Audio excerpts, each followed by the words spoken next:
The sun bleeds across the horizon, casting a fiery glow over the city's silhouette. Below, the city streets pulse with light, a network of vehicles snaking through the urban canyons. A distant howl echoes through the night. A stark warning is spray-painted across the boarded-up entrance. Do not enter. A crackling sign announces the Wimart's temporary closure to all valued customers. Orange traffic cones and off-limits tape reinforce the message. A figure walks away from the shattered storefront, the Wimart's official statement floating in the air. The amount of water and food that may be purchased by each individual is being limited. The store asks for understanding and wishes everyone a comfortable experience, even as the situation outside crackles with tension. Crash. The sound of shattering glass and tumbling merchandise fills the air as the crowd surges forward. Shouts of alarm pierce the din. Act. Hands reach and claw, desperate to grab what they can. That's mine, someone shouts as the store's message to kindly wait their turn is ignored. A man's voice rises above the chaos, pleading for cooperation. Thank you for your cooperation. Stop pushing. His face is etched with desperation, sweat beading on his brow as he witnesses the unfolding mayhem. We repeat, the store's message echoes, unheard. Arc. The sound of someone being trampled underfoot. ZZT. The sound of electrical discharge mingles with the crackle of breaking objects, a symphony of destruction outside the Weimart. A hand reaches into a bag filled with various items, including snacks and a drink. Panting, Cheol-Su sits slumped against a wall in a dimly lit hallway. Tears welling in his eyes, Cheol-Su sobs, calling out for his grandma. Chaos erupts inside a store as people push and shove, wailing in distress. The scene is one of utter pandemonium. Footsteps echo on the floor. It had only taken 3 months. A person wails, their face contorted in anguish. Just 3 months, and now blood trickles down a person's face as they cry. Hands exchange a small, wrapped gift. The wailing continues in the background. For humanity to destroy itself. The heralding of the apocalypse started with a piece of news. A computer screen displays an article about asteroid X1I/Rama, expected to pass dangerously close to Earth. 3 months earlier, a person sits at a computer, scrolling through the news. A news feed scrolls across the screen. A coworker asks Cheol-Su Kong if he isn't going home yet. Kong simply replies, yes. Another coworker suggests that someone can go home first. 2 coworkers whisper about Kong. One mentions that he might not want to go home to an empty house, as he's been working late every day, and that he is divorced. Another coworker suggests that Kong probably prefers to be left alone. At the time, Rama was just another chunk of rock floating around in space, that only the academic world was interested in. It was widely ignored by the general public. However, 11/Rama, also known simply as Rama, which was only predicted to pass Earth, has been slowly. Someone pours water into cups. As concerns continue to mount around the world, someone counts spoons and chopsticks. A proposal to redirect the asteroid's trajectory with nuclear bombs was put forward by the International Space Development Conference. However, experts are saying this may not be enough. An expert is introduced to share his opinion on the matter. Professor Taeku Kim is thanked for joining the discussion. Professor Taeku Kim replies that it's his pleasure to be here. He is identified as a thermonuclear engineer. A close-up of Professor Taeku Kim's face. As Rama slowly changed course, it began to show its true colors. Right now, a massive rock over 160 kilometers in diameter is hurtling towards Earth. The asteroid is hurtling toward Earth at a speed of 17.5 kilometers per second. It's kind of hard to grasp the gravity of the situation, isn't it? Professor Taeku Kim offers to put it more simply as Cheol-Su Kong listens. The distance between Earth and the Moon is about 380,000 kilometers. And at the speed the asteroid is moving, it can cover that distance in just 6 hours. An asteroid of that size, at that speed, crashes into Earth. Hurl. The news anchor reports that the asteroid will literally smash the Earth into pieces, adding that hiding in bunkers won't save anyone. Even if immediate action is taken, it's too late, one of the people says. The news anchor on Channel DB states that they're trying to reassure the public with idle measures. The ISDC is planting false hope in people's minds, a man thinks, adding that he can't trust anything they say on TV. One of the people at the cafe says that they're really worried, and it's making it hard for them to concentrate on work. Another person agrees, adding that the experts are all saying different things. People on the internet are saying it's too late now, someone says, adding that they're saying the world's gonna end. One of the people says, oh, come on, like that's possible. The other person asks if they really think it will. If it does, he's going to his parents' house to be with his family. Someone asks Cheol-Su Kong what about him. It's been a while, one of the people says. Since his parents passed away, he thinks that if they had discovered the asteroid 3 years ago, or even just a year ago, then, even in the middle of all the speculation, fear, and optimism, the office stands empty. As previously announced, the plan is to simultaneously fire all of our nuclear bombs, several thousands of them, into space. The press conference continues as cameras snap, capturing the speaker's words for the world. To direct the asteroid away from Earth with the impact of the explosions, even in the face of humanity's greatest crisis. Even one which we have never had to face before in our entire history, we will prevail. This crisis will also serve as a beacon of hope. For the first time in our history, the whole world has come together as one, in solidarity, to overcome the threat of Rama. Tires screech as a car slams to a halt. Of our sins, Rama is divine judgment. Non-believers are doomed, and the crash is the Almighty's judgment on humanity. Humbly accept the coming of the asteroid, and cleanse your body and soul of sin with its purifying flames. This is the only way to enter heaven. The plan will be carried out in approximately 2 weeks' time, when we have the most ideal weather conditions and the asteroid is closer to Earth. Is the ISDC's plan for Rama really possible? 6 things you should know before the apocalypse. We fact-check their plan step by step. According to the information obtained from InnerTube, the ISDC has completed all final inspections and are on standby. A car honks to everyone around the world, stating that there is no need to fear. Daniel J. Kluski assures the public not to worry, stating that they will not fail. Daniel J. Kluski declares that they will stop Rama at all costs. A car honks, urging everyone to remain calm. The honking continues, accompanied by a message to continue living their lives. The traffic light remains stubbornly red. Another car horn blares. Someone wonders what's wrong with the traffic light, while another yells for people to get a move on. The cacophony of honking continues. An exasperated voice shouts, questioning if others are blind, as the traffic light clearly isn't working. Time continued on within the chaos. Until this moment, the honking continues. Here, someone is about to take something. The scene shifts to a man standing in a hallway. The man looks concerned. A sudden, brutal impact. Bodies are sent flying as a whack echoes through the air. A clamor erupts as personal belongings scatter across the floor, a chaotic symphony of destruction. A crimson droplet falls, tracing a path down a face contorted in pain and shock. Amidst the devastation, 2 figures cling to each other, a desperate embrace against the boom of the unknown. A hand darts out, a snatch in the silence as something is seized from the wreckage.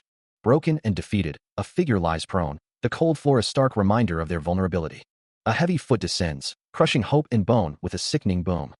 Blood trickles from a wound, a stark testament to the brutality of the assault. Kneeling in the debris, a figure struggles to rise, their eyes wide with disbelief and fear. The room stretches out, a sterile landscape punctuated by the ominous boom that reverberates through the air. Huddled on the ground, a lone figure sits amidst the echoes of destruction, the boom, a constant reminder of the violence. The world begins to roll. A can of SS Vitality drink lies on its side, the label displaying warnings about age restrictions and careful handling. The can rolls along the ground, the sound echoing in the aftermath. Cheol-Soo sits on the ground, the can coming to rest beside him with a soft bump. He remains still, his back to the viewer, the silence heavy with unspoken thoughts. The can rests on the ground, the sole witness to the unfolding drama. A hand reaches down, fingers closing around the cold metal of the can. Cheol-Soo holds the can to his face, obscuring his expression. A hand slides a card across a polished surface. Cheol-Soo stands near a cash register, the scene bathed in an ominous red light. He walks through a doorway, leaving the chaos behind, with the last hope of humanity riding their tails. A missile, painted with a radiation symbol, stands ready against a stark red background. A missile streaks across a blood-red sky, leaving a trail of white smoke in its wake. Another missile follows, mirroring the first as it ascends into the ominous atmosphere. A swarm of missiles erupts from the Earth, their fiery trails converging against the crimson backdrop. Thousands of nuclear missiles are launched, a desperate attempt to avert the inevitable. The missiles were sent flying toward Rama. The hope, however. Rumbling explosions echo as the missiles detonate, a futile attempt to alter the asteroid's course. The explosions continue, but the asteroid's trajectory remains unchanged. The asteroid hurtles through space, a fiery harbinger of destruction. Panic grips the streets as people look to the sky, their faces etched with fear and despair. In the end, humanity failed to redirect the asteroid. Fragments of the asteroid rained down upon the city, each a miniature apocalypse. And the apocalypse was imminent, as the city is engulfed in fire and dust. He sits on the floor of his apartment, a collection of photos and albums scattered around him. A close-up reveals a photo album, its pages filled with memories. A picture shows 2 figures standing together. Another photo captures a group of 3 in front of Bonn High School. A hand flips through the pages of the album. A photo flutters, revealing an image of a graduation. The graduation photo shows a building in the background. Taeku Kim's face is etched with a melancholic expression. Cheol-Soo sits quietly, surrounded by the memories contained within the photographs. Someone leans over the album, lost in the past. A hand holds a can. Cheol-Soo stands in a room, looking out the window. Someone takes a step. The word howl is seen above Cheol-Soo as he looks out the window. Below, someone clicks a can. Cheol-Soo looks out at a destroyed city. The city crumbles as explosions rock the foundations of buildings, the sounds of rumble and boom echoing through the streets. More buildings succumb to the unseen force, the destruction continuing with a deafening rumble. A skyscraper is smashed apart, the sound of smash and crumble filling the air as debris rains down. Explosions continue to tear through the city, the sounds of boom and rumble creating a symphony of destruction. The destruction intensifies, another building succumbing to the force with a resounding smash. Cheol-su stands on a balcony, holding a drink in his hand, his expression unreadable as he gazes out at the devastation. A voice offers a simple, "Cheers." He is jolted awake, his eyes wide with alarm. The chirping of birds fills the air as he glances around the room, taking in the familiar sight of his desk and hanging suit. His gaze drifts to the calendar on the desk. He rises, walking away from the desk. His breathing becomes labored, sweat beading on his neck. Bare feet pad softly against the floor. His eyes widen further, a dawning realization creeping in. He approaches a mirror, his reflection staring back. Cheol-su Kong looks up, a mixture of shock and confusion etched on his youthful face. The chirping of birds fills the room as Cheol-su sits on the edge of his bed, the morning light streaming in. His bare feet hit the floor, but something is off. This can't be real, he mutters as his foot slides out from under him. He loses his balance, crashing to the ground with a gasp. His eyes widen, a bead of sweat trickling down his temple as he struggles to understand what's happening. The room seems to spin around him, the chirping growing louder, more insistent. He pushes himself up, his bare feet slipping on the smooth surface. Huffing, he tries to regain his footing. Is this his life flashing before his eyes? He staggers towards his desk, his hand outstretched for support. His gaze falls upon a book, Secrets of the Universe, by P.O. Kim. He flips through the pages, a biography of the author and a preface staring back at him. The world around him seems to dissolve, papers and objects tumbling through the air. He looks down, his eyes wide with a dawning realization. If this really is a flashback, there's no way he'd remember all those things. He stands in his room, a sense of unease washing over him. The chair bumps against the floor, the sound echoing in the otherwise silent room. He sits heavily, a question forming in his mind. How is this possible? His gaze drifts downward, settling on the scattered papers strewn across the floor. The sound of chirping birds filters through the window, an incongruous melody in this sterile environment. He shifts in his seat, a growing sense of disorientation taking hold. The chair rolls slightly, the subtle movement amplifying his unease. His finger presses down on the power button of an old computer, a relic of a bygone era. The computer whirs to life, the sound of the ancient machine filling the room. He taps on the keyboard, the keys clicking softly beneath his fingers. He types, the rhythmic clatter of the keys a counterpoint to the whirring of the computer.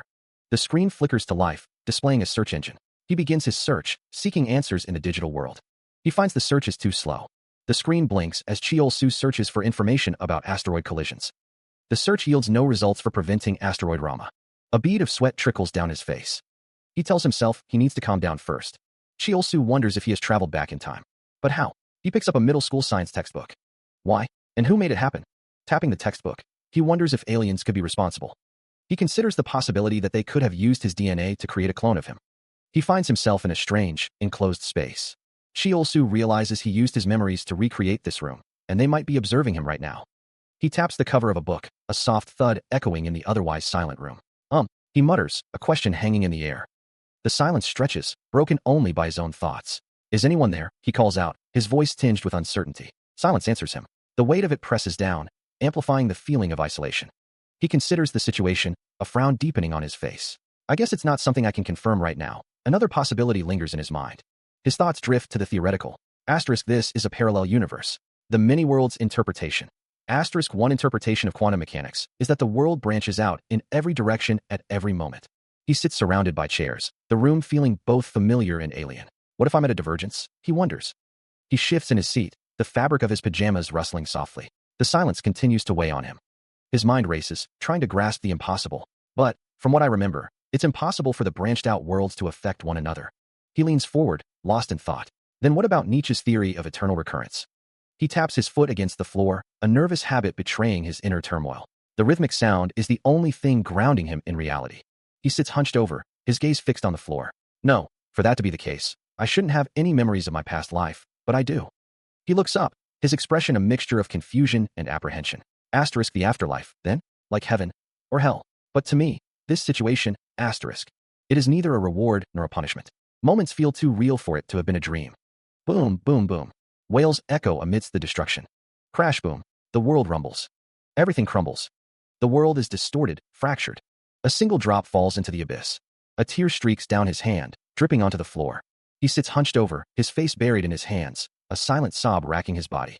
Despair washes over him, the weight of his emotions crushing him. The door creaks open, breaking the silence. Cheol-su, a voice calls out. The woman stands in the doorway, a concerned expression on her face as she surveys the scene before her. Her voice laced with exasperation, she exclaims, "Goodness, why are your books all over the floor?" Amidst the chaos of scattered books, Kyol-soo crouches, his expression a mix of guilt and resignation. "Oh dear," he mutters. Holding a stack of books, the woman sighs. "You should put them back on the shelf when you're done reading them." The woman continues her lecture, her tone softening slightly. She turns her gaze towards the messy desk. "Even your desk is a mess." She pauses, then asks, "Were you looking for something?" Her voice laced with concern, she calls out, "Kyol-soo, why aren't you answering?" Kyol-soo's eyes widen slightly, a flicker of something unreadable in their depths. The woman embraces Kyol-soo, a silent offer of comfort. The woman speaks softly, her words a mix of concern and gentle probing. "Strange today? Did you have a nightmare or something? Whether this is the afterlife, or I'm a clone." Wrapped in her embrace, Kyol-soo replies flatly, "I don't care." Two figures stand in the background, observing the scene with curiosity. "What's with him?" one whispers. "I don't know," the other replies. A wave of realization washes over Kyol-soo. "I knew it wasn't a dream, but right now, I want to think that those memories were nothing but." He is embraced by two figures, a comforting gesture amidst the turmoil of his thoughts. It was a long, terrible nightmare. A hand rests on a science book titled Asteroids and Earth, its pages promising answers to questions yet unformed. Sitting on a bench, Kyol-soo wonders if everything that happened will repeat itself. Kyol-soo's name echoes in his mind. After seeing his parents again, a sense of longing washes over him. Observer theory. Since his parents were cremated and their ashes were laid to rest in a cemetery, it would have been impossible for the aliens to obtain their DNA to recreate them. Kyol-soo doesn't really know what he's experiencing. The National Science Museum looms before him, a monument to knowledge and discovery. But he's certain he's in a world just like the one he had previously experienced. How though? A close-up reveals the turmoil in Kyol-soo's eyes, a reflection of the questions that plague him. There must have been people more qualified for this. He considered himself nothing more than an ordinary office worker. The portraits of accomplished individuals lined the walls of the museum, a stark contrast to his own perceived insignificance. The faces of the celebrated seemed to watch him as he passed. He continued his solitary walk through the halls, the weight of his ordinariness pressing down. He trudged onward, each step echoing in the vast space. A sense of melancholy settled over him as he contemplated his place in the world. He gazed into the distance, lost in thought. The sky swirled with hues of blue and purple, an ethereal canvas above. He stood before a colossal planet, its surface shimmering with an otherworldly glow. Kyol-soo's eyes widened in disbelief, his breath catching in his throat. The planet loomed, filling the sky with its immense presence. A chilling realization dawned. 12/Rama was hurtling towards Earth, threatening existence as he knew it. He observes the model of Earth. A woman nearby remarks on it, calling it a model of the Earth. The woman finds it a beautiful way to display the future, stating that the future is pretty much decided. A narration box states that the asteroid's collision with Earth is an established fact. Kyol-soo stands before the Earth model, gazing at it. He thinks that pondering over the hows and whys is a waste of time. Kyol-soo considers the situation, thinking it illogical. He reflects that to hold on to problems one cannot solve is futile. What's clear is, Kyol-soo is faced with a problem for which he knows the cause and the effect of. He reaches out his hand towards the sky. Kyol-soo wonders what he must do. The man's expression is grim. Someone asks if he likes this model of the Earth. He stares at the model of Earth, a thoughtful expression on his face. Taeku Kim, Kyol-soo Kong, and Yuri Na stand beside him, their gazes fixed on the same point. Taeku Kim instructs someone to make sure the Earth is visible in the shot. He then tells them to go back a little. A voice counts down. Okay, on 3. 1. A woman is visible on a screen, while a man below holds a camera, ready to capture the moment. 2. The woman on the screen declares that the universe is infinite. The woman on the screen continues, reflecting on the future that awaits, and what could have been if they had discovered the asteroid 3 years prior. A pair of eyes widen, a sense of realization dawning. A thought surfaces, not even just a year ago, then. The countdown concludes with 3, and the sound of a camera snapping a picture. Kyol-soo, Taeku Kim, and Kyol-soo Kong stand together, posing for the photo. The man with the camera encourages Kyol-soo to smile for the picture. Kyol-soo's expression shifts, a question forming in his mind. Why are you spacing? Kyol-soo wonders if there might be a way. A memory surfaces of someone waving and shouting, "Hey son," in front of the Earth model. 1 month later, a pair of shoes stand on a paved surface, the scene suggesting a passage of time and a shift in location. He approaches Chulj Middle School, where a banner welcomes new students. A close-up reveals a determined look on his face. The sound of a chime echoes through the air as the school building comes into view. The classroom number, 1 to 2, is displayed on the door. A classroom welcomes the students to 7th grade, the class motto displayed beneath the South Korean flag. Ms. Yuri Na congratulates the students on their first day of middle school, introducing herself as their homeroom teacher. Kyol-soo reflects, not remembering much about his previous life, but his memories aren't completely gone. It feels just like déjà vu, old memories coming back to him at certain times. Ms. Yuri Na explains that they will have the same homeroom teacher and classmates throughout their time in middle school. When he watches the news, Kyol-soo gets the feeling he's seen it before, and after a talk with his parents, He gets the feeling they've already had the same conversation. Cheol-su glances around. Even this classroom, this teacher. The other students respond. Okay, yes ma'am. It's not simply déjà vu. These are actual memories coming back. Ms. Yurina notes that they are still a little shy, and she's sure most of them still feel that way. So on that note, why don't they all introduce themselves? Let's start with. Kyeol-sukong wonders if he is being punished or something else. Someone asks if Kyeol-sukong is here. The class is silent. Ms. Yurina asks Kyeol-sukong why he doesn't tell them. She asks what he likes to do, or what he wants to be when he grows up. Kyeol-sukong thinks he didn't spend much time thinking about it. He reflects that time planning his life is different now. Kyeol-sukong looks surprised. Ms. Yurina asks if he likes to look at the stars, what he wants to do when he becomes an astrophysicist, and if he has any specific goals in mind. Kyeol-sukong looks downcast. A sprawling cityscape stretches beneath a sky streaked with emerald and violet. He stood, gazing out the window, lost in thought. A voice declared the desire to look for asteroids hurtling toward Earth while they're still a safe distance away, so they can be prepared to stop them. The students stood in the classroom, the fluorescent lights reflecting off the polished floor. Another student voiced their desire to find asteroids. The classroom buzzed with the quiet murmur of students, some listening intently, others lost in their own worlds, even those that are extremely far away. A student remarked that it was early on enough. Another student chimed in, stating that they could predict their trajectories. Kyeol-sukong's eyes widened in surprise. Another student exclaimed, wow, at the prospect. The chances of an asteroid hitting Earth are slim though, aren't they? But it can still happen. Murmurs fill the classroom as students discuss the possibility of an asteroid hitting Earth. One student jokes that the speaker sounds like his kid brother, snickering. Another student wonders if he can't tell the difference between movies and real life. Yurina smiles, telling Cheol that it's a great dream and amazing tech. The classroom buzzes with activity as students engage in conversation. Students walk through the classroom, the sound of their footsteps echoing. A student swoops in with a wide smile. A firm handshake seals a deal. Another student expresses his desire to work with technology as well. The classroom atmosphere is lively as students swing and chat. A student raises his hand, eager to participate. Elsewhere, Taeku Kim is introduced as a key researcher on the Asteroid Defense Committee. A man swings his arm, a wide grin plastered across his face as he lets out a hearty laugh. When the world was ending in his past life, this guy was very well known. It was his interview that made him decide to become an astrophysicist. Kyeol-sukong raises his hand, eager to participate. You can't just come up here when it's not your turn. Another student raises his hand, ready to contribute to the discussion. Tech, the pinnacle of knowledge. Anything and everything of value. A word that describes human history and our possibilities in the future. Kyeol-sukong high-fives another student. Everything. The classroom falls silent as the students consider the implications. Are you saying it's like a utopia or something? Kyeol-sukong pulls at his sleeve. Nope. Technology isn't a utopia. Even its imperfections are a part of it. He considers the idea that you want to prepare for something that might never happen, even though the odds of success are minuscule. Still trying your best, even though it might never work. A finger points down, emphasizing that right there is technology. You've been teching without realizing it. The student finds the concept difficult. Then what about you? How do you want to tech? A close-up of the student's face shows a determined expression. Superstring theory. Ripple, ripple. A student is surprised. The student falls. A student is drawing a rocket. I'm going to go with rockets. Why not superstring theory? He glances up from his work, a thoughtful expression on his face. Well. Taeku Kim leans forward, a hopeful glint in his eyes.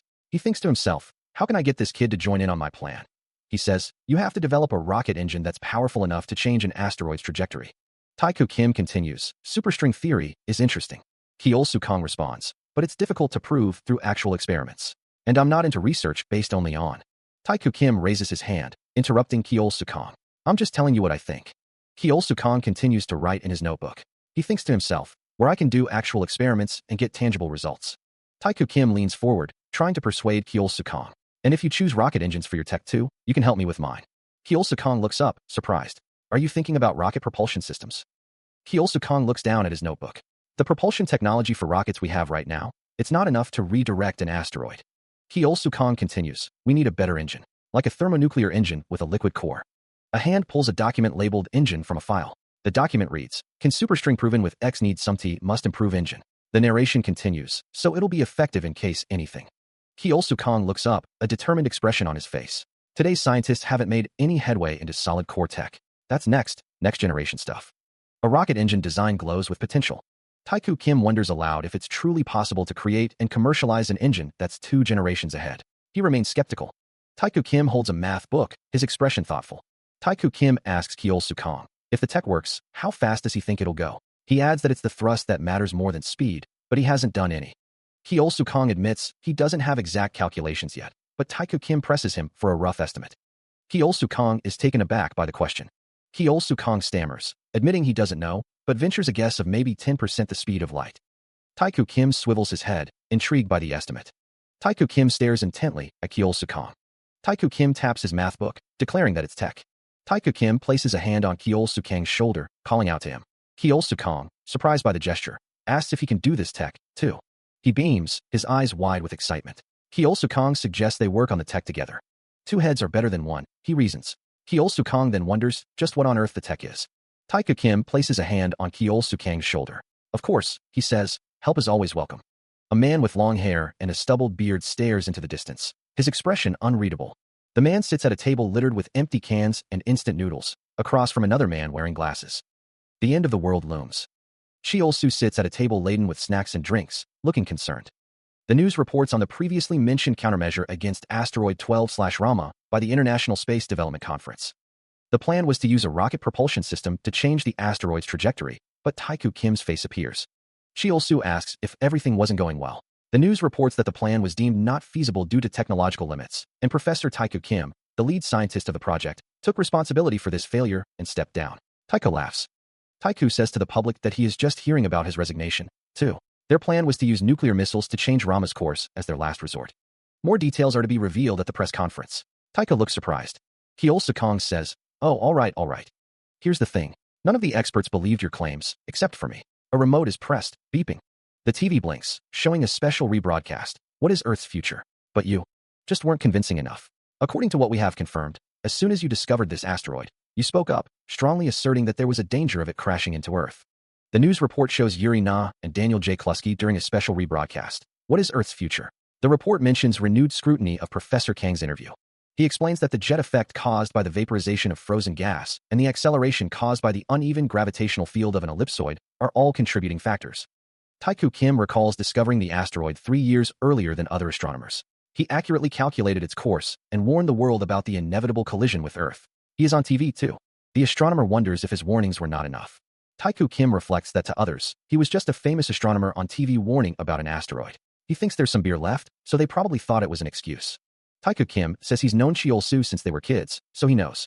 Taiko Kim states that Cheol-soo is not one to BS people. The king clatters as it rolls across the floor. He admits that it must have sounded crazy to everyone else.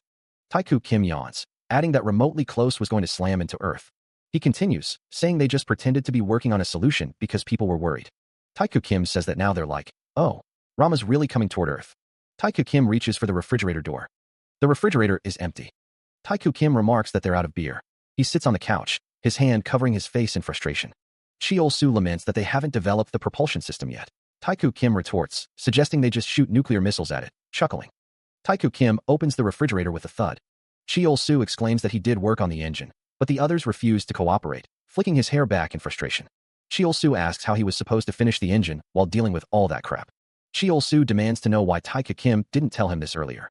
The two men remain in the room.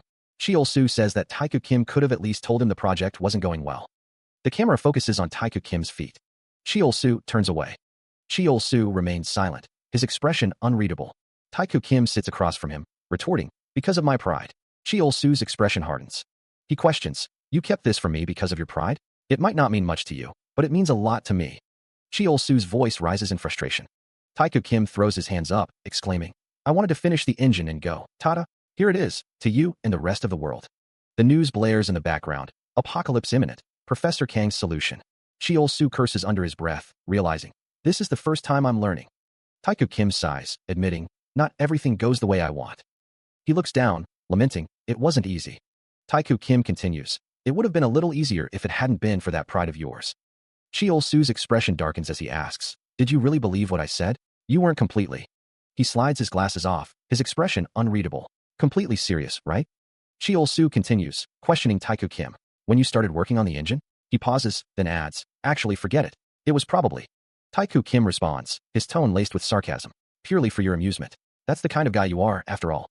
Cheol-soo stares intently at Taiko Kim, his gaze unwavering. The tension in the room is palpable as Cheol-soo asks, the hell? So you already knew? Taiko Kim, his face etched with guilt, replies, it's my fault for trusting you. He turns and exits, the door slamming shut behind him. Taiko Kim stands alone, his expression troubled. He looks away, lost in thought. Meanwhile, a man's voice echoes, "That actually makes me feel a little better." A hand holds a sign proclaiming, "Rama is here because of our sins. Rama is divine judgment. Non-believers are doomed." The sign holder continues, "And the crash is the Almighty's judgment on humanity." Another sign holder shouts through a megaphone, "Humbly accept the coming of the asteroid, and cleanse your body and soul of sin with its purifying flames." The sign reads, "Heaven awaits those who repent. Rama is God's blessing and last act of mercy." A voice whispers, "And any attempt to defy God's providence by hindering the asteroid's coming, I fail." A somber tone hangs in the air as the unseen speakers lament, "I couldn't save Earth this time, either." The conversation continues, revealing, "The plan will be carried out in approximately 2 weeks' time." A question lingers, will there even be another chance? The tablet screen displays a grim headline, "Dr. Klusky, using nuclear bombs. ISDC says asteroid can be stopped." The text bubbles reveal a sense of desperation, and the asteroid is closer. Followed by a haunting question, what if this life was an incredibly lucky chance? The tablet displays a clickbait headline, "6 things you should know before the apocalypse." A text bubble emphasizes, "We fact-check their plan step by step." Cheol-soo looks down, a sense of resignation washing over him. A thought echoes in his mind, Rama will once again. He remains lost in thought, his gaze fixed on the ground. A vast asteroid looms, its surface scarred and pitted. A closer view reveals the asteroid's rough, uneven terrain, illuminated by an eerie red glow. The asteroid hurtles through space, a fiery trail blazing behind it as it approaches Earth. Earth hangs in the darkness, a fragile blue and green sphere. Cheol-soo lies on a couch, a can of soda in his hand. He stares blankly at the ceiling, the weight of the world pressing down on him. A low rumble vibrates through the room, unnoticed by Cheol-soo as he remains motionless on the couch. The sound of the can opening echoes in the room, a small act of defiance against the impending doom. Boom, boom, boom. He looks up, a flicker of surprise crossing his face. A can is opened with a resounding boom, the sound echoing in the room. A group of figures raise their drinks in a toast. "Cheers," one of them calls out. A jolt of realization, or perhaps shock, widens his eyes. Chirping sounds fill the air, a gentle chorus that seems to emanate from everywhere. His eyes snap open, a sudden awareness flooding his senses. He sits up in bed, the chirping sound still lingering in the air. Lying back down, the chirping continues, a constant, gentle reminder of something just out of reach. Birdsong fills the air as he lies in bed, an overhead view showing the layout of his room. He also wonders if he is back. Sitting up in bed, he also stares at a calendar on his desk. The calendar displays the date, April 4th. He also looks up, a thoughtful expression on his face. He recalls that the last time he came back, it was on a different date, about 2 months earlier. The chirping of birds continues. He reflects that he doesn't always. He comes back to the same starting point, the realm of scientific exploration. A chime rings out as the camera pans to a view of a modern building. 2 students greet Ms. Na as she walks down the hallway. Yuri Na gazes out the window, holding a blue book. Students chatter amongst themselves in the classroom. Chatter fills the air as students sit at their desks. Hye-ol Kong sits at his desk, writing in a notebook as chatter surrounds him. Yuri Na thinks that being very gifted isn't a bad thing. A student suggests playing Mooncraft, challenging Tech Kim, while another thinks that he's got to learn to make some friends. A textbook titled Thruster Engineering 101 sits on a desk. One of the students responds with enthusiasm, saying, "Yeah, right. For real, huh?" A close-up of a student's face shows him smiling. Hye-ol Kong sits alone at his desk, looking down. A student asks, "After I hooped your ass last time?" He stares blankly ahead, lost in thought. He thought he'd remember everything he studied in his previous life. But he doesn't remember a thing, and lets out a sigh. He thinks to himself that he doesn't remember anything about astronomy, even though he studied it in college. It won't be easy learning everything about rocket engines again from scratch, he realizes. Looking back now, he guesses he was sort of irresponsible as an astronomer. There was a limit to what he could do. He didn't do anything constructive to help stop the asteroid. Discovering the asteroid early was important, he reflects. But he shouldn't have put the burden of stopping the asteroid on Taiku, he thinks. Instead of focusing on finding the asteroid, he focuses on developing a propulsion system that can change the asteroid's trajectory. His pen continues to scratch across the page. He is startled. Yuri Na leans over his desk as Hye-ol Kong continues to memorize conversion formulas. Yuri Na questions why Hye-ol Kong would memorize something that should come naturally if he just understands the tech. Hye-ol is hiding something. Hye-ol explains that it's not that he doesn't know how to do mathematical inductions, he just wants to know them by heart. If he can't remember them right away, it means. Yuri Na suggests that if he makes the tech his own, he'd remember how to write the formulas down without memorizing them. She pauses, waiting for his reaction. Hye-ol's eyes widen slightly, a flicker of surprise crossing his face. Hye-ol dismisses the topic with a "nah, forget it," trying to brush off whatever Yuri Na's words stirred within him. A close-up reveals the subtle tension in Hye-ol's expression, a hint of unease beneath his casual dismissal. The camera focuses on a textbook titled Thruster Engineering 101, resting on the desk beside Hye-ol. The book seems out of place. A moment of silence hangs in the air, thick with unspoken thoughts. The calendar flips to April 5th, marking the passage of time. Days blur into weeks as the calendar pages turn, April 6th, 7th, and 10th. The relentless march of time continues, April 15th, 18th, and 25th. Kyosu stares down, lost in thought as the days continue to pass. A calendar displays the date. A serene blue sky stretches across the horizon. A banner reads, "Thank you teachers for your love," as students walk by. He walks down a hallway. Amidst the chatter, a classmate exclaims, "Dude, that's seriously awesome." Another student says, "I can't believe you made it on a pro Mooncraft team." Kyosu-kang replies, "Yeah, I've been getting offers from many pro teams for a while now." He continues, "So I decided to sign on to one of them." Someone snickers. They said I play like No-Tail or something. Amidst the chatter, a student calls out, "Hey." He looks down. Kyosu-kang looks up, a slight smile playing on his lips. He walks away, telling the others he'll catch up with them later. One of the students asks if his dream was to launch rockets.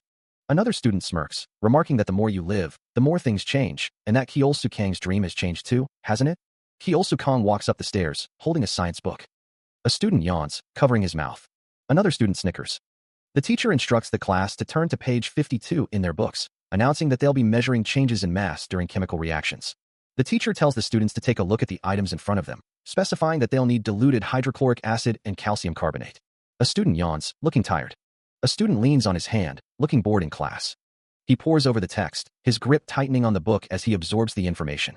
The school building stands tall against the backdrop of a vibrant sunset. Kyosu-kang walks away, his back turned to the viewer.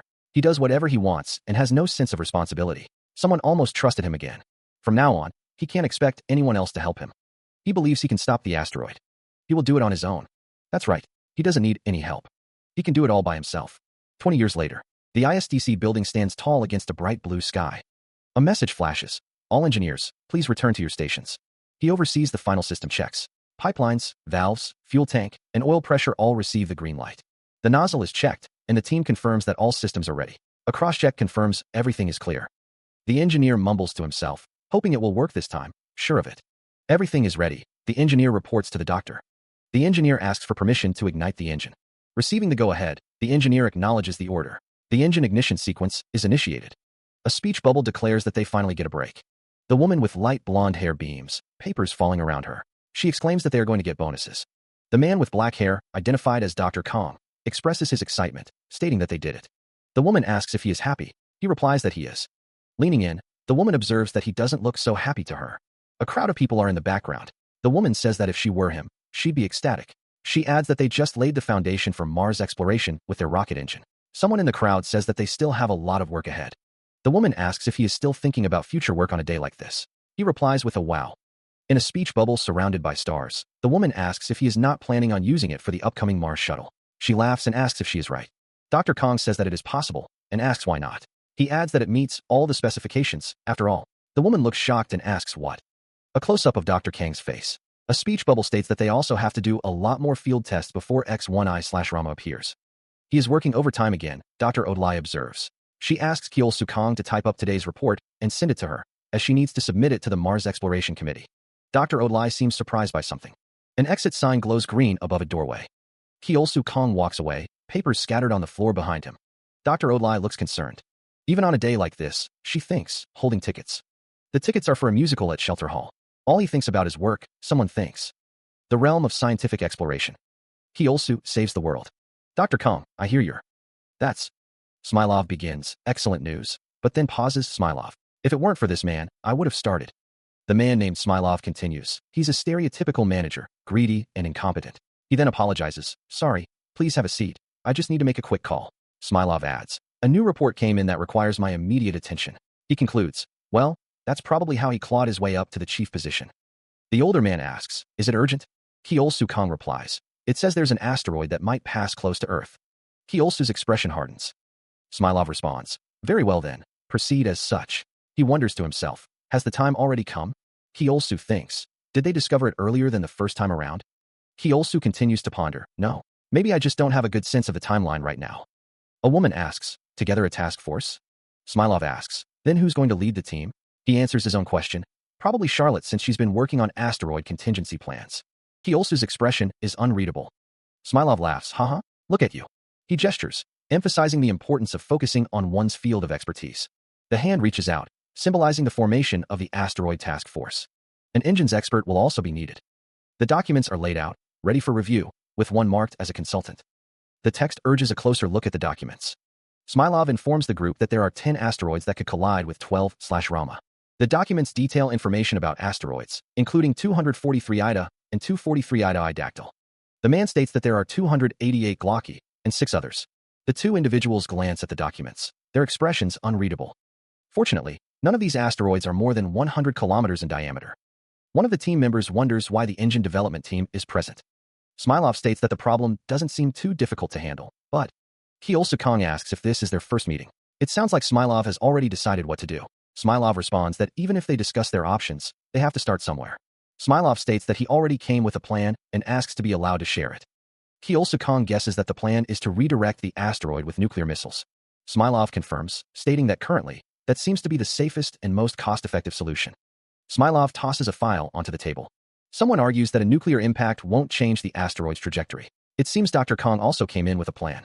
They ask him to share it with them. It's understood that the task force was given more than enough funding. Kyeol-sukong suggests pushing it away from Earth's orbit. Someone suggests that engines would certainly be more capable. Another person counters that they're too expensive and that it would be difficult to install thermonuclear engines on all the rockets. Someone asks if they aren't forgetting about the maintenance costs. Another person replies that who cares about maintenance costs when the fate of humanity is at stake? Yuri Na tells Kyeol-sukong that he is blowing things out of proportion. The speech bubble states that the plan is no different from using a semi-truck to haul a piece of carry-on luggage. The speech bubble questions what they are going to do if the situation worsens, and even a semi-truck won't be enough. A pair of eyes glare intensely. The speech bubble states that the speaker understands that the listener takes pride in their work as an engine's developer. Yuri Na states that they need durable and reliable chemical propulsion engines. She continues, stating that is why they must use nuclear missiles, as they will provide more than enough power to redirect her current plan. The speech bubble asks if the listener is saying they've never considered thermonuclear engines as a solution. The speech bubble states that the speaker did consider them. That is why they can tell the listener that they're not the answer. Another speech bubble states, but. Kyeol-sukong thinks that with how things are right now, Charlotte's right. The speech bubble states that even if the speaker told them right here, right now that Rama's gonna plummet right into Earth, nobody would believe them. A fist clenches. The speech bubble states that it's obvious, and they treat the speaker like a fool. Kyeol-sukong thinks that he is the expert on asteroids. He turns away as Yuri Na says, not you. Yuri Na states that she did not invite the listener and Dr. Odlai to this meeting to hear their thoughts on the contingency plan. She thinks that if the plan is doomed to fail from the start, he invited the two of them for their expertise on engine matters. What should he do? Kyeolsu needs to think. Kyeolsu looks out the window, lost in thought, before returning to his seat at the table. If it wasn't for Chief Smilov, he wouldn't even be sitting here in this meeting. Kyeolsu announces that they will proceed with the plan to use chemical propulsion engines and ends the meeting with a click. The meeting adjourns, and the attendees begin to rush out of the room. Yuri calls out, asking someone to wait as the group gathers near the elevator, awaiting its arrival. Rama is not headed towards an asteroid belt. Papers drop to the floor. The papers flutter downwards. Rama will soon change course. A rustle echoes through the air, a subtle shift in the atmosphere. He declares, a tremor in his voice, that he has no choice. The final destination looms before them. His gaze hardens, a grim resolve settling over his features. Earth, he thinks, will be the end. The weight of the decision settles upon him. It's do or die, he realizes, the only path forward. From above, the meeting unfolds around a long table, figures seated and standing, their expressions a mix of concern and skepticism. Near the doorway, figures stand, their faces etched with worry as the gravity of the situation sinks in. Taiku Kim leans forward, his brow furrowed with doubt. What in the world are you saying? Rama is going to crash into Earth. The man with gray hair presses, his voice laced with disbelief. Do you have any proof?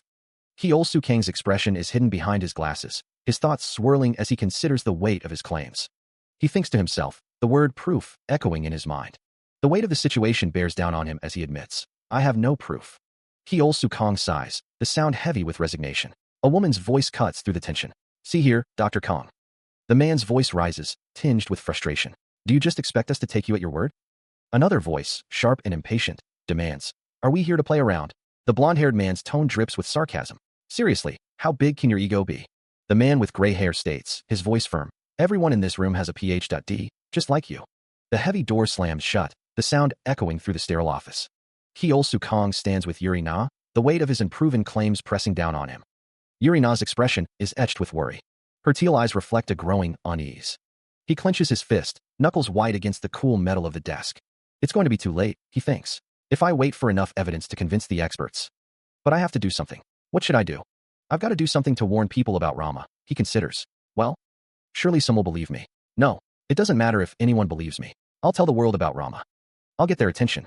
Talking about an apocalypse should be sensational enough, he mumbles. If I tell them the countermeasures we have right now aren't enough. Doctor? The interior of a dimly lit bar hums with quiet activity. Kyeol Sukong sits at the bar, lost in thought. A business card lies on the counter, NK Daily Magazine. A man with curly orange hair smiles. The name's Oliver Townsend. I'm a reporter for NK Daily Magazine. He also listens intently. Oliver continues. I take it that you understand the nature of our magazine since you reached out to us first. We certainly aren't a scientific journal. Oliver Townsend asks, has anything interesting to say to our readers? He also gulps down his drink, his expression unreadable. He reaches for a sugar cube. He also assures him, I assure you, you won't have to worry about that. Everyone on Earth will be interested in what I'm about to tell you. Kyeolsu's gaze is intense. He stares intently at Oliver Townsend, who looks back with a nervous expression. A variety of drinks and snacks sit on the bar between them. A newspaper is slammed onto a desk with a resounding thwack. The headline reads, Are you out of your mind? Dr. Kong peers intensely through his glasses. The headline of the article reads, Expose, alien weapon heading toward Earth. We met Dr. Kong, the father. The newspaper article, titled Inside the Planet, details Dr. Kyeol Sukang's warnings about an asteroid and the complacency of the International Space Development Conference. The article highlights an interview with Dr. Kyeol Sukang, who is described as the father of the thermonuclear engine. According to Kyeol Sukang, Earth is currently facing the threat of an asteroid named Rama, which he calls an alien weapon. The article also mentions the complacency of the International Space Development Conference. The article concludes with a dire warning. If things go on like this, Earth will perish. The air crackles with tension as an unseen figure demands. Do you understand what you've done? The older man, face tight with anger, points a finger at Kyeol Sukang. You just told the world, he accuses. The older man's finger jabs forward, emphasizing his words. That every single one of us here at the ISDC. The finger stabs the air, inches from Kyeol Sukang's chest. Except for you. The older man spits. The force of the older man's words hits Kyeol Sukang like a physical blow, causing him to stagger back. Goddamned idiot, the older man shouts. Kyeol Sukang's voice is barely a whisper. That was not my intention. The older man's rage is undeterred. Whether you intended to or not does not matter. The older man's face is a mask of fury, his eyes blazing with contempt. The older man's voice booms, echoing through the room. The fact that you did it is the problem. You've caused social unrest, humiliated your colleagues, and tarnished the reputation of the ISDC. Behind him, other members of the ISDC look on with varying degrees of concern. Yuri Na watches with wide, worried eyes as the older man continues his tirade. What do you expect me to do with you? He demands of Kyeol Sukang. A box sits open, its contents a mystery. Kyeol Sukang sits alone at his desk, the weight of the older man's words heavy on his shoulders. Yuri Na approaches Kyeol Sukang, her expression a mix of concern and urgency. That article, the reporter took. She questioned if his words were taken out of context, or if he was being used for a promotion. Kyeol Sukang simply replied, no. Yuri Na insisted that he was slandered. She added that it wasn't too late to explain it to the chief, certain that he would understand. Yuri Na, holding a box, stated that the reporter didn't take her words out of context. Yuri Na stood facing the unknown older man. Yuri Na looked surprised. The older man asked if she really did the interview. Yuri Na began to walk away. She dashed away. Dr. Kong declared that now that he had a lot of free time, he would tell the world more about the threat of Rama. The older man warned Kyeol Sukang not to do more interviews, questioning what would happen if the ISDC tried to sue him. Kyeol Sukang thought to himself that things would get a little rocky for him. Kyeol Sukang looked concerned. He walks through the automatic doors of the ISDC, the doors whirring open. Yuri Na, her expression concerned, asks, Is there any way I can help you? She stands with her arms crossed, a worried look on her face. Kyeol Sukang glances back at her. He replies, Thank you, but no. The doors close behind Yuri Na with a soft thud as she exits the building. A neon sign glows, advertising the Evelyn Talk Show. Meanwhile, a staff member announces, We have a special guest with us today who is at the epicenter of the week's biggest news. The staff member continues, introducing the guest as the lead scientist of the nuclear engine development team at the ISDC. Amidst applause, the announcer introduces Dr. Kyeol Sukang. The lead scientist of the nuclear engine development team at the ISDC is introduced. Dr. Kyeol Sukang is announced. He is a former lead scientist. Dr. Kong is introduced as an expert in matters related to space, ready to share some exciting facts. A woman in the audience asks if he is there to tell them about a secret alien race kept classified by the ISDC. Kyeol Sukang corrects her, stating that he is just Rama. It is revealed that an asteroid is headed toward Earth at that very moment. The woman gasps in shock. Someone jokes that there's a chance the asteroid might hit them. Yuri Na exclaims, but... A disembodied voice explains that Kyeol Sukang was the team leader of the nuclear engine development team at the ISDC, and only an engines expert. The camera focuses on Dr. Kang's face, his glasses reflecting the light. A group of people stand together, listening intently. A speech bubble declares that Rama's surface is rather unusual. An older man in a green suit sits in a chair, listening to the discussion. The discussion continues, with someone stating that the combination of the asteroid's rotation and gravitational anomalies will gradually cause it to accelerate. Another voice questions, its surface? Dr. Kang's expression is serious as he thinks to himself, if I tell them I saw it in the future, they won't believe me. A man smiles, saying, okay then, for the sake of argument, let's say you're right. Another man, looking at Dr. Kang, asks, then can you show us the calculations that support your claim? A smaller bubble adds, I, for one, wish to believe you, Dr. Kang. The questions continue, with someone asking, but if there are no calculations, are you basing this on similar precedents? Please give us one example. The group laughs, the sound echoing in the studio. A man laughs heartily, stating, to my knowledge. A speech bubble declares, Rama has no precedent. The scene shifts to a wider view of the studio, with a speech bubble announcing, a wrap. Backstage, a voice calls out, good work, everybody. Another responds, thank you for coming, doctor. The staff members mill about, relaxing after what seems to have been a successful event. One of the staff members says, up there was a little. Another replies, yeah, it was wild. A staff member chuckles, it definitely will generate buzz, though. Maybe he should have written novels instead of being a scientist. Meanwhile, Cheol-soo exits the building and approaches his car. He settles into the driver's seat, ready to head home. His head begins to tilt to the side. He slumps over, unconscious. A strange electrical buzzing fills the air. Cheol-soo remains slumped over the steering wheel, the buzzing sound persisting. He sits in his car, the buzzing sound still present. Cheol-soo's phone rings. The caller must be Smilov again. The buzzing continues as the phone sits on the passenger seat. Cheol-soo glances at the phone, his expression unreadable. Shadows fall across the windshield as someone approaches the car. The sound of footsteps grows louder as two figures approach the vehicle. Smilov and an unknown older man stand outside Cheol-soo's car. Smilov peers into the car, his expression stern. Cheol-soo's phone rings again. A message displays on the screen. There's someone who wishes to have a chat with you. The caller is Smilov. The ringing continues as Smilov stands beside the car. Cheol-soo stares ahead, a bead of sweat trickling down his face. A text message appears on his phone. I already knew you were out of your goddamn mind, but not to this extent. You're still going around spewing the same bullshit after the mess you've made with the article. The unknown older man speaks, his voice laced with anger. You've gone too far, Dr. Kang. The International Space Development Conference will not ignore this matter. We will. 12/Rama should be changing course by now. You must keep an eye on it. It's not too late to start preparing countermeasures. If they do, they'll still have a glimmer of hope. But don't think about stopping the asteroid with nuclear weapons. It simply won't work. Propulsion systems are the only answer. The older man is still going on about that. If they focus the resources on developing propulsion systems and how to land them on the asteroid's surface, they'll be able to steer it away from Earth. Then Rama will change course. After showing unexpected acceleration, the man is tired of the nonsense. Right now, its early acceleration rate will be negligible, but they should still be able to detect it. They might mistake it for a measurement error. Don't say I didn't warn you, but it won't be an error, so please, keep a close eye on it. In frustration, the phone is flung. The phone lands on the floor with a thud. The older man fumes. How does he even know the asteroid keeps changing course? Cheol-soo looks at the screen. A sharp knock echoes from the other side of the door. Taeku Kim's face contorts in disbelief. What? He barks. Cheol-soo Kang stands inside the elevator, his expression unreadable. Taeku Kim's eyes widen behind his glasses. You again? He exclaims. Taeku Kim's voice rises, his frustration evident. If you're... The director's face is partially obscured. Taeku Kim continues, his voice laced with sarcasm, to spout more nonsense about how the 12/Rama. The director's expression is grim. Asteroid is acting unpredictably, or unfortunately, we are. The director's voice booms, filling the room. Director. Taeku Kim stammers, his tone apologetic. Sir, I didn't mean, we finished calculating the trajectory for Rama. Cheol-soo Kang stands in the hallway, waiting for the elevator. A stark message flashes across the screen, is coming to Earth. The green glow of the exit sign casts an eerie light on the hallway. He entered the room, his polished shoes clicking softly on the floor. Each step echoed in the sterile environment. He continued into the room, the sounds of computers and hushed voices growing louder. Two figures stood observing him, their expressions unreadable. He faced the room, offering a polite greeting. Hello, everyone. His expression was open, a hint of anticipation in his eyes. A voice echoed, filled with renewed hope. To working with all of you again. A bright blue sky stretches out, seemingly endless. A group of people stand on a platform, observing the rocket launch site. A reporter stands in front of the St. Tusfel Space Center, ready to deliver the news.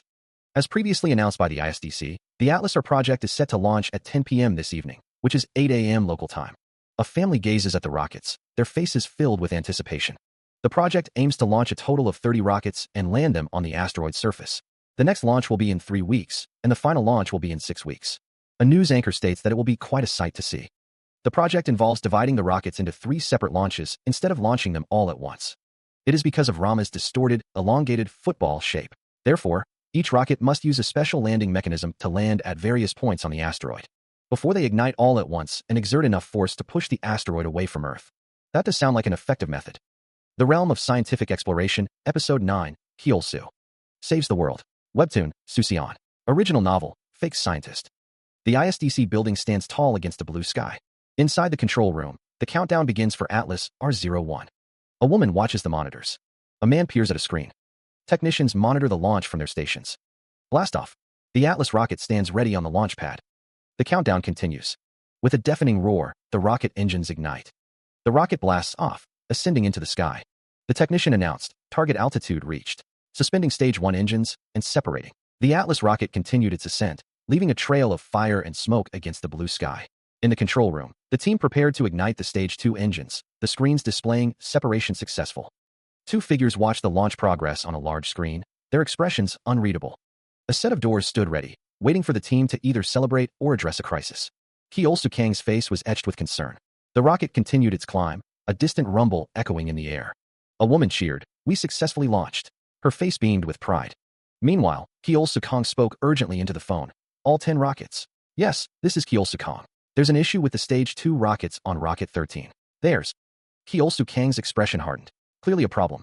It looks like the same problem we had with the L3 or NI valves, so please have them both replaced." And he is asked what is going on. Kyosu Kang is on the phone, and the person on the other end asks if he just said what they think he said. The person on the phone asks if Kyosu Kang is worrying about something insignificant and if he is out of his mind. They continue, stating that if even one rocket explodes in the atmosphere, the nuclear fallout would be devastating. The person on the phone asks what Kyosu Kang is going to do if that happens. The sound of static fills the air. Kyosu Kang is told to forget what he knows and that he is fired. He is ordered to pack his things and leave immediately. A phone lies on a desk. A voice wonders how this is possible and how these so-called experts who are more than qualified to work here could have made such a mistake. Taiku Kim wonders why they are taking this matter so lightly, stating that he wasn't whining for no reason. He thinks to himself that if only he was there. A pair of eyes stare out from the darkness. A voice thinks that they didn't have the security clearance. A person in the shadows thinks that it is because of their pride. Someone thinks that their dream changed, just like theirs. He reflects, realizing he can't trust anyone and must do everything himself. The thought echoes in his mind. In the end, he can't trust anyone. If he doesn't do everything himself, something is bound to go wrong. Odlai receives a call. She asks what is it. She learns that all the rocket launches were successful. Kyosu Kang checks his watch, noting that it's over already and that it's about time. Odlai asks if there is anything else. Odlai taps on her phone. Her phone rings. Odlai answers, confirming it's her and stating she needs a new lead components engineer. 3 weeks later, at Atlas Rio, they are attempting landing. The landing is successful. Propulsion System 10 is secured in place. Dr. Kang is told that he doesn't look so good. Drilling commences. The mission has been going well, and this is the last rocket. Maybe he should. Yuri Na suggests that Dr. Kang go home early and get some rest. Dr. Kang says that won't be necessary. Yuri Na insists that he is the cornerstone of this project, and if he gets sick, even if they lose one rocket, they won't be able to redirect the asteroid. Atlas Rio is secure. The team cheers. The team exclaims that they did it. The team celebrates their success. One of the team members says that it's only halfway there, but they did it. The team exclaims that they did it. Now, if everything's good with the propulsion systems, they can. The lenses of Kyosu Kang's glasses reflect the harsh glare of the monitors, obscuring his expression as the mission teeters on the brink. Yuri Na reports, her voice tight with concern, that there's a glitch with Atlas R10. The altitude control system is malfunctioning, threatening the mission's stability. Yuri Na continues, explaining that the gravitational force at the location is stronger than they expected, compounding the problem. Kyosu Kang inquires if there are any similar areas near the landing sites for the other propulsion systems, seeking a viable alternative. Kyosu Kang asks if they can map the gravity of just that area, hoping to gain a better understanding of the anomaly. Yuri Na explains that it's going to be difficult, as they're measuring as they orbit, making it hard to focus on just one area. Yuri Na suggests backing Atlas R10 up and landing it again somewhere else, a risky maneuver with limited options. Yuri Na grimly states that it landed on a tricky spot, and it might slip and fall if they try to bring it back up again. Kyosu Kang asks if it's because it's near a gravitational anomaly, and Yuri Na confirms that's one reason, adding that another is that it landed on a mountain slope. Yuri Na expresses doubt, stating that she's not sure they can pull it out, as Rama's surface is steeper than they thought. She suggests maybe it's best before cutting herself off with an, "Oh no." Kyosu Kang's eyes widen behind his glasses as he curses, "Shit." A technician in the control room gasps, a cry of alarm escaping their lips as the situation spirals out of control. "Ah, He stares, his face a mask of disbelief. Meanwhile, a controller speaks into her headset, her expression strained. Her hand hovers over the controls, a sense of urgency permeating the air. Kyo-soo Kang's eyes widen, his mouth agape as the situation unfolds. From the control room, desperate voices cry out, "Somebody talk to me." The situation grows dire as they report, "We lost signal from our 10, and our 05, and our 06. Kyo-soo Kang stands frozen, the weight of the unfolding disaster pressing down on him. The narration box ominously declares, "The ground collapsed from underneath them." Yuri Na's voice cracks with disbelief. "We lost 3 rockets?" Staggering, Yuri Na and Kyo-soo Kang struggle to maintain their balance as the ground gives way beneath them. Yuri Na looks on in horror. Someone plummets downwards, the scene filled with a sense of catastrophic freefall. A desperate cry rings out, "Dr. Kang." Yuri Na's eyes widened, a gasp escaping her lips as she took in the scene before her. Yuri Na called out, "Dr. Kang." Yuri Na exclaimed, "You're awake. We lost 3 rockets, but we still have more rockets to land." Kyo-soo Kang simply whispered, "No." Yuri Na thought, "She has to." Her hand rested on Kyo-soo Kang's arm, connected to an forge rip. With a soft swish, a group of people entered the room. One of the men stated, "It's such a pity, Dr. Kang." Another voice added, "Is it true? Did it fail completely?" A man in the group said, "Without a chance of success? This is why you shouldn't trust a guy who goes on TV shows for publicity." An older man interjected, "Enough. It's meaningless to point fingers now. It's all your fault, Dr." The older man continued, "About whose fault this is later. Right now, we have to discuss our next steps." He stands between 2 older men, listening intently to their conversation. One of the older men states that Project Atlas has failed. Kyo-soo Kang's expression is one of shock and disappointment. The older man continues, saying that he didn't have high hopes for the project, but it's still a pity. The older man adds that they won't be telling the public that the project has failed. The group considers that social unrest could hinder their evacuation plan. Kyo-soo Kang looks down, seemingly lost in thought. The question of an evacuation plan hangs in the air as a hand clutches a sheet. Clutching the sheet, someone asks if they just said evacuation plan. One of the older men states that it's not wise to put all your eggs in one basket, and asks if they really thought they entrusted the fate of humanity in Kyo-soo Kang's hands alone. Kyo-soo Kang remains downcast, his expression unreadable. The existence of backup plans is questioned. Since when? He questioned why, when they could no longer fund any more engine tests, the money was going into the evacuation plan. The older man stood with a group of people, listening intently. Kyo-soo Kang raised his head, awaiting an answer. The older man slumped, seemingly defeated. The older man stated that now that Project Atlas has failed.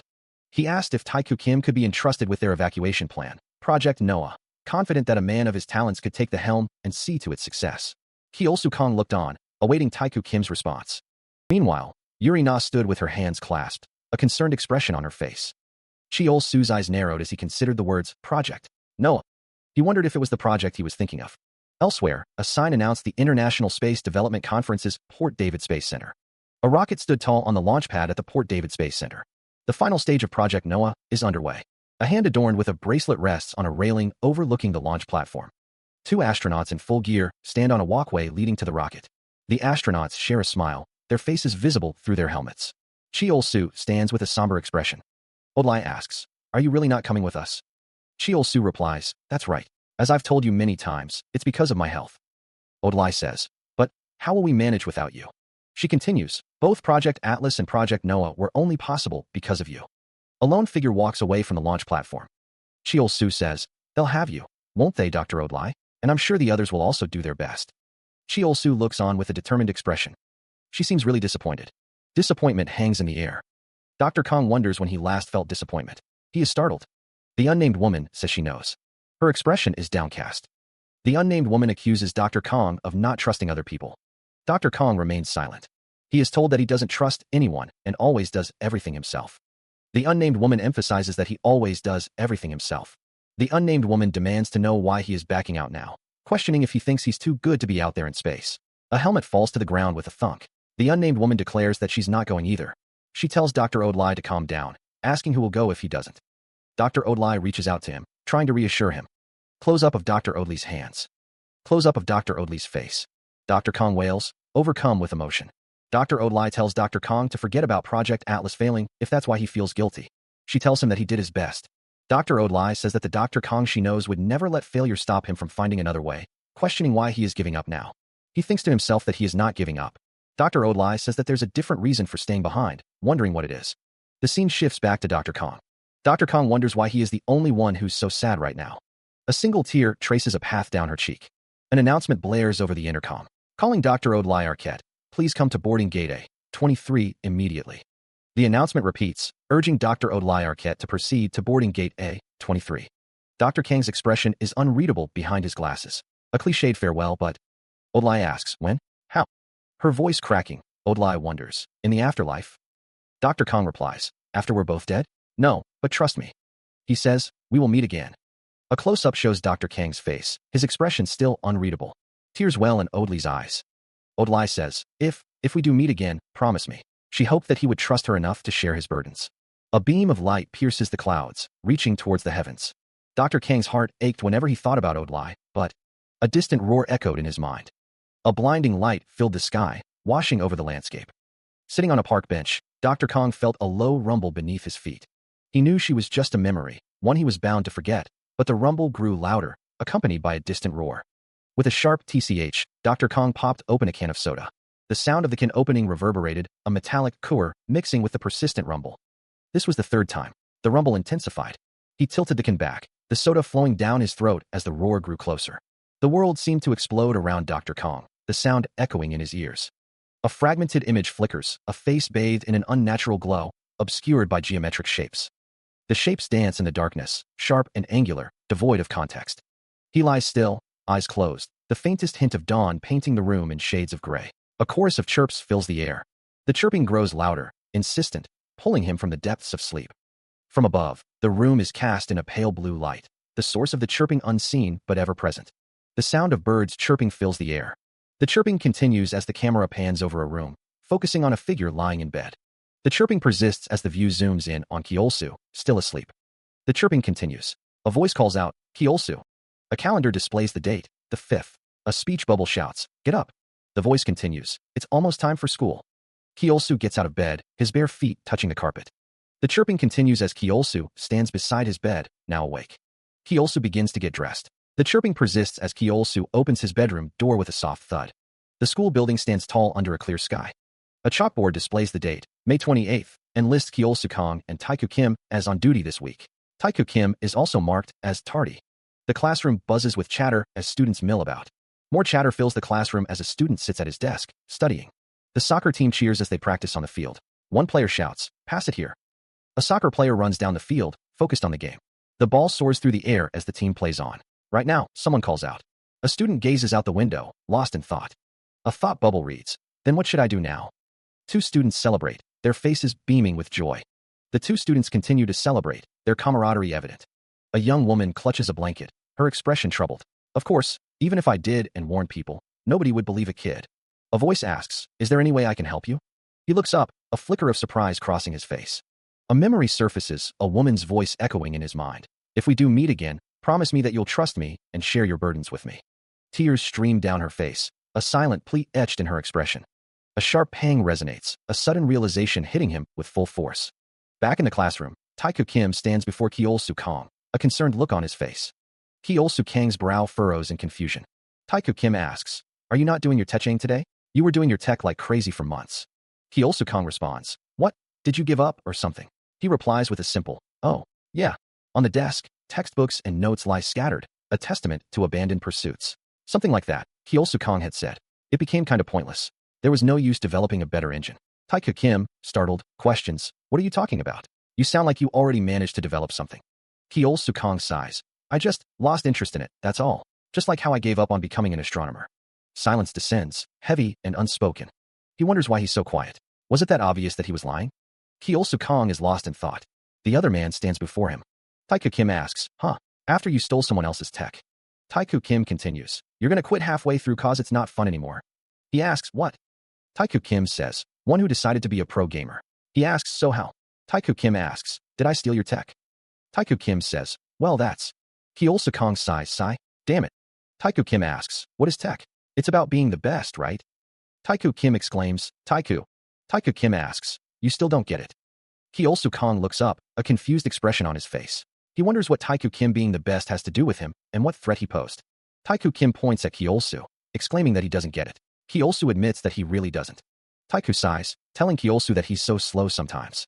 He asks if he really has to spell it out for him. Taeku explains that Kyeolsu has been doing the tech at a scary pace. It made him wonder if he was going to have to play catch up with him later on.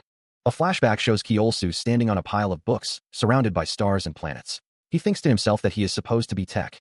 Kyosu realizes that Taiku was about to be tech, so that was the problem. Taiko laughs, declaring that he, Taiku Kim, is now tech. A flashback shows Kyosu standing on a pile of books. He thinks to himself that he has to be the best in his field. Taiku snickers, thinking that this can't be. Taiku touches his head, thinking that the engine tech is easy peasy. He snickers, thinking that if someone else becomes the best, he will go back to studying rocket engines. Taiku shouts that he, Taiku, won't be tech anymore. Kyosu, looking surprised, says that Taiku is saying he changed his dream. Taiku, with a smug look on his face, says that Kyosu is starting to get it. He continues that Kyosu is now saying he will be the best in that field. Taiku thinks that he is going to go back to studying rocket engines because he is giving up, which means Kyosu is going to be the best in the field again. Kyosu asks if he got that right. A thought bubble declares that being a pro gamer is cool, but making rocket engines is cooler. Kyosu Kong sits at his desk, head in his hand. Taiku Kim stands beside him, slamming his hands on the desk with a loud thud. Taiku Kim, arms raised, declares that he's taking rocket engines again. Kyosu Kong, still seated, replies with a subdued yeah, okay. Taiku Kim says it's all Kyosu's. He thinks to himself that it's a good thing he hasn't signed any contracts yet, as that would have been a pain. Kyosu Kong thinks he regrets the time he wasted. Meanwhile, stewing in anger, an unseen person thinks the person they are talking to is an asshole. A girl says, hey, I said I'll pay you back. The girl insists that she did, really did. The girl asks if she can't get more time, questioning if they aren't friends. An unseen person says they already gave her more time. The girl is told not to just stand there and say she's going to pay them back. The girl looks up, her expression pleading. She demands her money. A low murmur fills the classroom as students whisper amongst themselves. Yuri Na observes the class.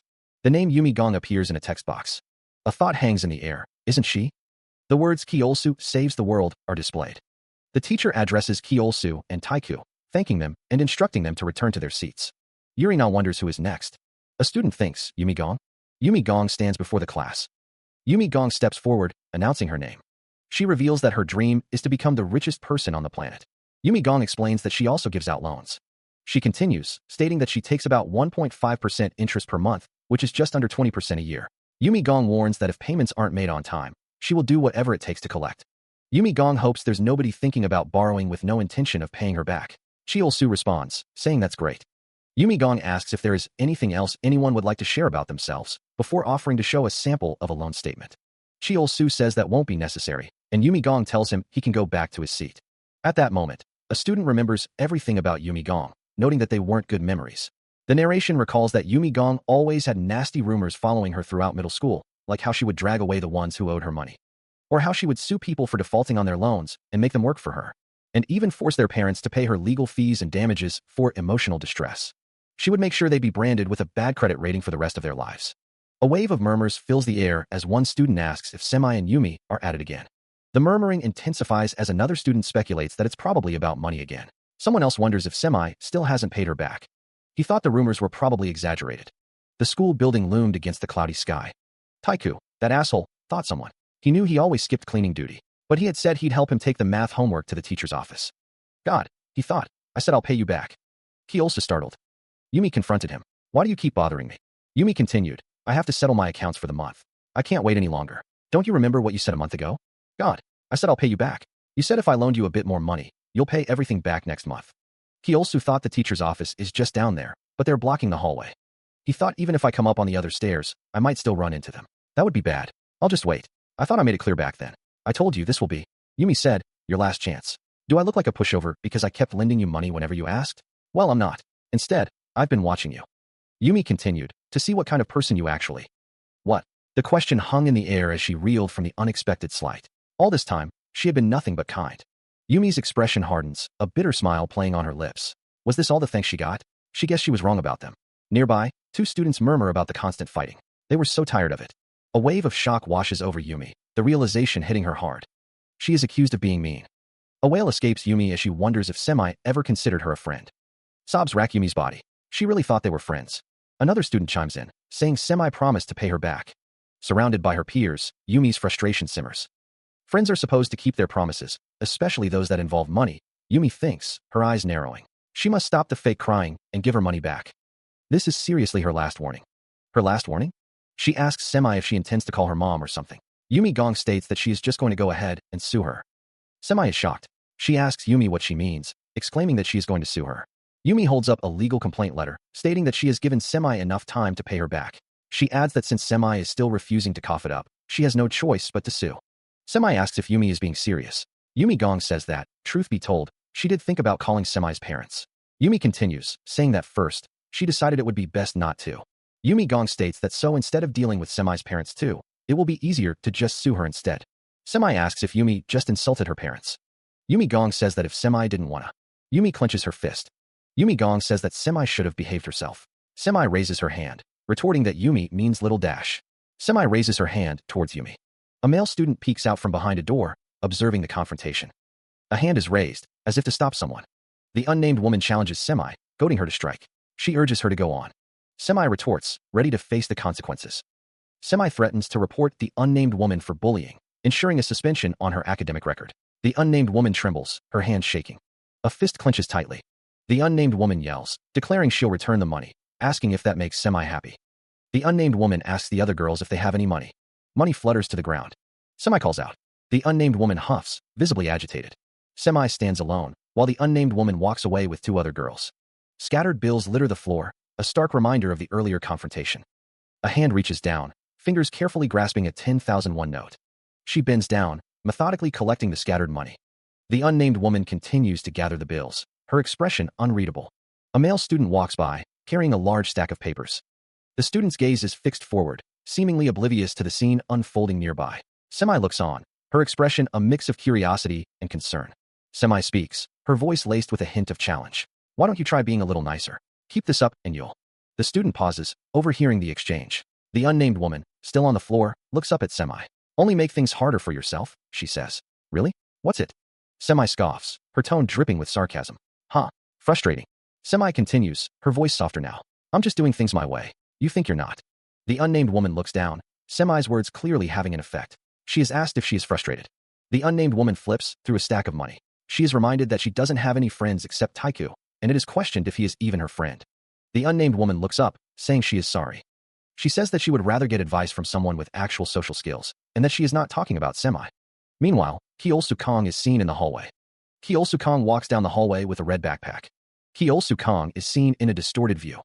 Kyeol Sukong is asked if there is any way someone can help him. The response is, thank you, but no. Kyeol Sukong wonders who in the world that was. Kyeol Sukong thinks to himself, in any case, as he stands in the hallway. The end. The sound of sniffling echoes through the hallway. Someone relays that Yumi apparently called Semi's parents yesterday and threatened them to pay up. A student reacts with shock. Why would she drag her parents into this? Another student agrees, adding that Minhee and Youngmin were there and heard everything. They said Semi cried and apologized. Semi told Yumi she'll pay her back, but Yumi still threatened to sue her parents. Semi sobs, feeling it's all her fault. She shouldn't have borrowed money from her. Now her parents are dragged into this. Another student expresses frustration, saying this sucks. Yumi went too far.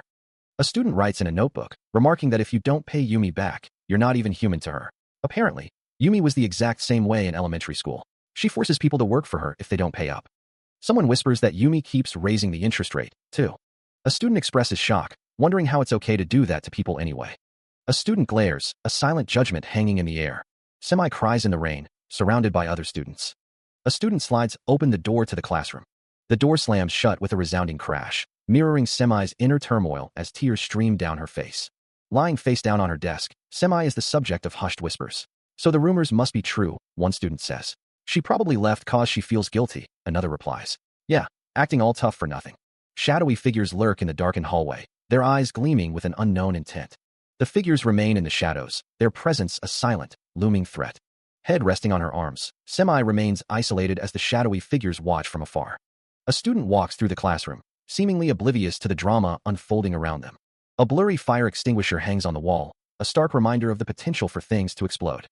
Footsteps echo in the hallway, the sound amplifying the tension in the air.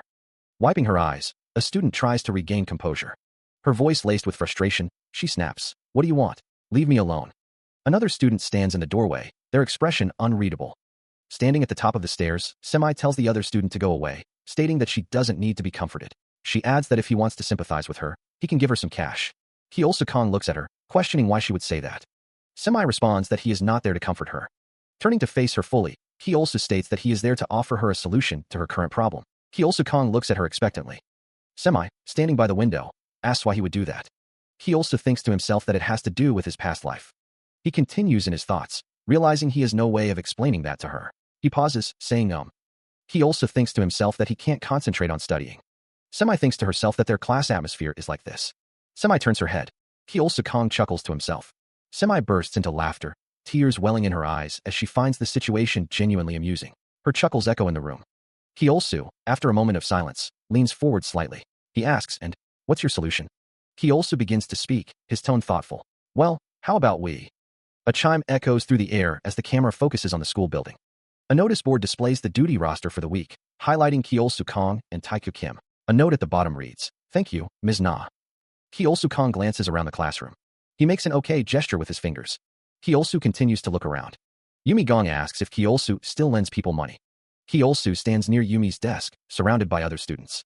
Yumi asks if he needs some cash, referring to him as a dear customer.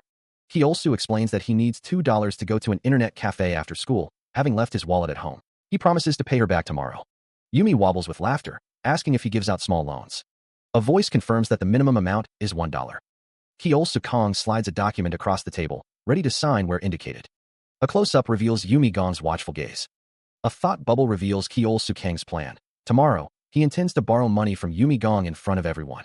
A question hangs in the air. Is he really going to borrow money? Another voice wonders what for. Kong thinks to himself that if they see him borrowing money from Yumi Gong. A hand presses down on the signature area of the document. The lender is Yumi Gong, and the borrower is Kong. Yumi Gong hands Kong the money, and he thanks her. Yumi Gong sighs, relieved to have completed the transaction. She thinks to herself that she got another customer and looks forward to doing business with him again. Yumi Gong thinks to herself that she is going to go to the bathroom today. Kong is greeted by someone. Someone questions why he borrowed money from her, stating that she's dangerous. He overheard a hushed conversation. One student asked if the others had heard the rumors. Another confirmed that they were pretty bad. Kang's classmate wondered how bad the rumors could be. The other student simply responded, well. The student explained that Yumi Gong collects from people who don't pay her back on time. The unnamed woman added that she heard Yumi even takes people's clothes or things as payment. The student reasoned that there must be a reason why Yumi Gong can lend people lots of money at a time. The unnamed woman agreed. The unnamed woman warned Kyosu, explaining that they were worried about him. Kyosu wondered if everything would be okay if he just paid her back on time. The student asked what he meant. The unnamed woman stated that if he paid her back on time, there wouldn't be any issues. She admitted that something still felt off about Yumi Gong. The student warned that Kyosu was getting himself mixed up with someone who lives that life. The unnamed woman added that if the rumors are true, then yeah. The student asked if Kyosu had actually seen Yumi. The unnamed woman asked if he was hanging out with the bad people. Kyosu responded with a confused huh. The unnamed woman admitted that she hadn't seen it for herself, but that Semi's elementary school friend told her about it. The unnamed woman shouts, emphasizing her point. Kong looks on, listening intently. She continues, adding a yet to her statement. Kong asks if she can tell him more. The unnamed woman questions who this elementary school friend is. Kong and another student react with surprise. The unnamed woman admits she doesn't know her name, wondering why Kong is asking so many questions. Another student mentions that they've also heard rumors about Yumi, but they're very different. Kong, listening to the student, asks what he heard exactly, based on what he's telling him now. The student threatens to make up some rumors about Kong, too. The unnamed woman expresses her surprise. Kong realizes something.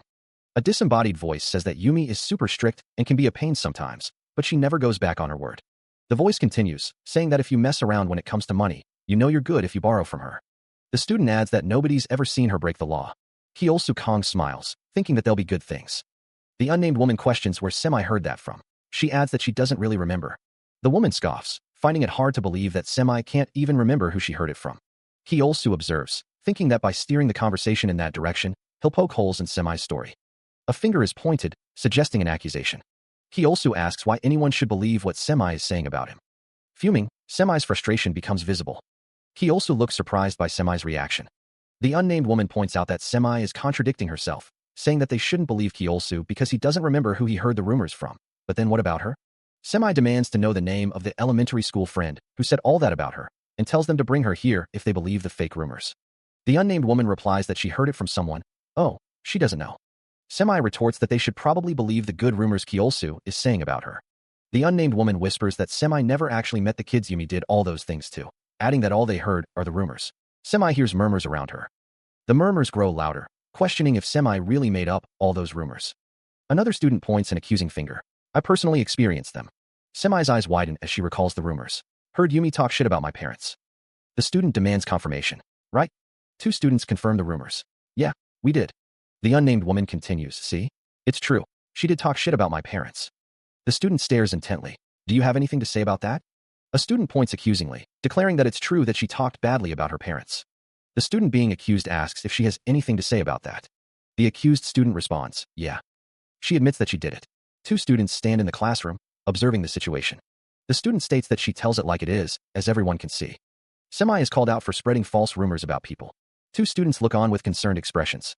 Youngmin is asked about the rumor of her cheating. Minhee is questioned about the rumor of buying new shoes with class funds. Youngmin retorts that Minhee must be having a hard time clearing her name after the rumors spread. Minhee looks surprised by the accusation. Semi is accused of starting the rumors. The students stand in the classroom, the tension palpable. Minhee asks who is accusing her. Youngmin demands evidence. Semi and another student look on. Minhee reminds Youngmin that she was told that Youngmin cheated on a pop quiz. Youngmin says that Minhee was the one who told her that Minhee bought shoes with the class funds. Minhee is shown floating in space. Minhee falls. Minhee yells that Yumi insulted her parents. She explodes, her voice cracking as she accuses Semi and Youngmin of talking behind her back and, worse, insulting her parents. The accusation is punctuated with a yell. She continues, her tone rising, calling Yumi a mean bitch and declaring that Yumi is worse than trash, punctuated with another yell. Huffing, Minhee struggles to contain her rage. Youngmin quietly concedes, you're right. Semi admits, I guess I was a little mean. Tears welling in her eyes, Youngmin begins to sob. Semi retorts, her voice sharp, I wouldn't have had to if you had just paid me back on time. Youngmin, her voice laced with regret, whispers, still, no matter how overdue your payment was, I shouldn't have. More tears stream down Jungmin's face as she clutches her chest. Youngmin cries out, wah? I'm sorry. Semi thinks to herself, the hell? Semi's already been trying to weasel her way out of paying Yumi back, but now she's spreading. Semi continues her internal monologue. Rumors about Yumi, too? Is she trying to turn Yumi into an outcast? How many times has she done this already? Talk about being a bitch. With a sudden burst of speed, Minhee dashes away from the group. The door slams shut, the sound echoing through the classroom. Someone remarks that she had it coming. Sobbing, Minhee is surrounded by her classmates. She doesn't know what to believe anymore. Tears stream down her face as she struggles to contain her sobs. A single tear traces a path down Minhee's cheek, reflecting the turmoil within. She gasps for air, her chest heaving with each sob. The school motto looms in the background. It's not over till it's over. Meanwhile, Minhee and Kyeol Sukong sit together at the bus stop, a silent tension hanging in the air. Kyeol Sukong tosses a drink towards her, offering a silent gesture of comfort. Here. He holds the drink, his expression a mix of concern and understanding. Kyeol Sukong offers the drink, saying, a small token of my gratitude. It all worked out thanks to you. A close-up shows the drink in Kyeol Sukong's hand. Minhee accepts the drink, a faint smile gracing her lips. I never thought I'd get a free drink out of you. She offers a bit of advice, saying that she knows how to give people gifts, too. Kyeol Sukong nods, replying, yeah. He admits that it makes him wonder. He reflects on the impression of Minhee he had in his mind, admitting he'd gotten her all mixed up with the Yumi in his memories, though he gets the feeling he's misjudged the girl in his memories as well. He wonders how many people he's gotten all wrong in his previous lives. Kyeol Sukong thinks to himself that he hasn't come up with a plan to save the world yet this time. He thinks that he at least got to do something good for a friend in need.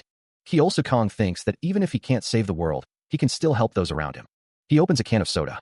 Kyeol Sukong thanks Minhee for the drink. Kyeol Sukong and Minhee hold up their drinks. They say cheers. They take a drink. He seems surprised by something. Minhee asks why Kyeol Sukong suddenly jumped in. Kyeol Sukong takes a swig from his drink. He thought it would sound like excuses if she said all those things herself. Didn't they agree to use her reputation as a model student? Kyeol Sukong continues, just cause she's defending him and pointing out the holes in Semi's argument. Kyeol Sukong wonders if she really thought everyone would be like that. Kyeol Sukong asks if Minhee really thinks what she says means much to the kids in their class. Oh, I guess all those awful rumors about Yumi must not be true. And just believe her? Minhee responds, with her and her model student reputation, she guesses it might. Minhee continues, but she's still a loner. A bookworm whose only friend is Taiku. She never says a word to anyone and has no social skills. Also a model student, sure. Kyeol Sukong explains that to make sure his problem was completely solved, he had to step in and expose Semi for making up the rumors himself. Kyeol Sukong sets his drink down on the bench. Minhee says she used to be close to Semi, so it wouldn't be weird for her to know these things about her. Minhee continues, and frankly, when he came up to her with a little swagger, telling her he had a solution, well, it kinda. Kyeol Sukong gestures with an open palm, his expression one of surprise. Minhee smiles, thinking she wants to punch him in the face. Minhee exclaims, so surprise. A thumping sound is heard nearby. Kyeol Sukong sips from a can, thinking that Yumi is still better than him at dealing with people. Minhee thinks that she clearly anticipated how things would play out from that bit of advice she gave him. She also thinks that because he is a boy, if he kept standing up for her. Minhee says that the class might think he had another motive. Minhee points her finger, saying, that you. Kyeol Sukong thinks that I.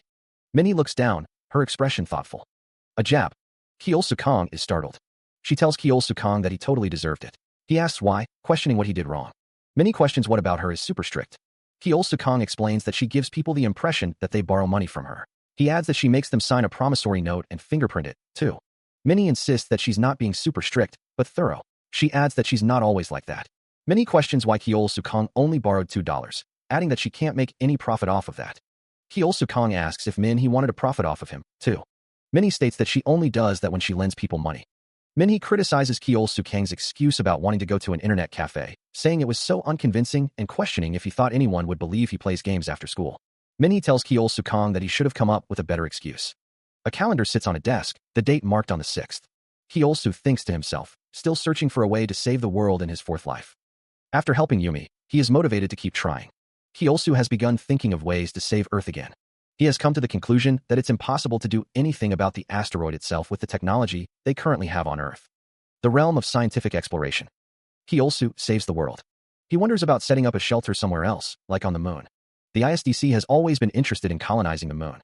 To use their natural satellite as an outpost for deep space exploration, to extract rare resources, and to produce unique alloys in a low-gravity environment. However, the moon seems to be thinking. The plan never materialized because it just cost too much money. So if he presents the ISDC with an effective solution, a base on the moon might become a reality, but the technology needed will probably be very hard to develop. How long can humans survive on the moon? The moon's gravity is about 1/6 of Earth's. 3-year-old Kyeol Su born on Earth versus 3-year-old Kyeol Su born on the moon. Studies have long shown that low gravity causes muscle and bone loss. 10 years later, Kyeol Su is noticeably lanky. If children were born on the moon, would they grow up to be healthy? Overgrowth due to low gravity can cause complications from chronic organ hypertrophy and muscle damage as a result of rapid bone expansion. Bone fractures are also a risk due to a weak bone structure formed in low gravity. It's impossible to be sure how long humans will be able to live on the moon without sustaining damage. Then maybe it's better to build a shelter. In a space station, Kyeol Su considers his options. Then, he thinks he should build something like he did for his project. No, at the end of his third life? No, it's hard to build a space shelter like that and still check all the necessary boxes.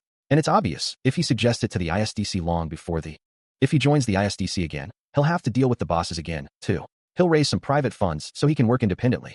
Then he can build the space shelter however he wants. He raises a pencil, a spark of inspiration igniting in his eyes. The text declares that building a space habitat isn't an impossible dream with today's technology. A detailed illustration of a space habitat fills the panel. He wonders about the cost, initially estimating $10 billion, but quickly dismissing it as too low. Kyeol Su types on his keyboard, considering a budget of $100 billion. The screen flashes as he finds the information, but the download is slow. Kyeol Su's eyes reflect the glow of the screen as he waits. The screen reveals a staggering estimate. $1 trillion, the cost of Island 1.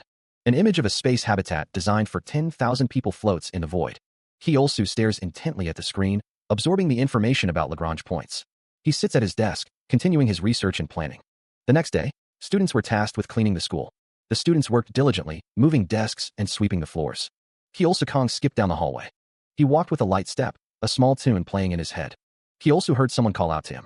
Taiku Kim approached, a gasp escaping his lips. Taiku, catching his breath, asked, "Can I ask you something?" Kyeol Su tilted his head, a curious expression on his face. "Tech? Well, this is new." He thought to himself, "Now that I think about it, I rarely talk to Taiku first." Taiku continued, "Say I want to build a space habitat. What do you think is the most realistic way to go about doing it?" He considered that he should approach him more often in the future. Kyeol Su, surprised by the question, responded, "Why were you asking about that tech all of a sudden?" Taiku pressed on, "Have you decided to do that tech now?" He continued, "Wow, you really do change your tech tree real fast. You sure you're not going to change your mind and give up on this one halfway through as well?" Kyeol Su replied, "I won't as long as." A girl tells another to move it, stating that nothing major happens. A student tells another to come here, saying there's still a chance they might. He asks what scale Kyeol Sukong has in mind. Taiku Kim asks if he's thinking of a bishop ring, as a sketch of one is shown. Taiku Kim wonders if he's thinking of a McKendree cylinder, as a sketch of one is shown. Kyeol Sukong says neither. Kyeol Sukong says something much smaller, stating that those two types are pretty much impossible to build. Taiku Kim tells him to let him see that. He says he'd be happy with something that can hold just 10,000 people, he thinks. It would be great to build something bigger, but it's better to start with something small. He's thinking along the lines of Island 1, as a sketch of one is shown. Kyeol Sukong wonders if he's thinking of Kolpana 1, as a sketch of one is shown. Someone says, "Whoa, he sucks at drawing." They ask what that's supposed to be, a croissant. Island 1 design, as a sketch of one is shown.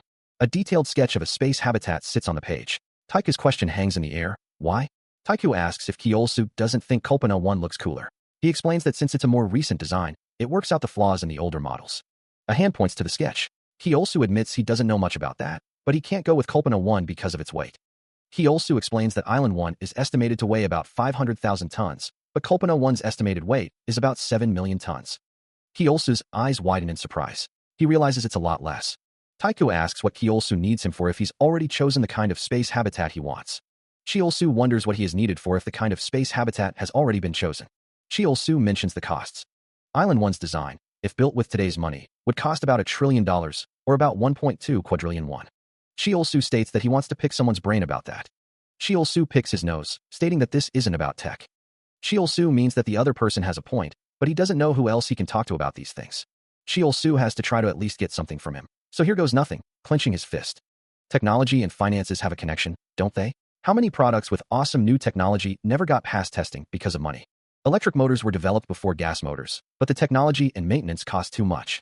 The original light bulbs overheated and burn out too quickly to be sold. Only after Edison made some improvements was it finally commercialized.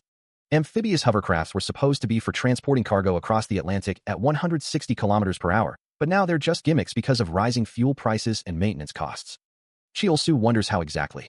He asks if they want to build this habitat. The illustration shows the initial step, establishing a base on the moon, using parts that have been stockpiled there.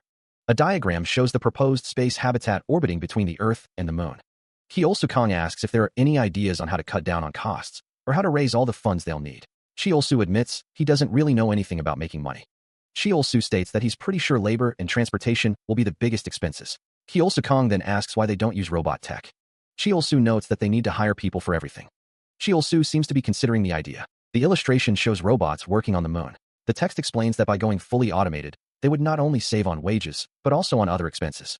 Kyosu points out that they wouldn't like sending workers to the moon, building dormitories for them, and providing food. He chuckles, asking if that wouldn't save a lot of money. Kyosu calls him little. Kyosu adds that besides, transporting parts to and from the moon isn't going to be cheap. Kyosu continues, stating that if they can only come up with tech that can reduce the transportation costs, it would be cheaper to send finished products directly to the habitat from Earth instead of going through the moon. The illustration shows a direct route from Earth to the space habitat, bypassing the moon. The text explains that rockets are out of the question, and it'd be way cheaper to send supplies from the moon base instead of launching from Earth, as each launch costs $10,000 per kilogram.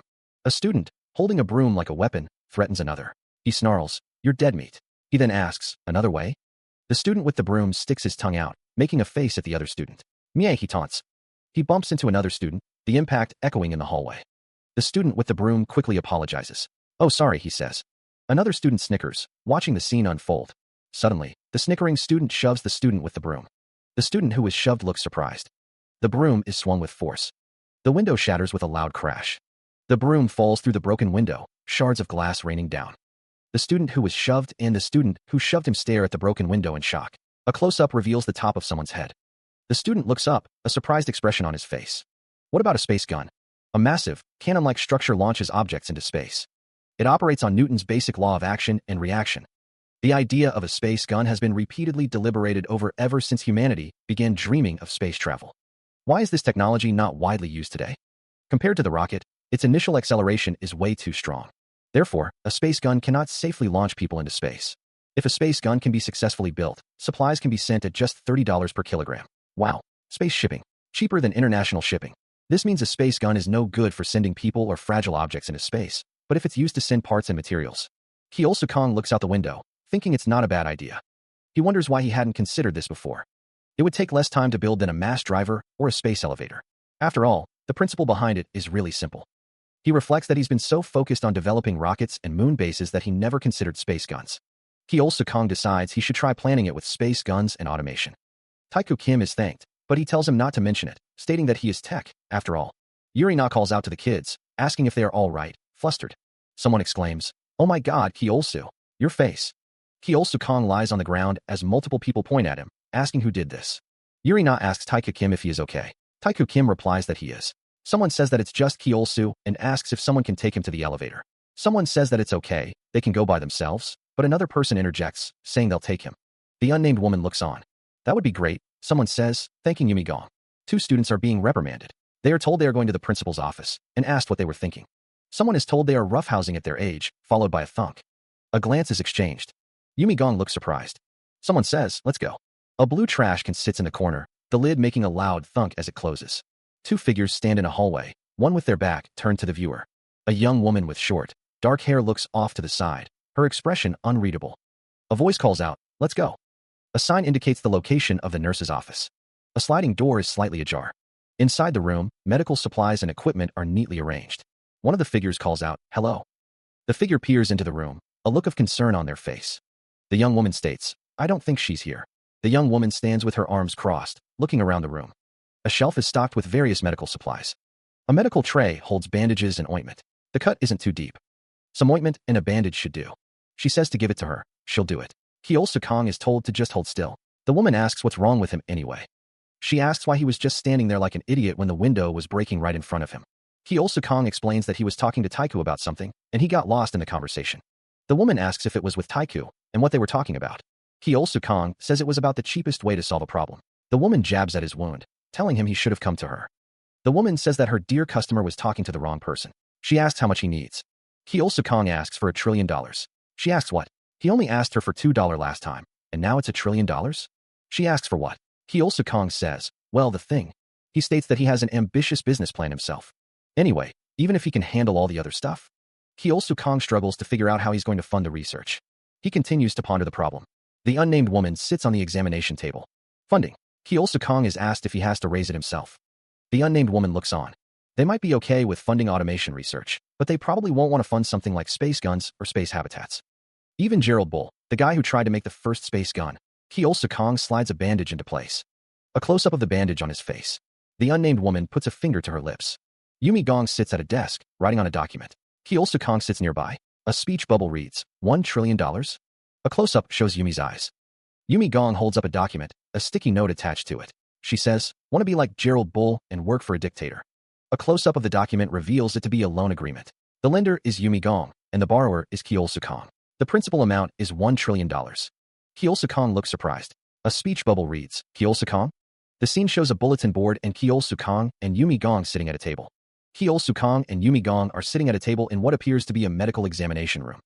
20 years later, the KNG Space Development and Space Gun Research Institute stands tall. A speech bubble reads, the prototype is ready for testing. A man yells in front of the space gun, vacuum level stable, clear out. You don't want to be anywhere near this thing when it shoots. Two men discuss the space gun. One says, wow, I know we made it, but look at the size of that thing. Honestly, I thought they were crazy when they said we were going to build a space gun. The other replies, same here. I thought the CEO was the biggest nut job in the world. Two men stand in front of the space gun. One says, believe it? If this space gun works, space will basically be. The rocket stands tall, a gleaming monument to ambition. A voice echoes, declaring it like our front yard. Another voice adds, it will be the start of a new space age. The rocket, emblazoned with the letters KNO, pierces the sky, a testament to years of planning and dedication. A technician reports, the compressed hydrogen is fully charged, commencing stage 2 gas pressurization. The technician requests something, her voice tight with anticipation. Kyeol Sukong stands in the control room, arms crossed, observing the culmination of his life's work. A close-up reveals the intensity in Kyeol Sukong's eyes, magnified by his glasses. He is focused, determined. Two technicians monitor the data streams, their fingers flying across the keyboards. The air crackles with nervous energy. A technician glances up, her expression a mixture of hope and apprehension. Kyeol Sukong's face is etched with a mixture of anxiety and anticipation as the final moments tick away. A voice announces, starting the 3-second. Another voice shouts, countdown for ignition. The final seconds echo, 2, 1. A cacophony of alarms blares as the scientists monitor the launch sequence. Piston ignition complete, one shouts. The pressure on the compressed hydrogen continues to increase. The pressure gauges climb, reaching 4,400 atm, then 4,600 atm. A low murmur fills the control room as the team watches the tower, smoke billowing from its peak. Someone questions. The murmuring intensifies. A scientist, his brow furrowed with concern, voices his unease. Something's off. A system alert flashes, target levels reached. He steels himself, attempting the first launch. Boom. The sound rips through the air as an explosion rocks the facility. Debris rains down, a chaotic storm of twisted metal and shattered concrete. The force of the blast sends fragments hurtling in every direction. Cheol-Su reels back, his face a mask of horror. Crash. His eyes widen in disbelief, the shock of the catastrophe etched into his features. A figure stumbles through a doorway, the sound of a crash echoing behind him. Kyosu's eyes widen as a deafening boom erupts around him. The force of the explosion reverberates through the air. A fiery inferno consumes the surrounding area. Kyosu lies sprawled on the floor, amidst the wreckage of the explosion. Dazed, Kyosu reaches up to adjust his glasses, his vision blurred. He winces, touching his head, feeling a throbbing pain. Kyosu's expression is one of shock and disbelief. He kneels on the floor, surveying the devastation around him. Other figures lie unconscious amidst the debris, victims of the blast. The world spins, the office now an inverted landscape of shattered glass and overturned furniture. He gasps for air, his lungs burning, face streaked with grime and blood. A sharp sound cuts through the ringing in his ears, and he snaps his head toward the noise. Staggering, Kyosu fights to regain his footing, the broken windows ahead offering a glimpse of the ravaged world outside. He glances around, trying to assess the extent of the damage, the silence broken only by the crunch of glass underfoot. Cracks spiderweb across the walls, a silent testament to the force that ripped through the building. Debris litters the ground, a landscape of twisted metal and shattered concrete bathed in an ominous red glow. Kyosu stands at the window, his back to the room, staring out at the apocalyptic scene unfolding before him. A plume of black smoke billows into the blood-red sky, and Kyosu curses under his breath, "Damn it." Elsewhere, the unnamed woman clutches her throat, her eyes wide with horror. A complete wreck. The rhythmic chop of helicopter blades fills the air as rescue teams converge on a nearby construction site, a beacon of hope amidst the devastation. Kyosu Kong, his arm in a sling, remarks that it's lucky no one died. He guesses that a space gun really is a dangerous thing. The unnamed woman states that it is because it discharges all of its energy at the launch point on Earth to blast a projectile into space. The room is in disarray, desks overturned and equipment scattered. A narration box explains that if a launch fails, it's no different from a rocket crashing back down to Earth and exploding. The unnamed woman looks on with a concerned expression. The unnamed woman asks what went wrong. The sound of clicking can be heard. Kyosu Kong says that everyone is incapacitated right now, so they'll need some time before they can look into it. The unnamed woman turns, stating that if it does, she can't say building a space gun makes much financial sense anymore. The unnamed woman states that she doesn't think something like this will happen again, because Kyosu Kong says he has a hunch based on the size and magnitude of the explosion. Kyosu Kong explains that right now, they're using pistons to push down and compress the hydrogen, which creates the explosion. The unnamed woman is sure he already knows this. The unnamed woman's hands are shown, with arrows pointing inward, and the word squeeze. The narration explains that you release the gas, and whoosh. This propels the projectile out of the barrel. He listens as the unnamed woman explains, "That's right, but I think there was a problem during the compression stage. Either there was a rupture in one of the pistons, or something else allowed air into the barrel. It made the compressed hydrogen combust, causing the explosion." Kyosu Kong walks away from the table, thinking aloud, "Why now? We've never had this problem before." The unnamed woman continues, "A part on the inside must have gotten worn out. We've been doing a lot of test launches with various projectiles. It's possible we might have exhausted a part or two." The unnamed woman asks Kyosu Kong, "Aren't you conducting inspections for things like that?" Kyosu Kong replies, "We are. We also have protocols for replacing certain parts." A worker is seen near the barrel. Kyosu Kong continues, "Like, how many launches we can do with the same barrel, or how often we need to replace the pistons. Then why did this happen?" The camera focuses on the barrel. The unnamed woman guesses, "My guess is that it's because of the short intervals between launches that may have made the parts wear out faster.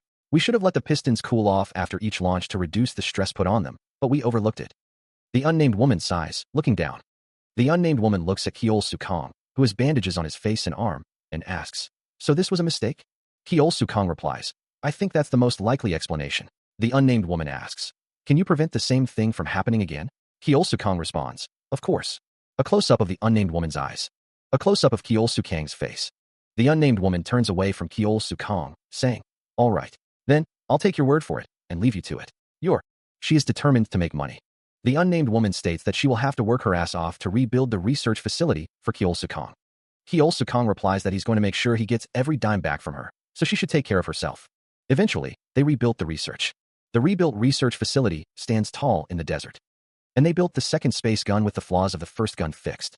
They resumed the trials. A desk is covered with documents and a coffee cup. A test launch of the space gun results in a boom. They conducted various test launches, each one accompanied by a deafening boom. A projectile whooshes through the air. After many test runs, a lot of the projectiles ended up burnt lumps of steel. A man watches the failed launch in dismay. But finally, the test model N-A257 is ready. The rocket has reached an altitude of 500 kilometers.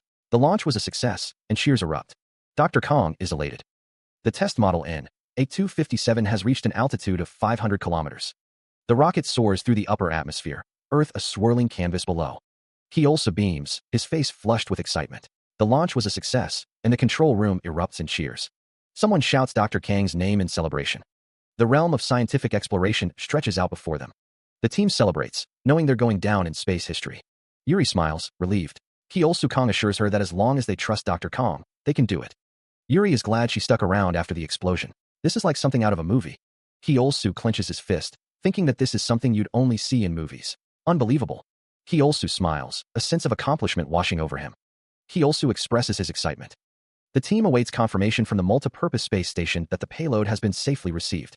The unnamed woman stands in the office, listening as someone says that humanity has discovered a new method of space travel. The team is thanked for making the launch possible. Dr. Kang is told not to be so humble, as the success is all because of him. The unnamed woman is told that she poured her heart and soul into this project. Someone expresses their excitement for the bonus checks. The team anticipates vacation days. Kyo-Soo smiles faintly. A rocket soars into the sky. The KNG logo is displayed. Dr. Kang is thanked for achieving something incredible and for managing to fire something into orbit with a space gun. Kyo-Soo asks how the payload is doing. Kyo-Soo looks at the monitor, a mixture of concern and disappointment etched on his face. The data displayed seems less than ideal. He mutters, "It looks like, A voice echoes through the facility, stating the obvious. You're going to need to make some improvements. The payload is shown tumbling through space, already breaking apart. Debris scatters in all directions, a testament to the launch's failure. The destruction continues, the payload now completely fragmented. The once pristine equipment is reduced to twisted metal and shattered components. Even the protective casing has failed, its contents spilling out into the void. The mission's objectives seem increasingly distant. Kyo-Soo Kang's expression is thoughtful as he considers the implications of the failed launch. His brow is furrowed in concentration. He speaks, a hint of resignation in his voice. I guess we can't launch precision instruments with the space gun, then. Kyo-Soo continues to review the data, his expression grim. A text bubble near him reads, I think it's going to need a little more work. Another states, right now, it looks like bulky objects are the only things that can survive hypersonic speed. Kyo-Soo Kang pauses, absorbing the information. He simply states, I see. The camera focuses on a hand tapping a keyboard, inputting commands, or reviewing data. The glow of the screen illuminates the scene. Kyo-Soo Kang lets out a sigh, the weight of the situation settling upon him. The task ahead is clearly significant. The camera lingers on Kyo-Soo Kang's face, his expression unreadable as he stares into the distance. The future of the project hangs in the balance. Kyo-Soo sits at his desk, the KNG logo visible on the wall behind him. A paper bag with a smiling face obscures Yumi Gong's face. Congratulations, she exclaims. Yumi Gong holds up the bag. I heard the MSS picked up the payload, she says. All your hard work is finally paying off. The bag reads, Smile Sandwich. Yumi Gong continues, Here, I got you a sandwich. I got it because the packaging was so cute. Yumi Gong walks through the office. So, can I start expecting the principal and interest on your loan soon? She jokes. Yumi Gong continues, Wasn't such a bad investment after all. I'm sure you're sick of the food here. We should be eating fancy on a day like this. She holds the sandwich bag, but we're both too busy. Still, don't make. Yumi Gong asks, Any plans this weekend? Let's get lunch. Yumi Gong stands near Kyo-Soo's desk. To celebrate, she says. Kyo-Soo, sitting at his desk, replies, Sure. Kyo-Soo smiles. Yumi Gong looks at Kyo-Soo. He is met with a concerned expression. Yumi Gong asks what's with his face, wondering what happened. Kyo-Soo asks how she could tell. Yumi states that it's written all over his face. Kyo-Soo grins, saying it's just this small issue. Kyo-Soo covers his face, but Yumi says it's actually a big issue. Kyo-Soo looks concerned. Kyo-Soo thinks it won't be possible to build the space habitat. Yumi stands in his office. Yumi looks up, listening intently. Yumi grips the sandwich bag, asking what he's talking about. Yumi waves her hand, sighing and asking Kyo-Soo to wait and sit down. Yumi asks what he's talking about, wondering if the MSS didn't retrieve the payload. She asks if that doesn't mean the project's a success. Kyo-Soo says they successfully launched a payload into low Earth orbit. Yes. Kyo-Soo states that to officially start building the space habitat, they're going to need to launch things even further, and he knows that. Yumi says that he said they needed to build the space habitat at Lagrange point L5, where it's the least affected by Earth's gravity, and that building the habitat there would reduce the cost of anchoring it in place. He walks into the room, where Yumi is already seated. The cargo was damaged during the process, and they've only managed to send it into low orbit. They don't have a way to solve this problem right now. Kyo-Soo stands near the table, lost in thought. Yumi looks up, a question forming on her lips. Does that mean? They sit across from each other at a table in front of the KNG logo. Yumi suggests, we invest more time and effort into improving the space gun. Kyo-Soo shakes his head, his expression firm. No, that's not an option. Yumi looks down, considering the possibilities. We can solve the problem if we. Her voice trails off. Won't have enough time. Yuri Na raises a hand, her expression questioning. Wait right now. She continues, suggesting a solution. Does that mean we can solve the problem if we invest more time and effort into improving the space gun? Yuri and Cheol-soo sit across from each other at a round table in a modern office. Cheol-soo, his brow furrowed, firmly states, "No, that's not an option." Yuri's expression is thoughtful as she considers the situation. She pauses, a sense of urgency in her voice. "We won't have enough time." Yuri's eyes narrow, her tone sharp. "What do you mean we won't have enough time? I don't remember giving you a deadline." She leans forward, pressing her point. "You've just managed to successfully launch stuff into space. Isn't it a waste to give up now?" Cheol-soo sits at the table, silent for a moment before responding. "No." Cheol-soo clenches his fist, his voice strained. "Don't have enough time to solve the problem before the asteroid." He looks to the side, a bead of sweat trickling down his face. Yuri sits at a table, looking at Cheol-soo. Yuri's expression is serious. Yuri asks about asteroids, then rambles, remembering something she told Cheol-soo a long time ago. Cheol-soo raises his hand, looking awkward and stiff as he asks if she knows about automated construction in space, like autonomous robots. Cheol-soo thinks he should start working on that instead, as he's been meaning to anyway, after he made enough headway with the space gun. Yuri says, "So?" Cheol-soo supposes Yuri is going to fund that research. Cheol-soo replies, "Well, of course." Yuri looks to the side, thinking about the space gun. Cheol-soo's face is shown close up. Yuri stares. Cheol-soo looks on with concern. Below, Yuri lets out a groan. Yuri rests her head in her hands, sighing. She thinks to herself, "I'm your fat cat and a complete pushover." From above, Yuri states, "I think constructing the space habitat with the ISDC's help is the best alternative we have."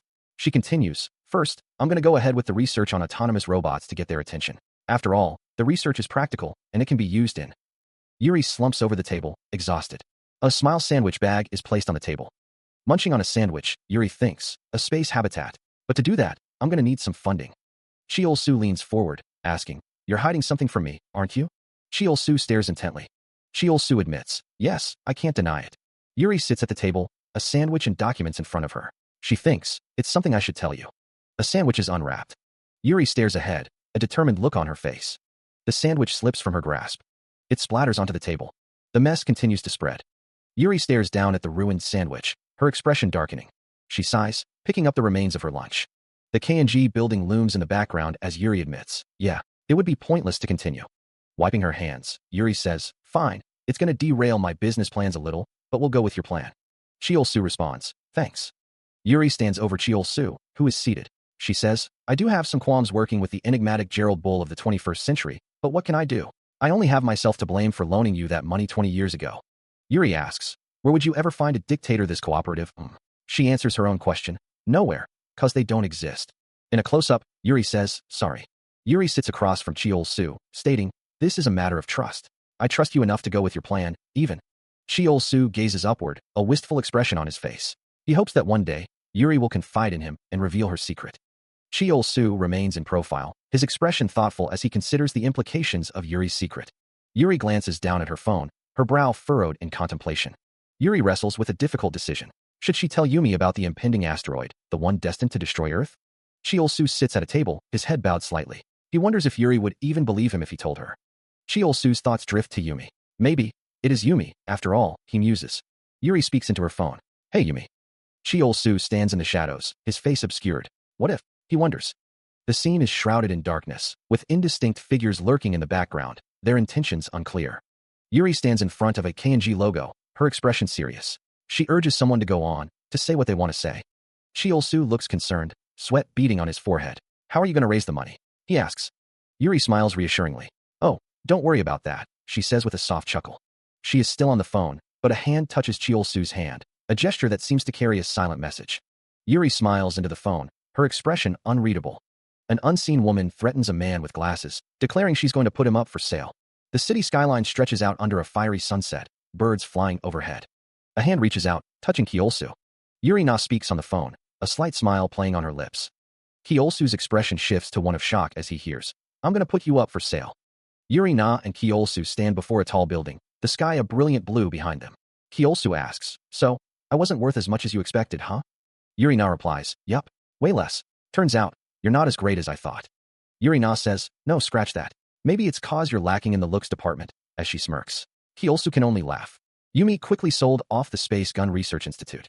Fortunately, there were enough buyers interested in the research. After they had read about the successful payload launch to the MSS, they all wanted a piece of the new space gun industry.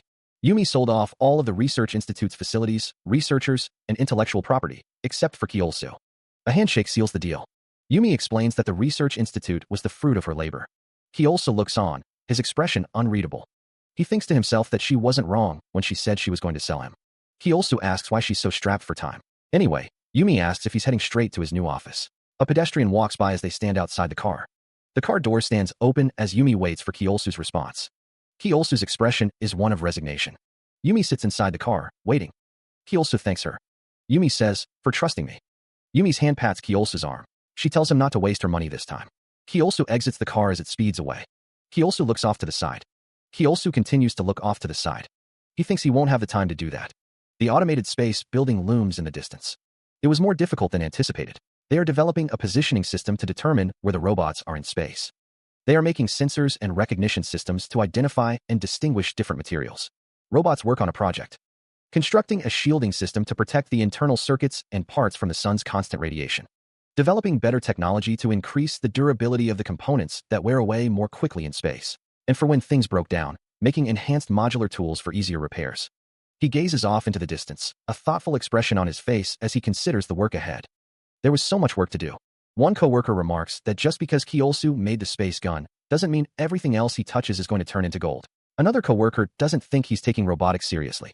The first coworker agrees, stating that fully automated construction isn't even possible on Earth yet, so how is he going to do it in space? Crouching nearby, Yumi Gong overhears the conversation, realizing how little Kyosu knows about the field.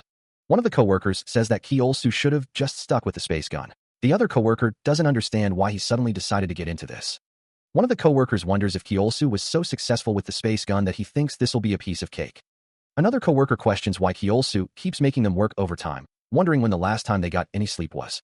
Meanwhile, Yumi startles the two coworkers. Yumi's expression is serious. Yumi greets them with a "Good evening, ma'am." One of the coworkers gulps, thinking that Yumi makes it sound like he doesn't belong here, and admits he is a little. Obviously, she beams, declaring that she's there to see everyone, as it's the least she can do since they've all been working so hard. Yumi expresses her gratitude for their efforts, then notices the time. She suggests they all go home for the day. Someone says they'll tell Dr. Kong. The elevator doors open. Yumi's expression hardens. A man stands in a lab, surrounded by robotic arms. Her eyes narrow with a glare. Kyosu Kong approaches Yumi, questioning the workplace atmosphere and why she isn't keeping her employees in check. The robotic arms clack in the background. Yumi walks down a hallway. Someone thinks. A man states that they're ready for the first test. He gestures towards the whiteboard, which is covered in diagrams and notes. Kyosu Kong says to Yumi Gong, "Take a look at this. Our biggest problem." Yumi listens intently as Kyosu continues, "Was how to get the robotic arm in place, keep it stable." Yumi Gong considers the problem, and get it to move with precision. But no amount of tweaking ever gave me the necessary results, she thinks. Yumi sighs, right? I guess it's my job to supervise the employees. It goes to show that too much is just as bad as too little. So I decided to go back to the beginning and brainstorm from there. And when I did, a figure sits in front of a bank of monitors, watching the robotic arm's progress. It's within the target range. Now proceeding with the welding, the figure thinks. The plasma arc welder ignites, bathing the area in a brilliant light. He looks up, his expression unreadable behind his glasses. The plasma arc welder initiates its operation. A brilliant light emanates from the arc formation. Kyosu observes the process with a focused expression. His gaze remains fixed on the welding operation. Robotic arms precisely manipulate the plasma arc welder, sparks flying as they fuse the metal plates. The welding process concludes, and the robotic arms begin restoring the welder to its original position. Kyosu watches with satisfaction. Wow, we did it. Kyosu grins, confident in their success. We've managed to come this far without a hitch. I know we're going to pull the rest off, too. You can bet on it. The monitors display the completed weld. A team member reflects on the achievement. To be honest, I don't get why everyone's so hyped when all we did was weld 2 metal plates. Another team member responds, just the first test. When we start improving on this tech, we'll be able to build structures in space one day. A third team member adds, do you really think so? Dr. Kong used to research space guns. After making some headway in that, he immediately jumped to autonomous construction robot research. Does he even remember? A man holds a coffee, stating that no one really gets it. The team discusses why Kyosu Kong is doing what he is doing. One suggests that he wants to build a space habitat. Another asks if that is his ultimate goal. A third replies that he is an amazing man, for sure. Kyosu Kong is trying to make something. He's only read about it in books. A phone buzzes on the desk, displaying an incoming call from Yumi. Kyosu Kong glances at the ringing phone. The caller insists he pick up, daring him not to ignore the call. Kyosu Kong answers the phone. He greets Yumi. Yumi asks what he wants to hear first. The good news is displayed on a tablet. Yumi asks if he wants to hear the good news or the bad news. Kyo Sukong listens intently to Yumi on the other end of the line. The ISDC building stands tall against a partly cloudy sky, a symbol of progress and innovation. A sign declares the good news. The ISDC logo, a stylized globe and arrow, represents the organization's mission. A text box reveals that the ISDC expressed an interest in autonomous construction robot research. The older man, his brow furrowed in thought, wonders if it's possible to use this technology to repair satellites in space. The two men sit across from each other at a long conference table, the silence thick with unspoken concerns. Kyo Sukong, his expression serious, reflects on the situation. The text reveals that they had no interest in building a space habitat, but were more interested in using the technology elsewhere. Still, a part of Kyosu understood why. The text explains that Kyosu was currently oblivious to Rama's threat, so they would see no need for a massive space habitat. The older man sits at his desk, seemingly unaware of the looming danger. Kyosu thinks to himself that he shouldn't expect too much from the start, and that he should focus on building a connection with them first. The older man states that it is possible, as long as the repairs do not involve minuscule components. Kyosu thinks that eventually, even that would be possible. The text reveals that the ISDC would require further research. If they were to use the robots immediately, how precise will they be? The older man speaks, his expression thoughtful. Kyo Sukong replies, they might be a little rough around the edges, but they'll be able to do anything a person can do by hand. Of Brahe's eye. The older man leans back, exhaling softly. That should be more than enough. The older man continues, then, can we start working together immediately? We need your technology for something urgent. Kyo Sukong adjusts his glasses. I'm sure you've heard properly. Kyo Sukong expresses his understanding with a simple, oh. Kyo Sukong asks, do you mean the space telescope orbiting at Lagrange point L2 between the Sun and Earth? A view of the space telescope in orbit. A close-up of the telescope reveals its complexity. It hasn't even run out of propellant yet. The older man explains, we know it needs repairs, but it's simply too far away for humans to reach. But we don't want to give up on it yet. That's why we contacted you. The two men sit across the table from each other, the fate of the telescope hanging in the balance. Kyo Sukong listens intently, his expression unreadable as the older man awaits his response. He felt he needed a better grasp of the situation first.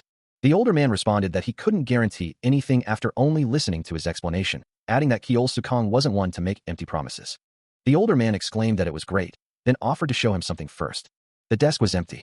Kyo Sukong wondered where the remote went, beginning his search.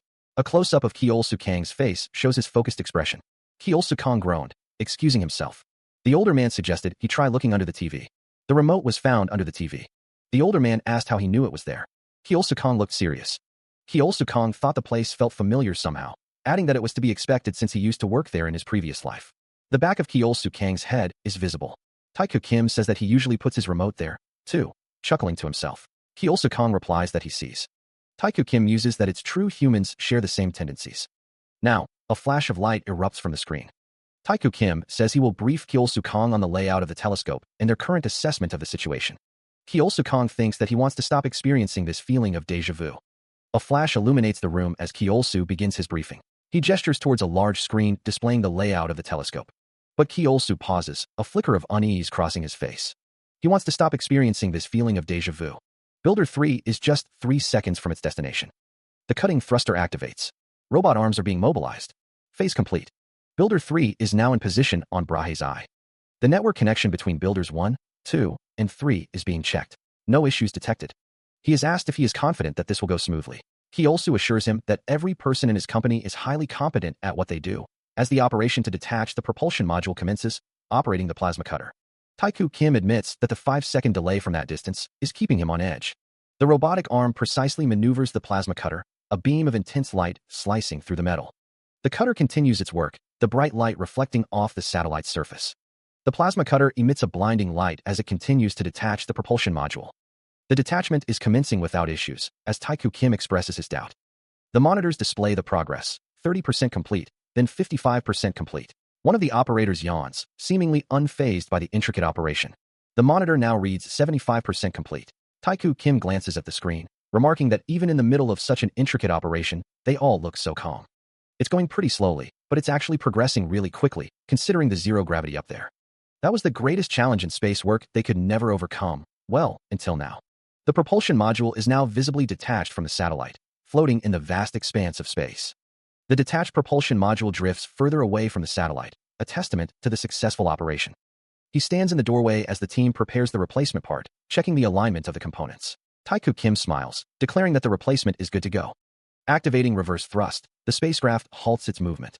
The robotic arms switch, preparing to secure the part. Transitioning from maneuvering mode, the robotic arms enter securing mode. The builders reach for the target, their metallic fingers extending. The part is now in position, secured by the robotic arms. Checking the alignment with the main body, the robotic arms make fine adjustments. Clack, clack. The margin of error is 900 nanometers, then 800 nanometers, and finally 950 nanometers as the team monitors the progress. The woman at the console observes the readings, noting the measurement at 800 nanometers. The system reports that the measurement is complete. Taeku Kim reviews the data, confirming that the margin of error is about 1 micrometer. He mutters that it is good. Kiol Sukong activates the plasma arc welder, preparing for the final attachment. The plasma arc welder emits a bright light as it begins its work. The spacecraft drifts in the void, awaiting the final connection. The spacecraft is seen from a distance, the repair robots still attached. The attachment is complete, the new part now integrated into the spacecraft structure. Kiolsu celebrates, exclaiming his excitement and congratulating Kiol Sukong on his success. The system disengages the robots, their task now finished. Yumi Gong gasps, calling out to Dr. Kim in surprise. Semi grabs the unnamed woman's arm, a look of alarm on her face as she asks what is happening. Semi is not having a good time. Chiol-su asks what she is doing here, stating that they are drowning in work. He swears he is too embarrassed to even look the other teams in the eyes. Chiol-su grabs the unnamed woman's arm, declaring that it is not over yet and that she is coming with him. The unnamed woman cries out, not wanting to go and asking Dr. Odlai for help. The unnamed woman asks for help. Chiol-su and the unnamed woman stand together. Taeku Kim asks Kiol Sukong if he knows Dr. Kong from the engine development team. Kiol Sukong replies that he does, stating that they went to school together. He asks if Taeku Kim doesn't mind him asking. The damaged propulsion system has been collected. Builders 1, 2, and 3 are disengaging from Brahe's eye. The space station floats in the dark expanse of space. The repair is complete. The team cheers in the control room. The team exclaims that they did it. What a relief. However, it is not over yet. Kiol Sukong states that they have to test. He stands with Dr. Taeku Kim, listening to someone off-panel. The director speaks, praising their efforts. The director continues, admitting he underestimated Kiol Sukong and his research institute. Dr. Taeku Kim and Kiol Sukong shake hands. The director asks if they can call on them again for similar matters in the future. The director says the results are far better than he expected. The director adds that the results are astounding for other satellites as well. The unnamed woman speaks, looking stern. The unnamed woman warns them not to come back here straight away, and to stick around and promote their robots. She tells them to call her whenever they need her. She adds not to forget to ask them to spread the word about their robots. The sound of something hitting echoes. A speech bubble asks them to recommend them to the other departments of the ISDC as well. Kiol Sukong says it would be his pleasure. Kiolsu says it would be his pleasure. He was actually going to ask them to call whenever they needed assistance. The man asks that they recommend them to the other departments of the ISDC as well. Kiolsu and Taeku Kim shake hands. Costs must be a concern since they are a private institution. Still, he doubts they'll even need him to spread the word for them. Taeku Kim says that Kiolsu has demonstrated his technological prowess to everyone at the ISDC. He is sure a recommendation from a colleague would hold more sway than a review from anyone outside the ISDC. Taeku Kim acknowledges that Kiolsu has a point, and that he understands. He'll recommend him to his colleagues, and tell them that he's the man to call for any problems in space. Kiolsu asks him to please do so. Taeku Kim also offers his assistance, and Kiolsu says he shall do his best. McDowell appeared to have kept his promise. Their requests included developing maintenance robots for space stations, restoring dead satellites, and gaining permission to use the Institute's control system for development on the Moon or Mars, and the like. But just like last time, no one wanted to use the technology in the way he wanted. Still, they were excellent opportunities to showcase his technology and build up the credibility of his research, and strengthened his ties with the ISDC. However, Dr. Kong is startled by someone calling his name. He responds, asking what it is. The other person says that Dr. Kong called them here. He realizes he did, and tells them to hold on. He begins to rummage through his things. Dr. Kong realizes that the ISDC should have contacted him by now. He noticed the memo stuck to his phone, the one that confirmed the asteroid's deviation from its projected path. The phone sat silently on the desk, a stark reminder that they should be knee-deep in evacuation planning by now. Why weren't they clamoring for his help? He thought he'd proven his worth publicly, showcasing technology that could save them all. So why the silence? Dazed, Kiol Sukang's mind wandered back to a different time. The memory was vivid, a stark contrast to the current crisis. A woman, bathed in the fiery glow of ambition, demanded, "Make them give you more projects." Her voice echoed with a ruthless promise. "You're dead meat if you don't pay me back." Snapping back to reality, Kiol Sukong bolted upright. He muttered, "I can't just sit around and wait." The ISDC building loomed in the distance, a symbol of both hope and frustration. An older man, his face etched with concern, asked, "So, what brings you here today?"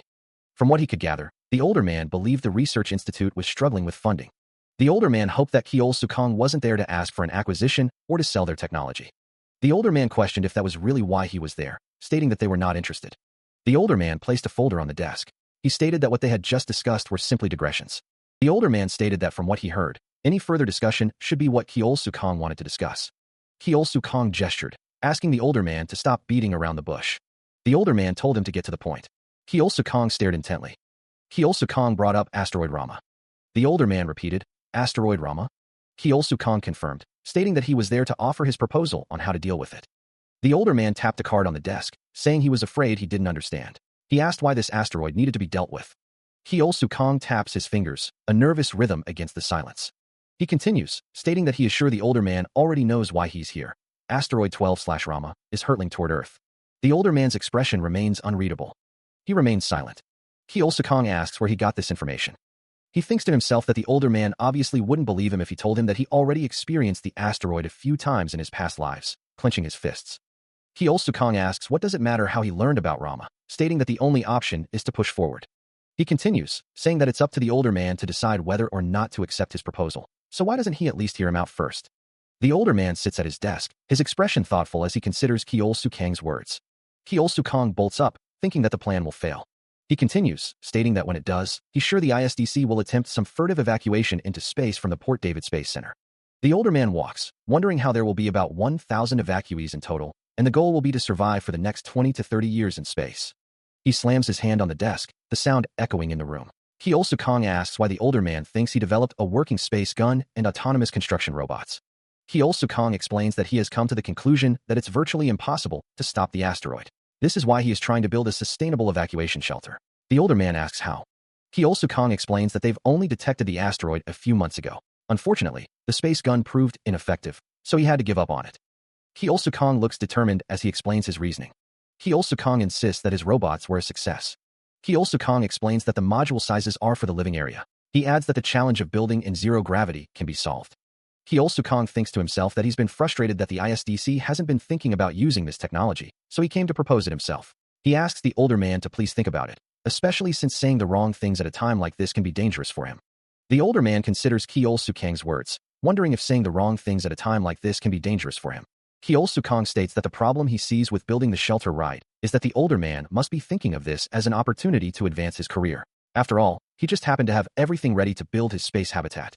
The older man says that he understands why Keol Sukong is suspicious, but asks him to please trust him. He insists that his institute will definitely be ready to assist the ISDC. The older man's eyes narrow as he listens to Keol Sukong. The older man asks if that is all. The back of a man in a dark suit faces the viewer. He thinks to himself that he supposes he wasn't convincing enough. A voice responds, disagreeing and stating that it wasn't a lack of persuasion. The older man sits at his desk, telling Keol Sukong that everything he said was quite logical, but he also has the ISDC. The older man states that if they are to collaborate with Keol Sukong to use his technology, it would only draw unwanted attention. He adds that it's only a matter of time before the public learns of Rama's existence. Keol Sukong wonders how they think the public will react when they discover that they have been building this space habitat. He believes it will stir up social unrest. Keol Sukong says that he only agreed to meet with the older man today because he was afraid he'd go around spreading bad rumors about him. Keol Sukong asks if the older man thinks this is the time to care about public perception when the Earth is about to be destroyed by an asteroid. The older man finds it strange, asking what makes Keol Sukong so certain that the ISDC will fail to stop the asteroid. Keol Sukong asks if the older man's aid is so paramount that they will fail without it. He then asks that if so, why are they unable to stop the asteroid? The older man tells Keol Sukong that he seems awfully confident in his technology. Keol Sukong asks why the older man doesn't go ahead and do it on his own. Taiku Kim addresses someone off-panel, remarking on their confidence in their technology. Keol Sukong stands at his desk, lost in thought. It had been impossible from the start, the plan to build a private research institute, developing the necessary technology, and later, cooperating with the ISDC. It was doomed to fail from the start. He should have tried to build the space habitat without relying on the ISDC. Keol Sukong closes his eyes, a sense of regret washing over him. But he supposes. He is told that he won't be able to do any more research. Now, Keol Sukong stands with others, the weight of the situation heavy on his shoulders. Two men in dark suits stand together, their backs to the viewer. The men stand outside a modern building, its glass reflecting the bright sky. The two men are now inside, standing in a doorway. The scene shifts to Keol Sukong, first in a close-up, then sitting on a bed in a spacious room. He holds a notebook, his expression thoughtful. Keol Sukong writes in the notebook, his pen gliding across the page. The sound of heels clicking against the floor echoes through the hallway. Kyo-Soo Kang looks up, a flicker of surprise in his eyes. A door swings open. Yumi Gong stands in the doorway, her back to the viewer. Kyo-Soo Kang's face lights up. Yumi, I knew you'd find me. Yumi Gong stands in the doorway, facing Kyo-Soo Kang. Yumi smiles, remarking that they caught her, too. Kyo-Soo stands with Yumi in a room. He admits that he really could have gone on vacation. Yumi points a finger, saying that it definitely sounded fishy. She asks Kyo-Soo Kang if he's on vacation. That doesn't make any sense at all. Yumi is on the phone, overhearing that Kyo-Soo is going on vacation and shouldn't worry. Yumi thinks that there's no fooling her. But then again, she is getting some good rest, so she guesses she is technically on vacation. The place is nice, isn't it? It's apparently Director Klusky's summer house. Yumi asks what the hell happened and why the ISDC is confining Kyo-Soo to this house. Kyo-Soo asks if Director Klusky didn't tell her. Yumi scoffs, saying that it's as if he would. She adds that he's the same guy who tried to hide Kyo-Soo from her. Kyo-Soo says that the whole situation is quite difficult to explain, and if he tells her, he's sure it'll sound absurd. Yumi replies, asking if he knows how many times he's been weird around her, and that she's used to it by now. Yumi insists that he owes her the truth at least. A memory of Kyo-Soo surfaces. Yumi walks down a hallway, lost in thought. She speaks on the phone, a determined look on her face. She thinks to herself, she's right. There's no point. Yumi sits on the edge of a bed, resolving to stop hiding the truth any longer. Kyo-Soo reflects on his confinement. He thinks, I'm being confined here because I know about an asteroid that is classified as top secret. 2 cans of story soup sit on a tray. He thinks, and I'm. Kyo-Soo reflects, reliving this life for the 4th time so I can stop it from happening. Yumi and Kyo-Soo sit across from each other at a table, the silence thick with unspoken words. Yumi's expression is unreadable. Kyo-Soo recalls a past conversation, and walk me through it, slowly. Kyo-Soo remembers telling Yumi about his past lives, about Rama. And about. The time resets. Kyo-Soo sits on the bed. She seemed confused at first. He was met with silence as Yumi listened intently. The metallic clink of a can opening broke the silence. Kyo-Soo sat in his chair, lost in thought. You've told me so far. Is it true? He wondered to himself. Sounds like a terrible joke, doesn't it? Yeah, I guess Yumi doesn't believe me either. He thought to himself, it was stupid of me to ask her to believe me without any solid proof. Not really. Kyo-Soo's expression was pensive behind his glasses. Yumi asked, it doesn't? You actually believe it? Kyo-Soo replied, yeah. You never joke about anything at all. Yumi nodded slowly. And after listening to you, I finally understand why. Kyo-Soo stated, you always rushed your research like there was no time to waste. Let's just say, you just answered a lot of questions. Yumi, still shocked, asked, still what? Do you think everyone bases their decisions? Yumi paused, her fingers pressed to her temples. On scientific and logical evidence. Yumi raised a finger, her expression serious. Kyo-Soo watched her intently. Yumi pointed downwards, stating, I just believe it because I trust you. Kyo-Soo looked up at her, a hint of surprise in his eyes. Kyo-Soo thought to himself, because it's something you told me. He mumbles a quiet thanks. Yumi assures him that she trusts him, stating she's always made that clear. She continues, pointing out that she's the one who hasn't fully trusted him. She asks so? Kyo-Soo, looking surprised, recalls Yumi's words about the Earth being obliterated soon. He wonders if she has any other plans up her sleeve, hoping Klusky will change his mind and ask for her help before it's too late. A speech bubble describes the notebook as a summary of things he did in this lifetime, including why the space gun failed and why the robotics research was a success, as well as future business ideas. Kyo-Soo asks if she's already making plans for her next life, noting it's not a surprise since she's already seen how it all ends. Yumi, sitting at a table with Kyo-Soo, says that this won't work and that he won't be able to make a lot of money this way. Kyo-Soo wonders what way she means. Yumi acknowledges that it's hard to come up with good business ideas, but she's sure he'll manage. Kyo-Soo thinks to himself that if he wants to raise more money than they did in this lifetime, he should do better. He realizes that if he does that, he might raise enough money to independently build a space habitat. Yumi writes, freeze. He sits across from Yumi, a sense of disappointment weighing on him. Kyo-Soo repeats his frustration, lamenting the wasted time and money spent on the space gun project that ultimately failed. Kyo-Soo holds a notebook, wishing he could remember everything later. He finds the details complicated and expresses uncertainty about his ability to recall them. Yumi looks on, hoping to be able to remember everything in detail. Kyo-Soo looks down at the notebook, remembering Yumi saying that the memories of his previous lives are fuzzy. He recalls the field of research and a rough timeline of events, but struggles with the smaller, more complex details. He wonders if there could be another way. It would be great if he could remember all this later, but it's all so complicated, and he's not sure he'll be able to remember everything in detail.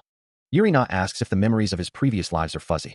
Kyo-Soo Kang confirms that he remembers what field of research he was in and a rough timeline of events, but that's it. He can't seem to remember any of the smaller and more complex details. He then asks what she thinks. There could be another way, a simpler but foolproof plan to get the initial funding he'll need. Yuri sighs, stating that if there was, she would have told him about it already. Kyo-Soo's eyes widen. Yuri sits in a chair, looking thoughtful. Yuri asks Kyo-Soo if he just thought of something. The calendar on the wall is blurred. Kyosu pauses, then says, well. The exterior of a modern building is shown. As they have previously announced, their plan is. The ISDC has completed all final inspections and is on standby, ready to direct the asteroid away from Earth with the impact of the explosions. Daniel J. Kluski addresses the public, attempting to quell their fears. He insists that they will not fail. Kluski urges everyone to remain calm and continue living their lives. A news report shows a female anchor alongside Kluski, with headlines about social unrest and record inflation. The narration box reveals that all of the Institute's countermeasures appear to have failed to redirect the course of the asteroid. As a result, people are starting to doubt the ISDC's ability to stop the asteroid. Markets are also showing signs of instability. Social unrest is escalating worldwide. Despite the ISDC's assurances, a man sits on a couch, watching the news with a concerned expression. The unnamed woman speaks to someone off-panel, remarking that everything is happening just as they said it would. She seems resigned. The woman stands in the living room, holding a cup. The man from panel 7 is sitting on the couch. She says that Kluski really doesn't want to come to them for help. The woman sighs, her expression troubled. She walks down a hallway. A knock echoes through the house. A voice calls out, excusing themselves. She wondered how much longer they were going to keep them inside. Seeing as how things were turning out, they probably couldn't cause too much trouble anymore. Why didn't they just let them out already? Someone turned the handle of a door, calling out to see if anyone was listening. The door swung open. The woman inside looked up, startled by the sound. She muttered, wondering what was happening. Meanwhile, the building stood silent. They had already bolted. A whooshing sound echoed through the desolate landscape. The wind swept across the barren terrain. A footfalls trudged along the path. One of the hikers complained about being exhausted, questioning why they had to go hiking when the world was about to end. Another asked if they weren't sick of this by now. The first hiker admitted they were, but maybe doing this would help them remember. Lifetime. One of the hikers remarked that this was lame, adding that they would have. The unseen speaker muses about being on a yacht or a quiet beach.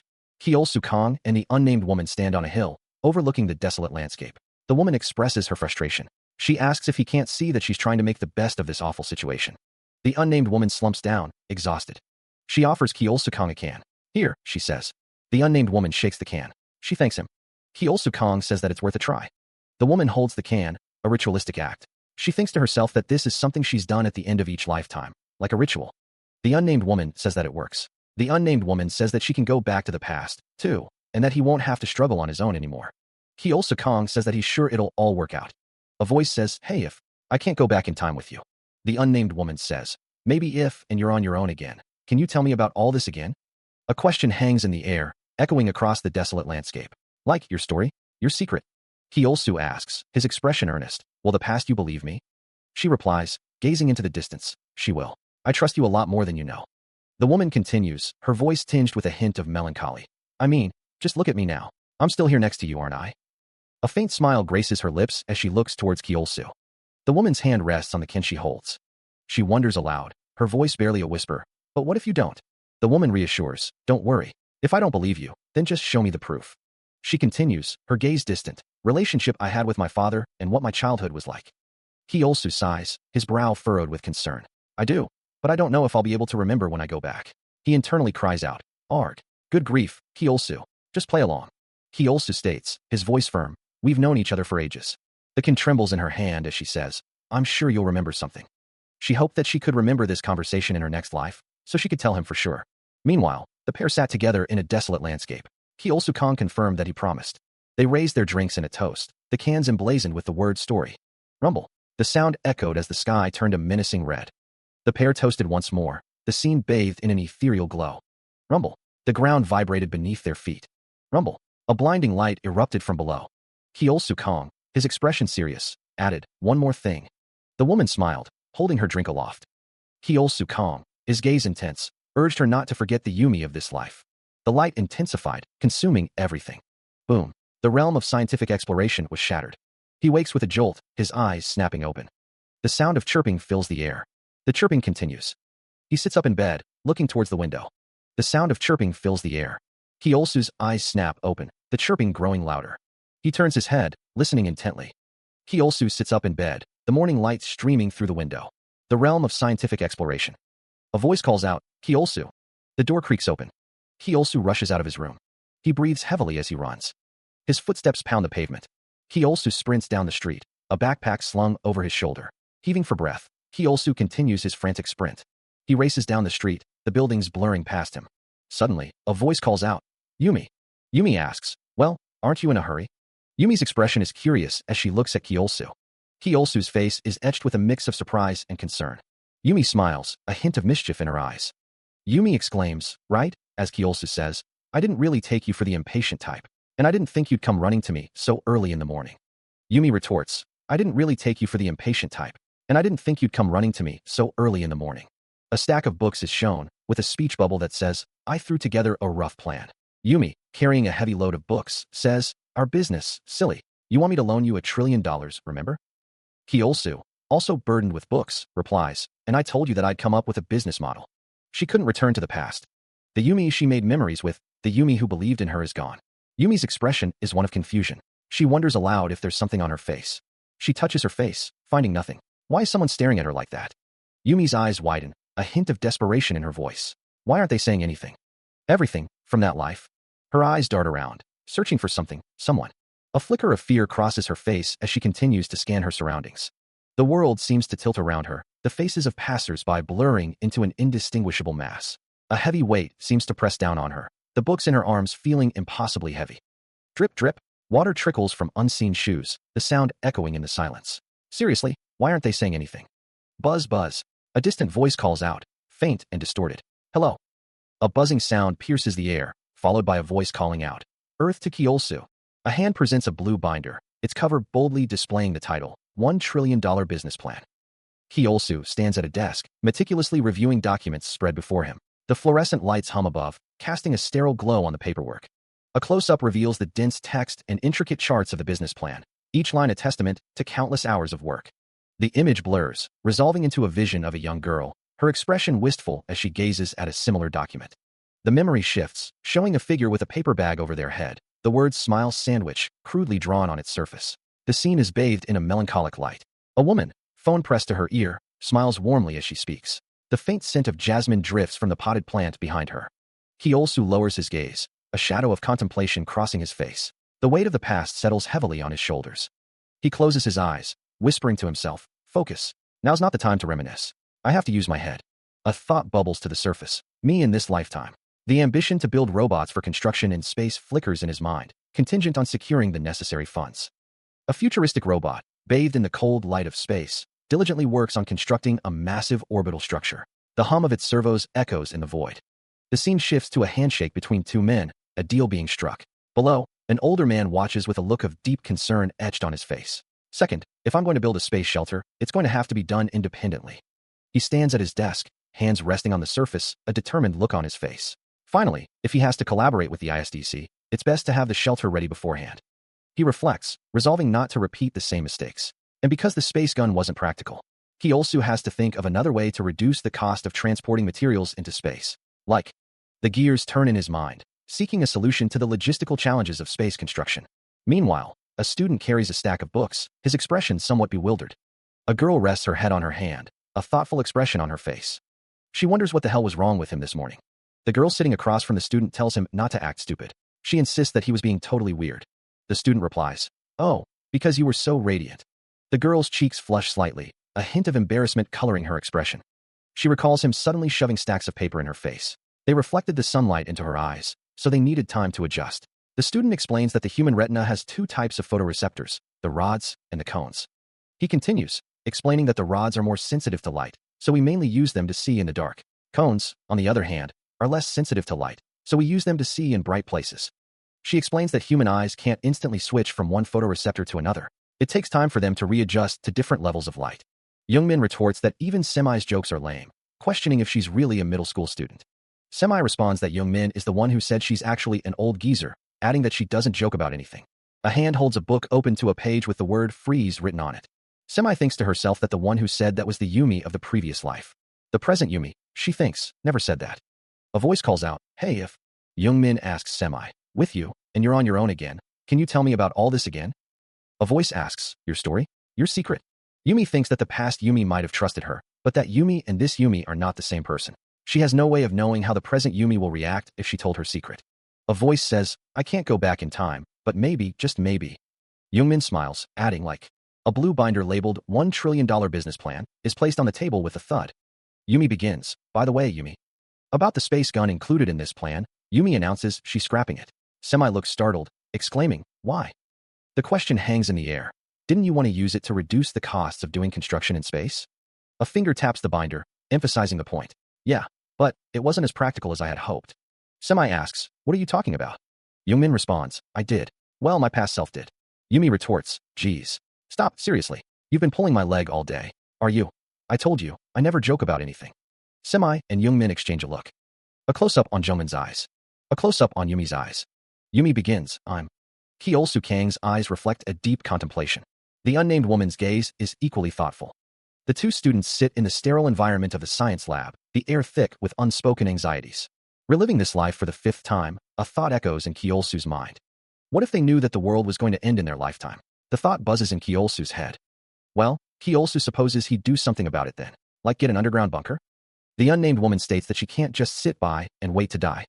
Kyeol-soo agrees, thinking that most people would do the same. Kyeol-soo holds a folder labeled $1 trillion business plan. A blue folder labeled $1 trillion business plan sits prominently. The unnamed woman holds the folder, stating that it's just their business plan, extinct. Her expression is one of disbelief.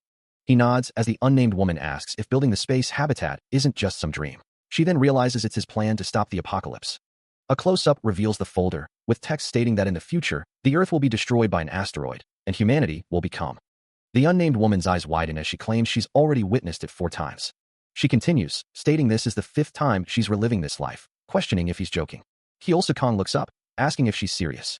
He pleads with her to believe him. Kyeol-soo Kang insists that this is neither a joke nor a prank. The unnamed woman looks away, even if he is telling the truth. She wonders why he would share that with someone like her, suggesting there are others he can talk to. A hand reaches out, gently pulling a dark cloth away. The unnamed woman's expression is serious. It's because you said you would believe me. Kyeol-soo Kang sits across from her in the science classroom. Yeah, he replies. You from?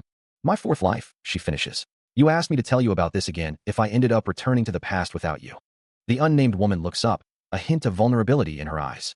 I think that you in my 4th life really trusted me and wanted to help. Her eyes widen slightly, a flicker of uncertainty crossing her face. Kyeol-soo Kang's gaze is intense, searching. The unnamed woman's expression hardens, a defensive wall rising in her eyes. Kyeol-soo Kang leans forward slightly. You know, they say liars tend to look people in the eyes to act more sincere. He pauses. Oh, I haven't heard you say that in a while. He continues, his voice softening. I look like I'm lying? Wait, you know what I'm trying to do. The unnamed woman is startled. The unnamed woman bites her lip, her eyes downcast, a storm of conflicting emotions brewing within. She looks up, a hint of desperation in her voice. But I've never told anyone about it before. But you could have heard about it from somewhere else. Then how about this? Her gaze pierces into Kyeol-soo Kang. I know about your father. She seems surprised by Kyeol-soo Kang's statement. He asks if she knows about his father, too. Kyeol-soo Kang reminds her that they have known each other for years. The unnamed woman states that she wouldn't bring up his father if she didn't believe him. She adds that he said he would change his mind. The unnamed woman urges Kyeol-soo Kang to tell her what he knows. Kyeol-soo Kang says the reason he loans people money is because his father made him do it. He continues, saying his father made him do it so he could get used to handling money. Kyeol-soo Kang explains that his father wanted him to see how superficial people can be when it comes to money. The unnamed woman says that Kyeol-soo Kang learned a lot about that, especially after the incident with Semi-yoon. The unnamed woman says if she knows this much, she probably knows who his dad is. The unnamed woman states that Young-han Gong, chairman of the GJ Group, is Kyeol-soo Kang's father, and he nods in response. The unnamed woman asks if he also knows about his situation. She continues, revealing more about Kyeol-soo Kang's family. She says that he is his father's secret love child and that his mother died after giving birth to him. The clock ticks, each second passing with a heavy weight. The clock continues to tick in the background. The clock continues to tick as the unnamed woman says that they must have been very close for her to share all that with him, and that she needs his help. The unnamed woman says that they must have been very close for her to share all that with him. Kyeol-soo Kang leans in, and the unnamed woman asks if he believes her now. The unnamed woman says that she can't prepare for the coming catastrophe on her own. She says that she needs his help. Kyeol-soo Kang looks down, his expression unreadable. He thinks that when someone tells you about their complicated family situation, you're supposed to. He doesn't know. He wonders if he is supposed to offer words of solace. Kyeol-soo Kang says that hearing her talk about his past, as if it's no big deal, is frustrating. She finds the situation weirdly refreshing. The unnamed woman clasps her hands together. The woman admits that she still can't believe what she's saying 100%. I mean, who would right away? But on the off chance that everything she's saying is true. The unnamed woman wonders if the Yumi in the past life also felt this way, and if that was why she decided to help him. Kyeol-soo Kang thinks he may never know. The unnamed woman states that what she does know is, people looking at her like Kyeol-soo Kang is right now. Kyeol-soo Kang thinks that it can't possibly be. The unnamed woman says that he is lying. Kyeol-soo Kang says fine. Kyeol-soo Kang says that he will help her. The woman and Ki-Olsu face each other, a palpable tension hanging in the air. Ki-Olsu states that he will trust her and help. Their hands rest on the table between them, a silent agreement passing between them. Ki-Olsu begins to speak, setting the stage for what's to come. The woman questions why Ki-Olsu keeps returning to when he was in middle school and why his fourth attempt, which he was involved in, failed. She continues, asking if it was because they didn't raise enough money and the space gun research didn't pan out. The woman sighs, a hint of weariness in her expression.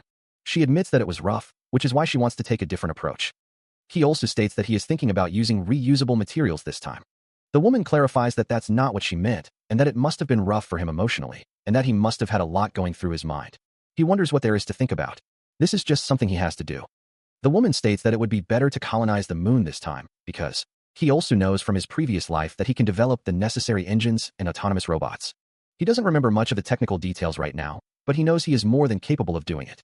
And with the technology, Ki-Olsu wants to build a space habitat that's grander than his previous design. To do that, they'll need more than just Earth's resources alone. To build to the scale he's planning, they'll have to colonize the moon and use its resources. Also, it's highly unlikely they'll get any cooperation from the ISDC. So they should just scrap the MSS from their plans because it belongs to the ISDC. Ki-Olsu looks surprised. A space station orbits in the distance. So, the unnamed woman began. Yeah, and if possible, build a city on the moon. Anyway, that's the gist of it, right? Then I guess we've got to really focus on making every step work, Ki-Olsu thought. Do you really think a private company can do all that without any help from the government or an international organization?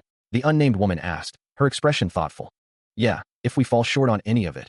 Even if we manage to come up with a way to profit from the reusable launch vehicle tech, it would hardly be enough to cover the space station or the moon colony. And it's not like we have all the time in the world, either, the unnamed woman continued.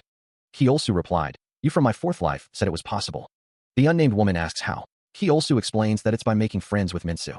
The unnamed woman questions if he means Minsu. The text bubble reads, the modern druid? Minsu Sung introduces himself, stating his name and his dream. Minsu Sung says his dream is to be a druid. Minsu Sung questions if he is a druid. Yuri Na explains that druids like animals and are great with plants. She mentions that she is growing a crocus, and the avocado and pineapple seeds she planted just sprouted. Yuri Na says that's impressive and asks if Minsu Sung's dream is to be a farmer. Minsu Sung murmurs that it's to be a druid. He is asked if there is anything else he'd like to share about himself. He murmurs that he gets along well with animals. Minsu Sung says he'd show them if there were any cats, dogs, or birds in here, but he'd be happy to show them whenever he gets the chance. Yuri Na says, really? Then he has to show them one day, okay? Minsu Sung replies, sure. He thought to himself that he was sure it would happen sometime this semester. A watering can sprinkles water. The water glistens on the flowers. Yuri Na asks, Minsu Sung. In a flashback, one person asks, why am all of a sudden? Another responds that the company he starts is going to be really big, and it's called NGS.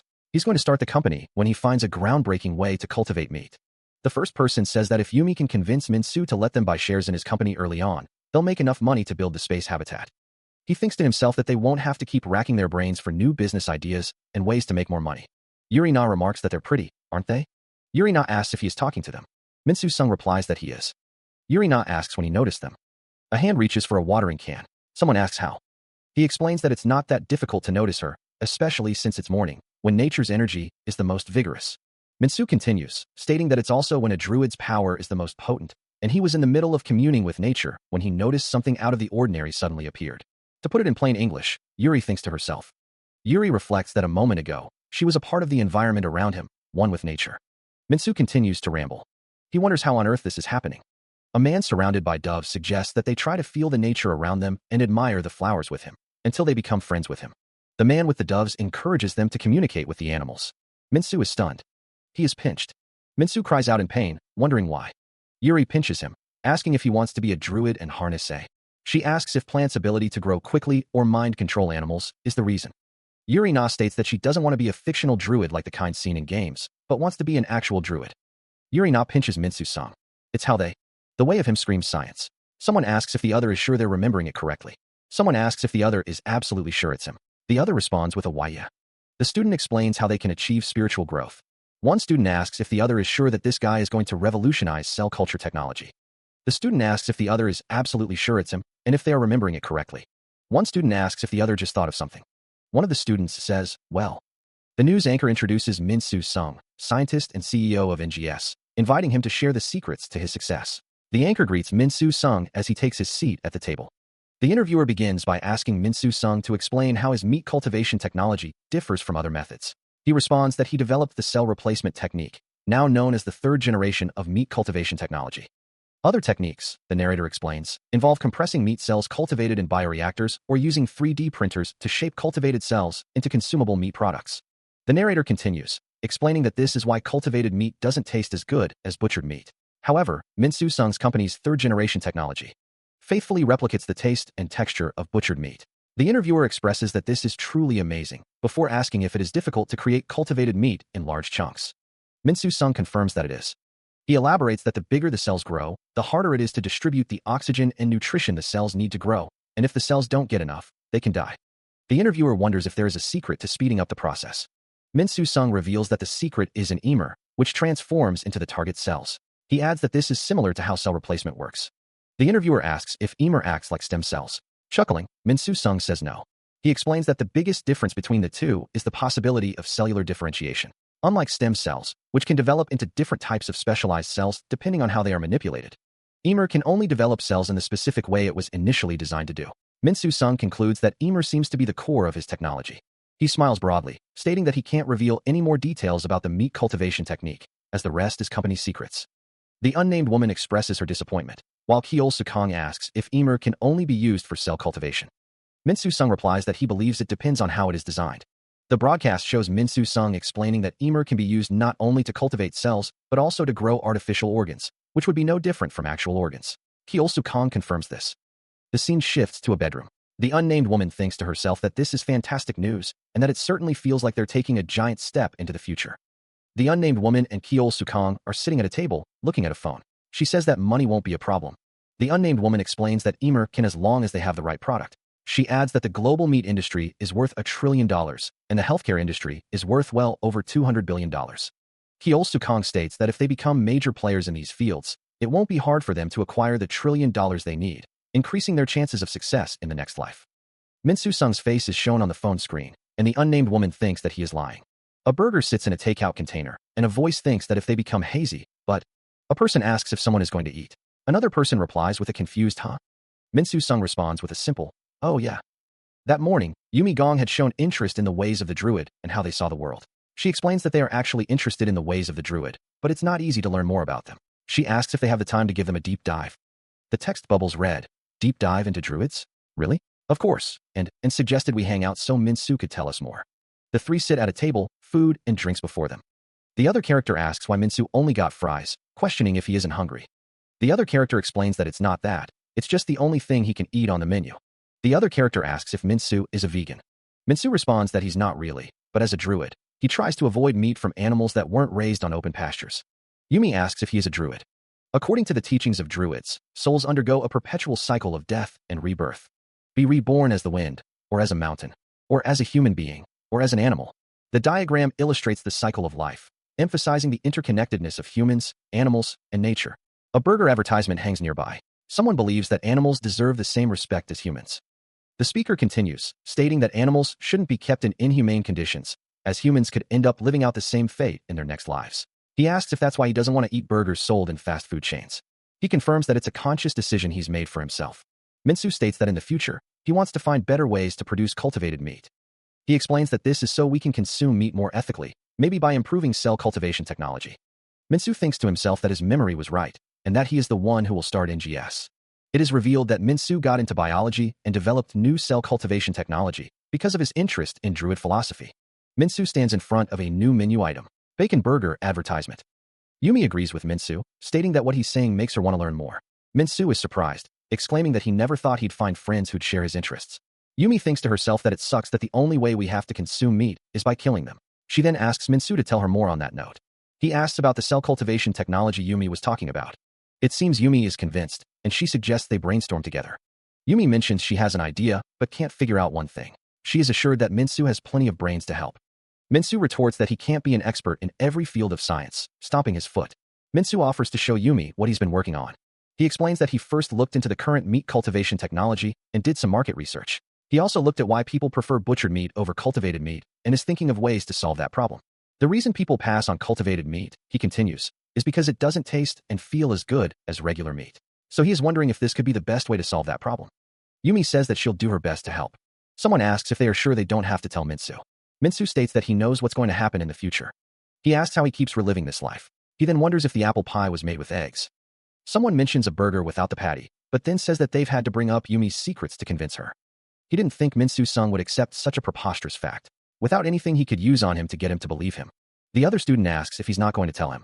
Minsu replies that it's not something you can easily accept. The cup clacks against the tray. And right now, Minsu doesn't know if he can convince him. The notebook lies open on the desk.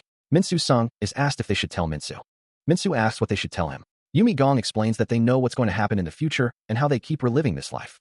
Minsu takes a sip from his drink, listening intently. Yumi asks if he's not going to tell him. Minsu replies that it's not something you can easily accept. A drink is placed on the table with a clack. Minsu admits that he doesn't know if he can convince him. Meanwhile, after that day, Yumi, Minsu, and Kyosu became friends as they talked about their shared interests. Yumi and she told Minsu about their plans around the start of autumn. Minsu looks surprised. Yumi asks what he's talking about, stating that the only thing she and Kyosu want is to become billionaires by revolutionizing the space development industry. Minsu closes his eyes, saying that he just wants to turn his goals into reality. The cafe buzzes with quiet conversation as Minsu sits with Yumi and Kyosu. Minsu looks surprised as he hears, but it's going to be hard for you to find initial investors for your project. Yumi assures him, since Yumi and I will have started our company by then, we'll fund your research.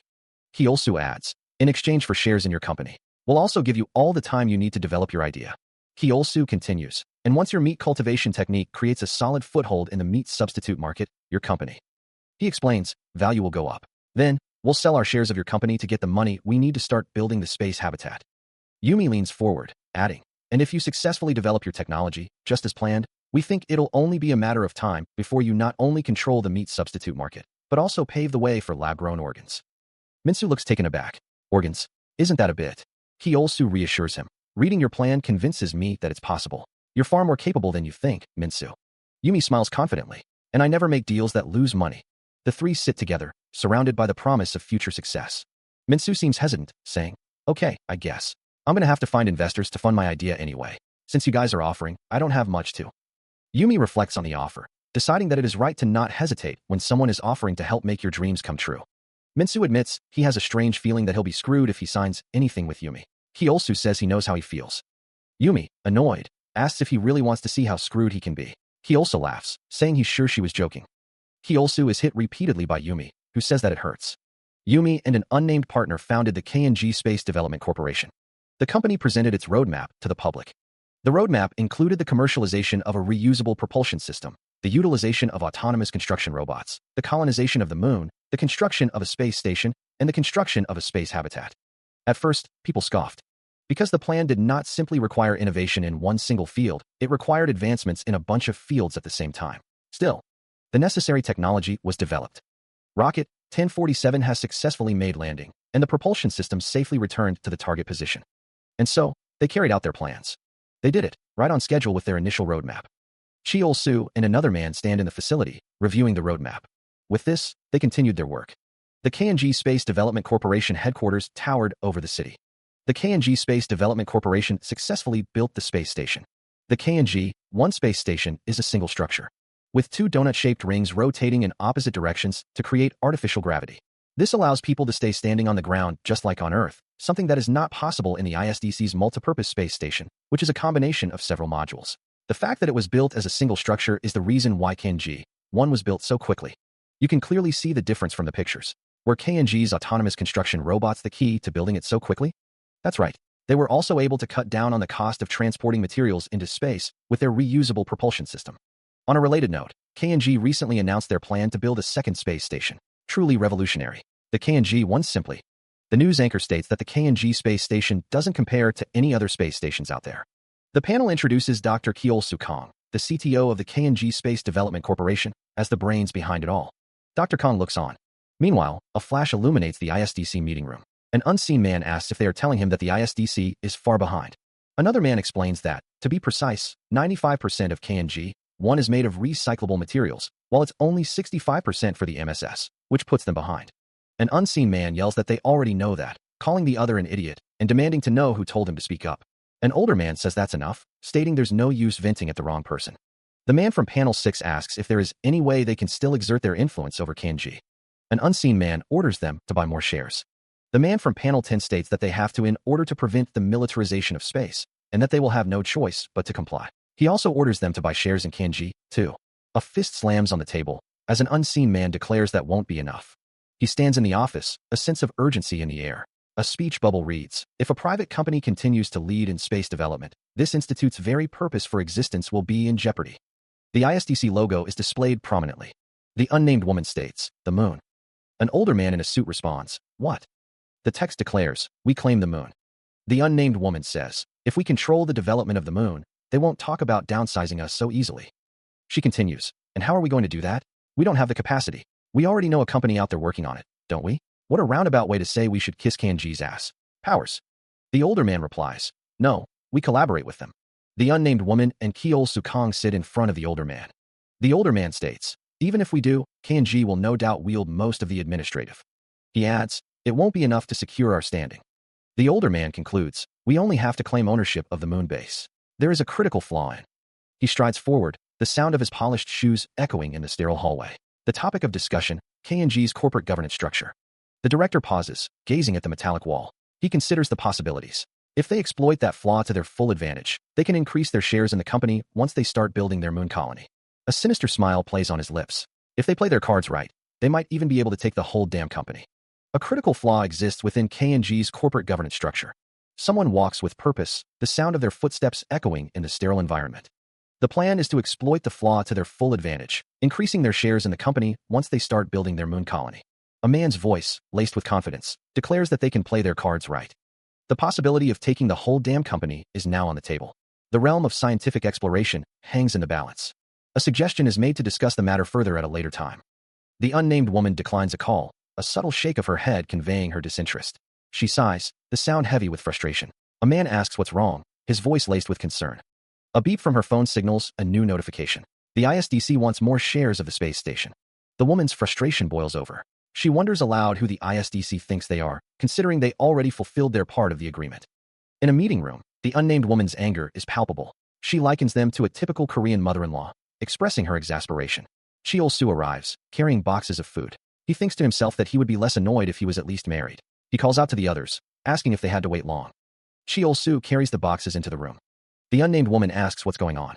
Another man, Min-soo Sung, stands nearby. She wonders if they aren't celebrating the finishing of the space station. A text bubble says, space station?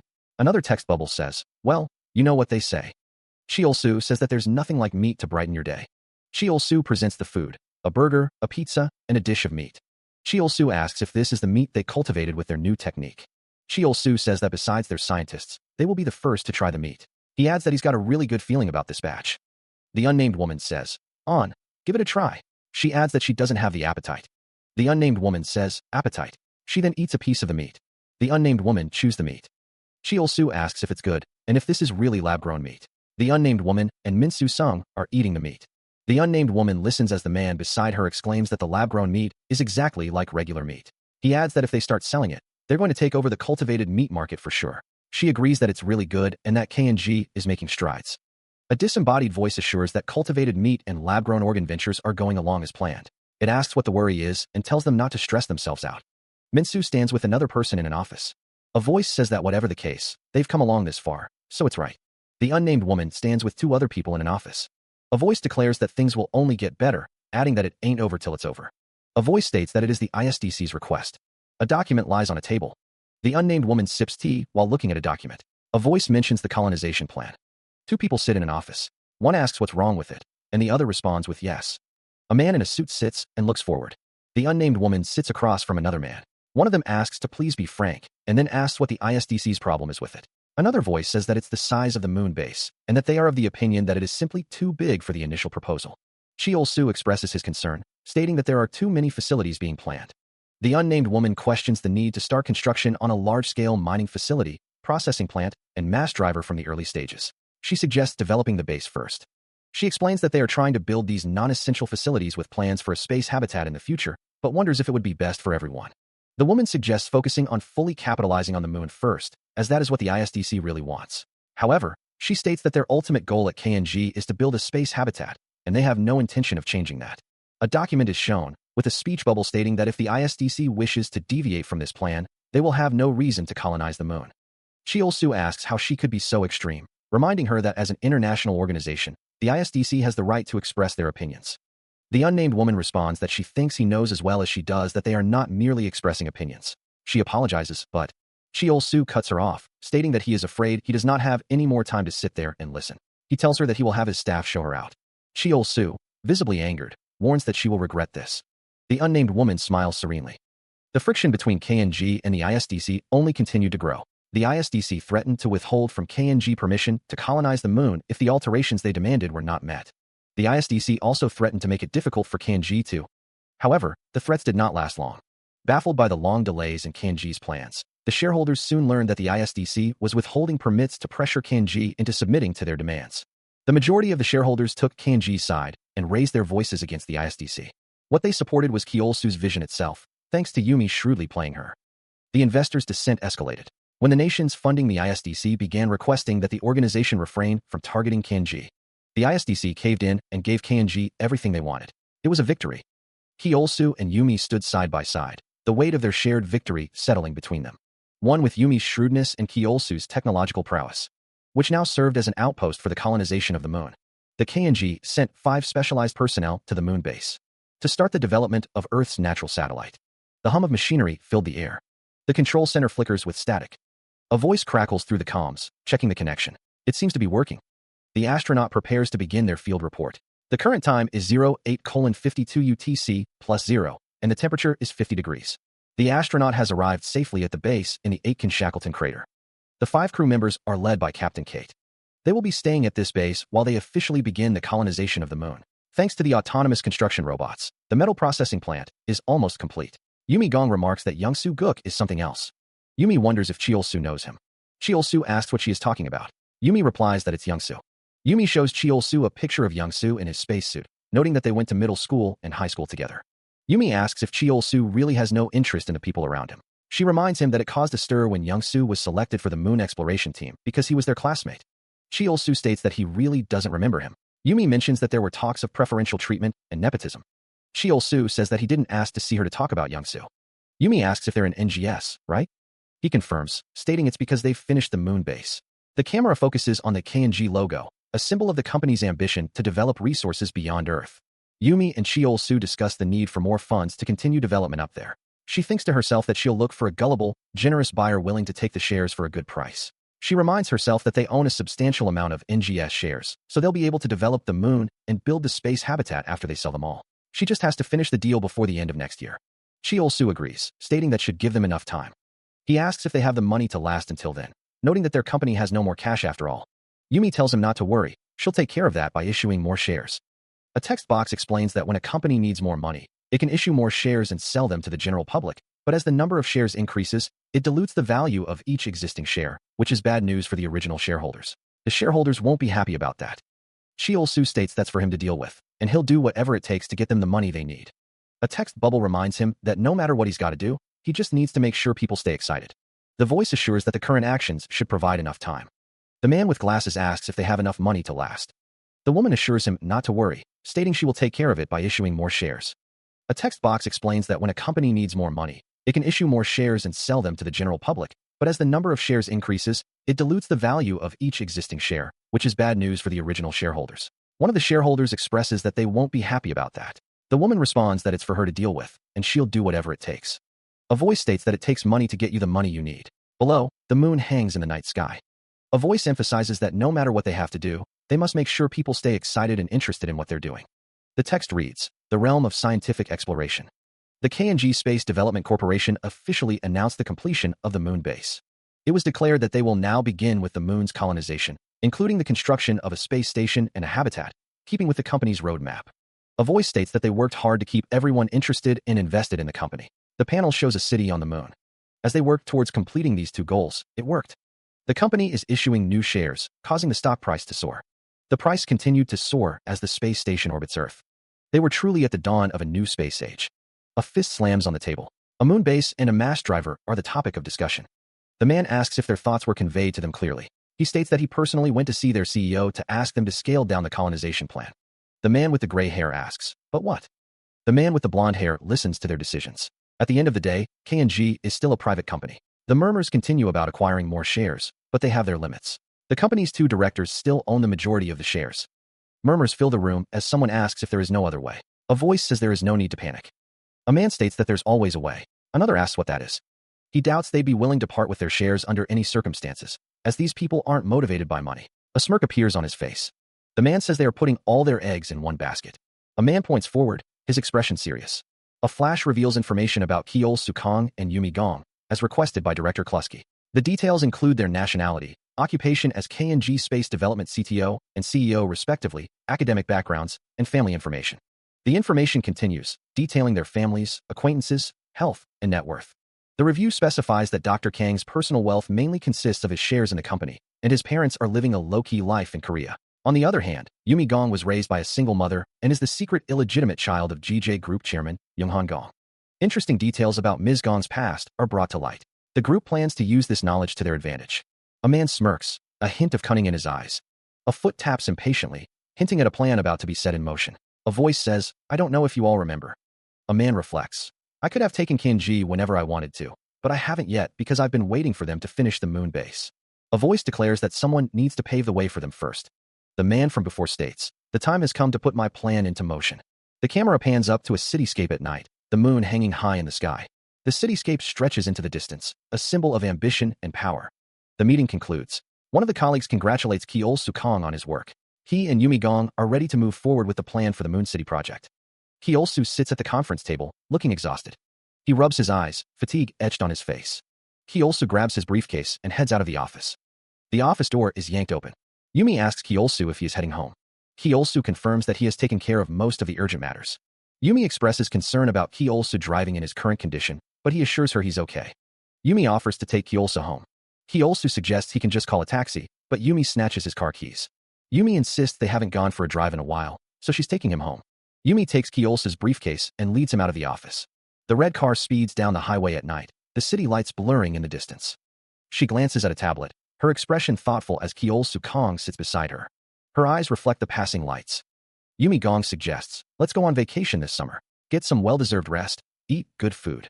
Kiol Sukong asks, how about the ocean? Gangnam, let's go to Gangnam. It's... Yumi Gong replies, been a while since you visited Korea, right? You can go see your parents, too. How come you never call them? Kiol Sukong says, you're their one and only child. They must be so sad that you don't call. He continues, you know what? Let's just go now. You can bring your parents, and I can bring my aunt along. Kiol Sukong adds, we'll get some tofu soup, relax at some nice seaside cafes. Go to some hot springs. They continue their drive, the city lights reflecting in the windshield. Yumi Gong places a comforting hand on Kiol Sukong's shoulder. Yumi, inside the car, says, gosh. The driver continues, you must have been really exhausted before the sound of a violent crash fills the air. The red car collides with a larger vehicle, metal screaming against metal.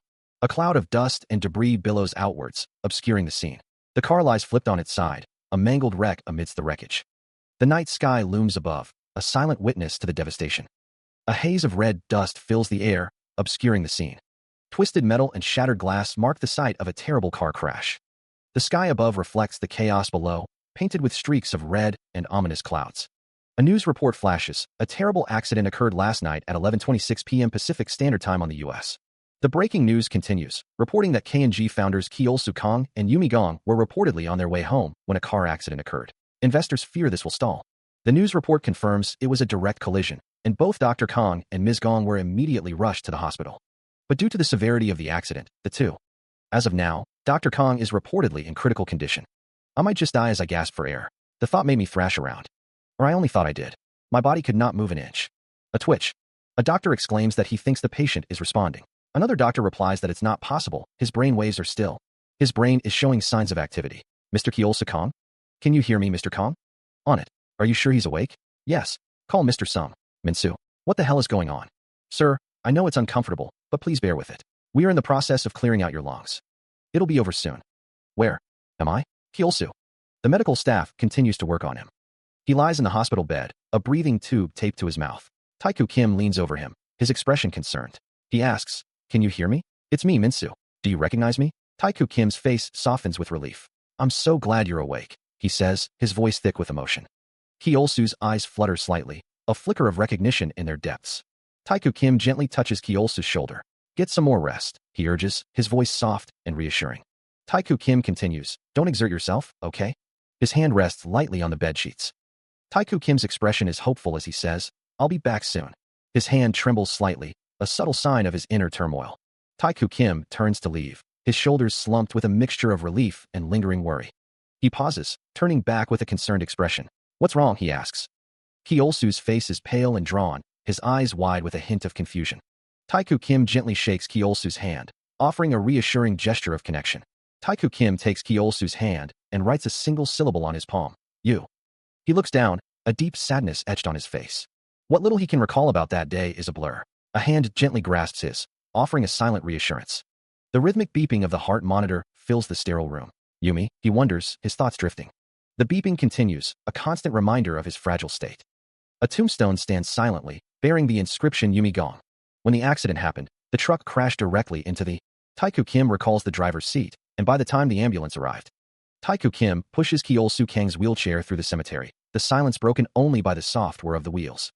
Taeku Kim's expression is somber, his eyes reflecting a deep concern. The tapping of fingers on a laptop keyboard echoes in the quiet room. The laptop screen displays a stark question. What caused the accident? Taeku Kim thinks back to the police report. The truck driver was under the influence. What happened to the truck driver? He was arrested, but during the investigation, committed suicide in jail. The cursor hovers over the halt button. Something smells fishy, so A hand clenches tightly around the handle of a walker. Never mind. I'll tell you all about it later, just... A close-up of a man's face, partially obscured by glasses. The man looks down, a shadow falling across his face. Tap, tap. Tell me. Elsewhere, Ki-Olsu Kang stands at Yumi Gong's grave with Taeku Kim. After the accident, there was a crisis at Kanji. It was about to lose both of its owners at the same time. There was a huge void in leadership. According to her will, Yumi bequeathed all her shares to you in the event of her death.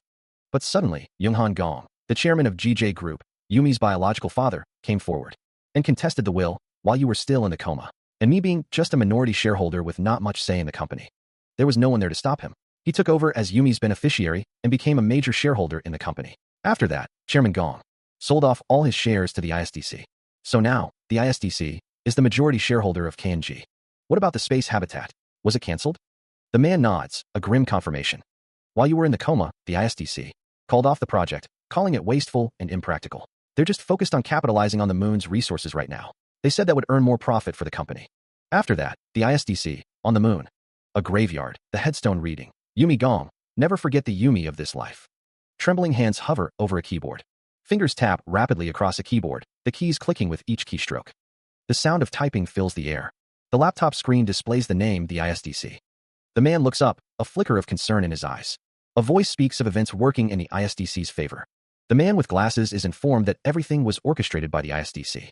It's unmistakable that the accident was orchestrated by the ISDC, the realm of scientific exploration. Ki-Olsu saves the world. Suspect the ISDC at the beginning, but when the truck driver killed himself, the case was quickly closed. She started to suspect that the accident was no coincidence, so she began looking into it herself, but she couldn't find any leads. All she had was this nagging suspicion that something shares to the ISDC. And then suddenly, I didn't share at the last. The thing with the will happened. And Chairman Gong sold Yumi's shares to the ISDC. Rumble. He taps at the laptop, the incident alone not enough to cast doubt on the institution. It's perfectly reasonable for Chairman Gong to sell off Yumi's shares to the ISDC. At first glance, yes. But Ki-Olsu found out later that Chairman Gong sold the shares at 200% higher than their market price. After your accident, K&G shares dropped almost 50%, but the ISDC bought Chairman Gong's shares at the price before the drop. Suspicious, isn't it? My hunch tells me that there was some kind of backroom deal. So Ki-Olsu got his hands on all the stock portfolios of the ISDC administrators and scoured them for any leads. And he found out, as if they knew it was going to happen, and then bought the shares back when the price plummeted. They all sold off their shares in your company the day before your accident. And when the price stabilized, they made quite a profit by selling them again. I'm not talking about just one or two people. A lot of people in the ISDC. He stared intently at the computer screen, noticing similar transaction records. To be honest, the unknown older man stated, the administrators were probably acting on their own to profit from the situation. The unnamed woman explained that the institution couldn't keep tabs on every individual's stock trading activities, so they had a loophole to commit the perfect crime. A document on the table revealed that the ISDC's main goal was to become the majority shareholder in KNG and take control, something they had wanted to do for a long time. Ki-Olsu thought they conspired with Chairman Gong to get rid of both of you with the accident and have Chairman Gong get Yumi's assets. The older man added that their plan was successful. The wreckage of a car crash lay in ruins, the twisted metal gleaming under the harsh light. I guess it was no, the older man thought. Ki-Olsu asked, are you saying they were after the rights to the moon? The timing is a little too perfect, don't you think? No matter how bad the situation is right now, the older man said, After you take some time off to heal, you can still come up with a plan to take them down. Kyolsu replied, no, that would be too late. The older man explains that a major project like a space habitat is going to take time. Kyolsu counters that a little delay won't matter. A screen displays a stark warning, it's already too late. He also looks up, confusion etched on his face. He doesn't understand. The screen continues its ominous message, it's because soon, the Earth will be destroyed by an asteroid named Rama. The image fades to black, a sense of impending doom hanging heavy in the air. A thin white line bisects the darkness, a stark division between what was and what will be. Crows perch atop a wrought iron fence, their caws echoing through the desolate landscape. A gravestone stands silently, bearing the name Yumi Gong. The inscription reads, never forget the Yumi of this life. A figure sits in a wheelchair before the grave of Yumi Gong, a laptop resting on their lap, the screen blank and lifeless. Kyolsu stands with a somber expression, his glasses reflecting the muted light. His eyes narrow slightly, a hint of concern etched on his face. The man in the wheelchair taps his fingers on the laptop, his gaze fixed on Kyolsu. What do you mean, he asks.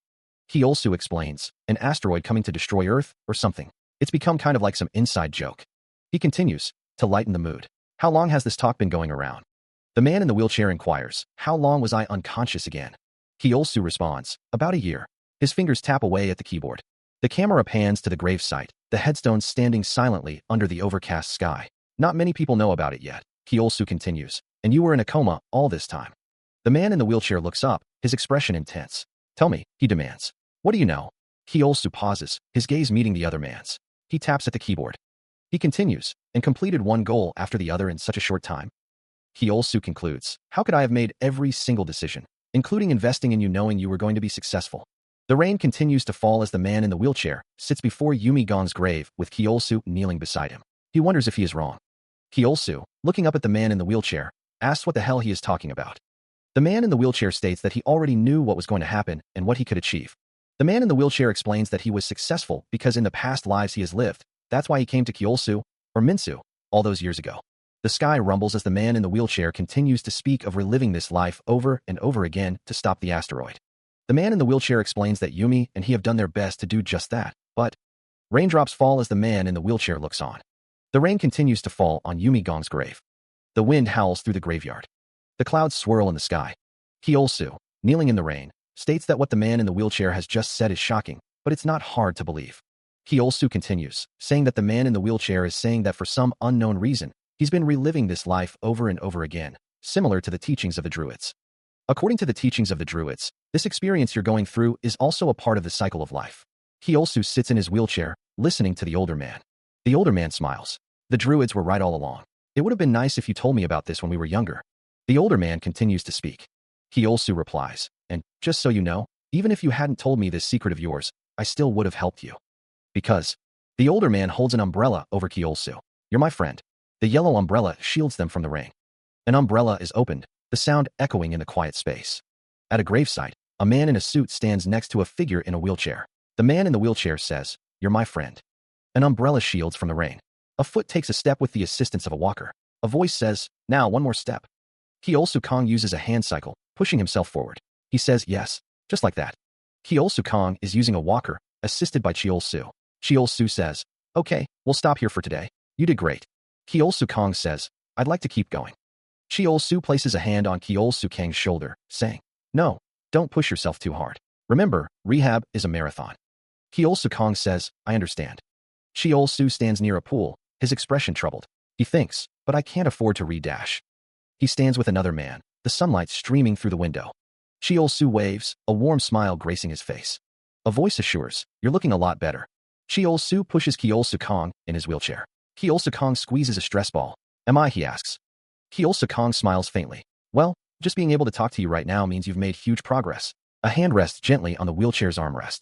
Kyolsu asks, so, how did everything go? Did it go well? Kyolsu Kong squeezes the stress ball. Yeah, they accepted all of my proposals, he replies. Kyolsu exclaims, they agreed to everything, including the construction of additional buildings on the moon. Kyolsu Kong listens as Kyolsu continues, detailing the production of autonomous construction robots for space, the mass production of recycling equipment, and launching everything into space. Though the price they quoted was a bit higher than I expected, we'll have to pay them what they want. Kyolsu Kong says, thanks, man, for now. It's something I should have done myself. Now that Rama had been spotted, the wheelchair rolls forward. A narration box reads, I was short on both time and money to build the space habitat I envisioned. He was determined to do his best to prepare for the asteroid with the time he had left. Kyeol Sukong wouldn't be able to look Yumi in the eyes if he gave up now. When he told them that Kyeol Sukong was going to start a new company, they immediately agreed to sign on. The person with him squeezes the device in his hand and says, yeah. Kyeol Sukong left K&G and started a new company. K&G now belonged to the ISDC, and he was just its owner in name only. He sold off all his shares in K&G, as well as in Minsu's NGS, to start a new company called Space Space. He wanted Space Space to be the new starting point for the construction of the space habitat. But now that he was strapped for time, it was impossible to start building it independently from scratch. So they had to borrow whatever technology they immediately needed from K&G. To be honest, they wouldn't have to try and finish the space habitat themselves. They just had to get the project going. Willingly provided them with what they lacked. What are you going to do about them? The person with Kyeol Sukong squeezes the device in his hand. He asks, about who? He looks off into the distance, a determined set to his jaw. A voice echoes, demanding if he intends to let them get away with it. The scene shifts to a view of the garden. His hands clench into fists, knuckles white with strain. A voice wishes him good luck, and another responds in kind. He walks away, his back to the viewer, a determined stride in his step. The scene shifts to a close-up of a man wearing glasses. Dennis pushes the man in glasses in a wheelchair. Someone warns that he might suffer long-term consequences if he pushes himself too hard, acknowledging his desire to get back on his feet. The man in glasses replies that he is okay with the consequences, determined to get back on his feet as soon as possible. He thinks that getting back on his feet is his #1 priority right now. Someone asks if there's nothing they can do to stop the asteroid. The voice confirmed that the asteroid is simply too large for any of their technology to stop it. A flashback revealed that when they discovered Rama, it became clear that it was going to crash into Earth. They considered firing all the nuclear missiles in the world at it at the same time. But the chances of destroying the asteroid were only about 1%. Inside the conference room, the team gathered, the weight of the situation heavy in the air. The question hung in the air, what were they to do now? Murmurs rippled through the room. Taiku Kim murmured, the sound barely audible amidst the tension. Someone suggested that they should prepare to evacuate people into space. A voice responded with a simple, yes. Another voice suggested starting to build an evacuation shelter in space now. A question followed, why? Couldn't they just go underground or evacuate to the moon? Taiku Kim explained that going underground would be pointless because the asteroid would likely destroy the Earth's crust. Moreover, it may take generations before the Earth's surface becomes habitable. He continued, adding that living on the moon for that long still poses a significant risk. If they poured all their resources into it, how large of a shelter could they build? If they did their best, they might be able to build a shelter that accommodates maybe 2,000 people. The man stated that they have to. The man added that that really is the best they can do. Money isn't the problem, time is. The robots needed for the construction and the apparatus they need to recycle resources. He sighs, running a hand over his face. It's impossible to mass-produce consideration. What about the ISDC technology? They aren't, but, which means, we just might be able to solve our predicament. The ISDC is in dire need of your assistance, Dr. Kong. I suppose it didn't occur to you to take him into consideration. To think they're coming to me now when they never even bothered to. I guess it's a relief that they're behaving just as I predicted. I know it sounds absurd, but it's the absolute truth. The older man sits calmly as Kyeol Sukong stands across from him. The older man believes there is a misunderstanding. He doesn't find Kyeol Sukong's words hard to believe, but he is simply not as shocked as one might expect, having long anticipated such a possibility. A voice questions if the other anticipated this. It's not the first time an asteroid has crashed into Earth, after all. Kyeol Sukong explains that the KPG extinction event was also caused by a meteorite impact. An unknown person suggests that humans should carve out a place for themselves beyond Earth's atmosphere, in case the worst ever comes to worst. The older man admits that he never expected this day would come so soon. He thinks Kyeol Sukong is more of a visionary than he's reputed to be. A figure stands silhouetted against a bright window, contemplating the situation. A thought bubble wonders if he was proven right in the end, and if he is really just a visionary. A voice wonders if he is also a sage who can see into the future. The older man shakes his head, dismissing the idea as preposterous. If he's been anticipating such an event all along. Kyeol Sukong is asked if this means he'll work with them. He replies, of course. A voice declares, how could he not when the fate of mankind is at stake? Oh, Dr. Kong, I knew you would. The older man says, gladly, but. A voice states, I have just one. Kyeol Sukong agrees, stating that he could not refuse when the fate of mankind is at stake. Someone expresses their happiness that Dr. Kong would gladly help, but Dr. Kong states that he has just one condition. Well, he actually had two. One condition was for him to head the space shelter project, and the other was the priority evacuation of a group of people.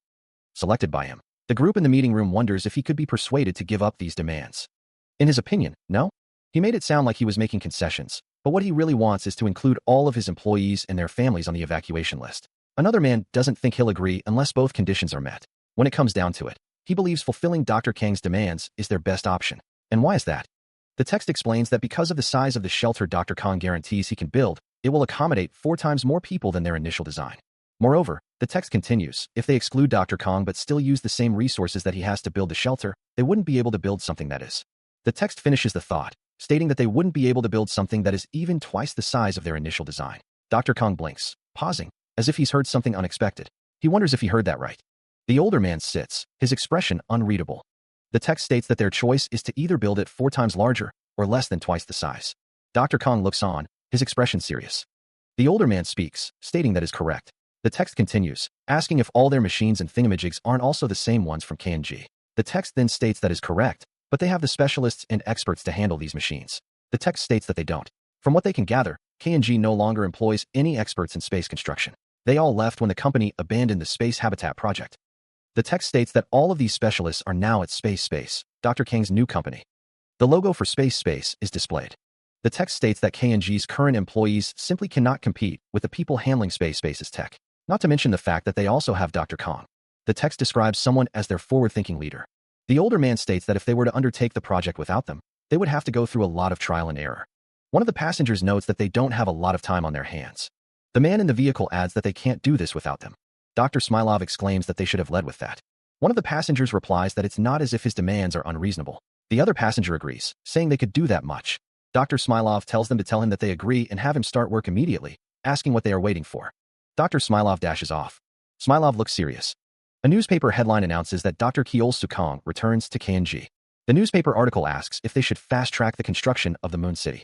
It states that the K&G Space Development Corporation has asked its former CTO to return to speed up the construction of the Moon City. Dr. Kong has announced his goal of paving the way for a new lunar age. The article continues, stating that the public thought he came back to K&G because the ISDC finally understood his importance by completing the Moon City as quickly as possible. The message reads, "The hell? Kyeol-suk is back at K&G for real." Another message replies, "Guess it wasn't easy for him to start from the bottom again, LMAO." Another person types, "As if K&G was worth anything to the ISDC without Kyeol-suk." Another replies, "And Kyeol-suk is such a hotshot?"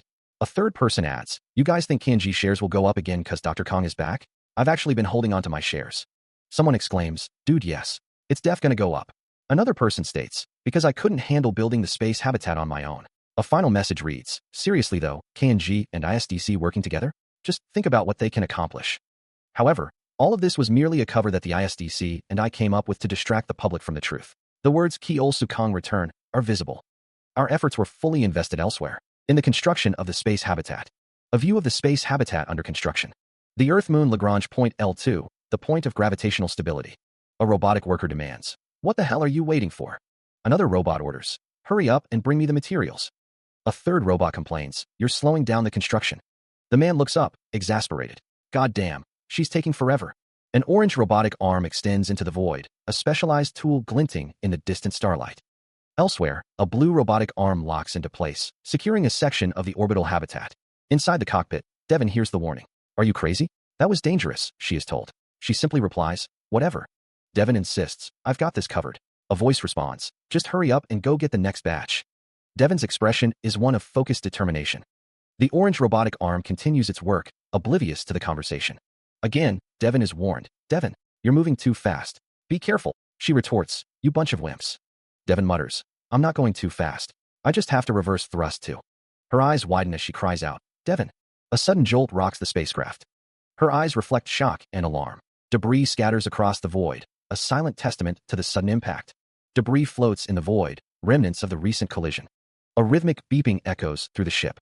Kyeol-suk lies in a medical bed, staring up at the ceiling.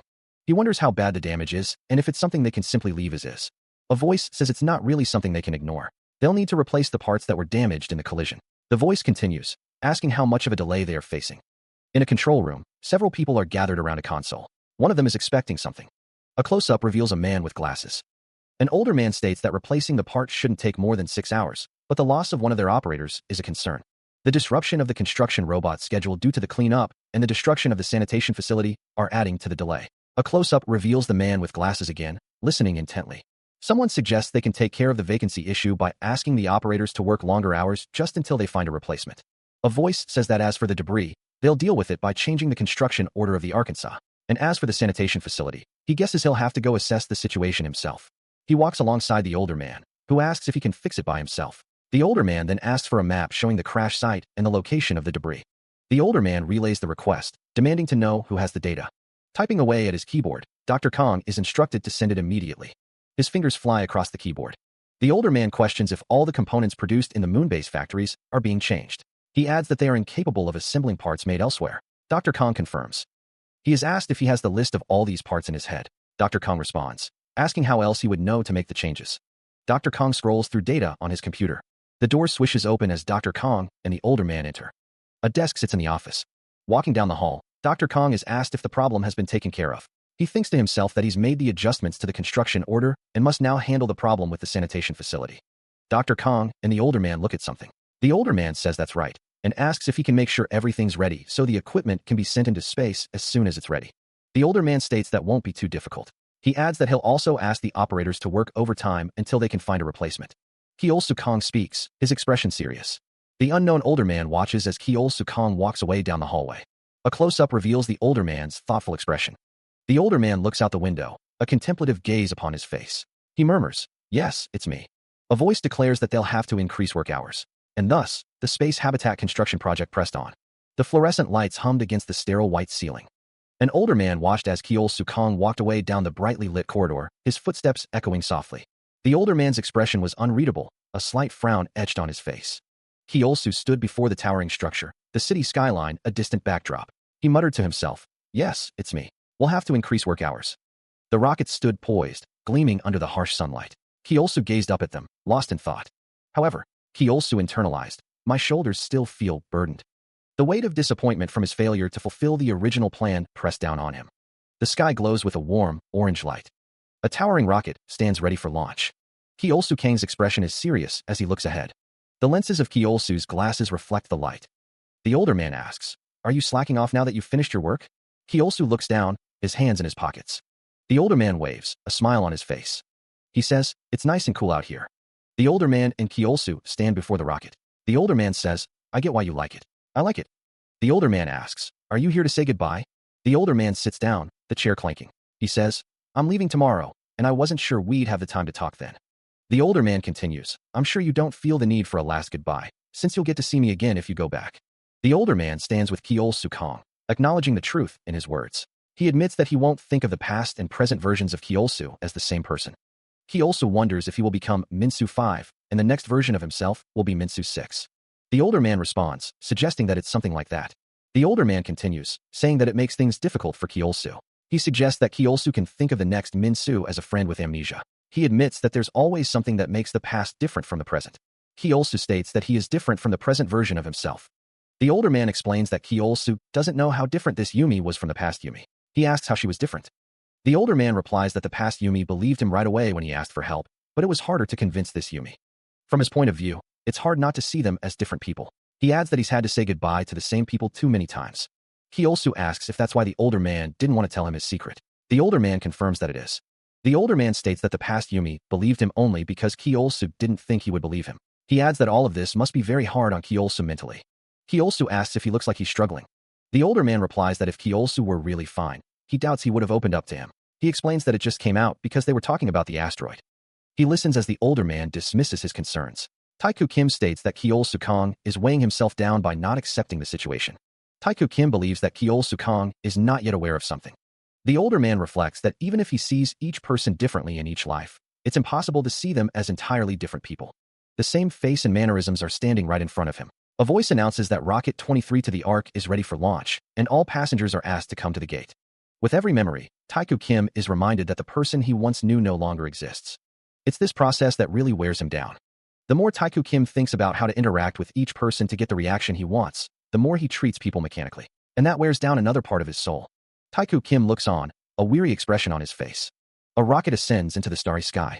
The sky glows with the light of the setting sun. Once teeming with activity, the city became a quiet, vacant lot. The evacuees left Earth on rockets. A rocket stands poised for launch, surrounded by towering structures on what appears to be a launch platform. The boosters, designed for multiple uses, were discarded in a secret location to prevent misuse.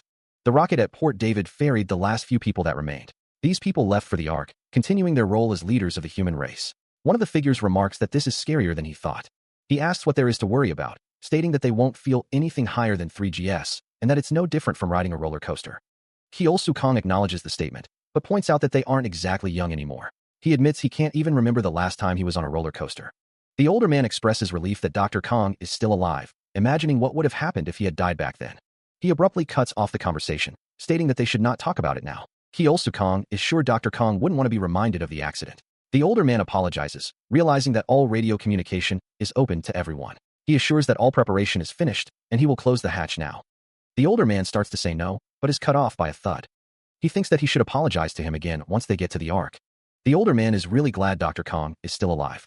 Dr. Kong groans. He groans, his eyes fluttering open. My goodness, did I doze off? He shouts, his voice echoing in the confined space. Hello, can anyone hear me? Is anybody there? Another man, strapped into a similar device, demands, what the hell is going on? Why am I tied up? His brow furrows in confusion. The young man continues to shout, his voice strained. Answer me. Another prisoner, bound and disoriented, grumbles, ugh, what's all this noise? What in God's name dash? A third man, his face etched with embarrassment, mutters, oh, how embarrassing. I would like to take off my seatbelt. Two more figures, also restrained, exchange worried glances. That's okay, right? One asks. The other replies, huh? Why the devil am I bound? Daniel? Petion, why are you two tied up too? Another man, neutral Alexei, his face a mask of bewilderment, exclaims, and you too, Alexei? What on earth is happening? His face contorted in anger, another prisoner shouts, I don't know who you are, but this trick has gone long enough. On a large screen, a man with slicked back hair and glasses appears, his expression unreadable. Do you have any idea who we are? This is outrageous. Do you think you can get away with this? The man on the screen continues, free us this ins dash. The man with glasses stares intently. Below him, rows of pods hold sleeping figures. A message appears, esteemed administrators of the ISDC. A new message appears on the screen. Did you all have sweet dreams? Below, the credits for the series are displayed. A man with slicked back black hair and glasses stares intently. The man's expression is unreadable behind his glasses. The esteemed administrators of the ISDC are suspended in cryogenic tubes. A voice echoes, wondering if they all did this. A disembodied voice wishes someone sweet dreams. A man tied to a chair exclaims, no. What on earth is going on? Are we at the Ark? The man shakes his head, stating that this is most likely not the Ark. Another voice wonders if they're still on Earth. A third voice exclaims that they boarded the rocket, but have no memory of it launching. One of the tied-up men asks who would drag them off of it. The man's eyes dart around, filled with suspicion. Another voice wonders who else it could be, stating that he must have known all along. The man in glasses is seen in the background. The man in glasses covers his mouth with his hand, suggesting that they orchestrated his accident. The man in glasses rests his face in his hand, a contemplative expression on his face. He reflects on how to reciprocate the treatment he received, deciding this seemed the best way. Dr. Kong insists that nothing about the accident should have made anyone suspect them. He admits that was true at first. He continues, explaining that the deeper he dug, the more evidence he found of the other benefiting from it. He accuses him of getting too greedy, lamenting that if he had been content with just taking over his company, he might never have found out. The scene shifts to two men tied up in tubes. The text implies that they never found out he was behind the crash. A close-up of the man in glasses shows a sinister expression. Dr. Kong asks for forgiveness, stating he should have objected harder when his colleagues were bystanders. He claims he merely made the best out of a bad situation since he was powerless to prevent it, and as for the profits he made from the accident, Dr. Kong pleads for understanding, but is met with the response, nonsense. You were the one who proposed it. One of the men in the tube shouts, don't listen to him. He's the one who suggested that we kill you and your friend. I'm just an innocent. Dr. Kong insists that the man over there is the true mastermind, stating he is sure he doesn't have to remind him. He adds that the ISDC is. Dr. Kong asks why they think these folks are attempting to scapegoat him, stating it's obviously because he was the only person who did not agree to the plan. He considers the accusation a flicker of something unreadable in his eyes. They're offering him as a sacrificial lamb for mercy. He wonders if they have no shame. How low will they go? He muses that this knowledge will come in handy if he can remember it in his next life. Dr. Kong is asked if he took over KNG so he could keep the ISDC alive. He finds it an interesting assertion, guessing that the rights to the moon weren't the only thing he was after. In the field of moon development, the ISDC began to lose its standing. More and more people started to believe a private company could do the job. It would be better to invest in and grow this company instead of having an international organization where all the countries could share the fruits of the story. Yes, the ISDC could have still functioned as a symbol of international cooperation, its endeavors. But they would have possessed no real influence, and they would be nothing but a rubber stamp organization. But if they possessed the rights to the moon base, they could have established themselves as an independent organization, free from political interference, and perhaps grew as a new power with the moon as their domain. That is what his colleagues here had in mind when they carried out their plan. If so, wouldn't a promise of sufficient profits have been good enough for him? He wonders what could have been offered to satisfy the ISDC. The whirring of machinery filled the sterile room as an unseen figure began to lecture. They stated that Cheol-Soo should have given them a chance to invest in his company.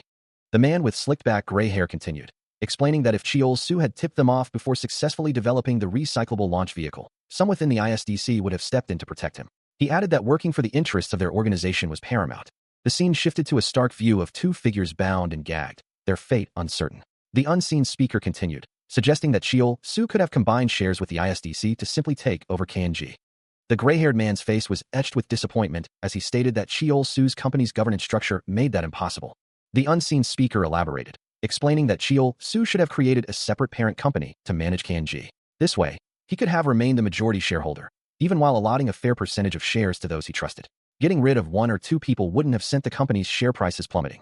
A diagram illustrated the relationship, KNG's parent company flowing down to KNG itself. The unseen speaker, possibly addressing Yumi, explained that targeting Cheol-Soo's company would have been too risky for them this way. The man with glasses, watching from a monitor, stated that Cheol-Soo was too naive when it came to the management of his company. He added that he was sure Cheol-Soo simply wanted to take care of his friend by giving her a large stake, but he shouldn't have let the company's management rest solely on her. The gray-haired man continued, stating that Cheol-Soo should have helped the ISDC save face as well. He should have given them something to do, such as by establishing a joint research facility. The man with glasses clicked his tongue, saying that Cheol-Soo shouldn't have excluded them because he thought he could do it all on his own. The scene focused on a radiation symbol. A voice declared that he would be sure to remember that. The gray-haired man, his expression grim, hissed, "Remember that?" A strange gas hisses from the tubes, escaping into the sterile air. What could this be? A voice declares that understanding is unlikely, even with explanation. The gas continues to seep from the tubes. The figures within the tubes cough, regaining consciousness. A voice states that they will be incapable of biting their own tongues.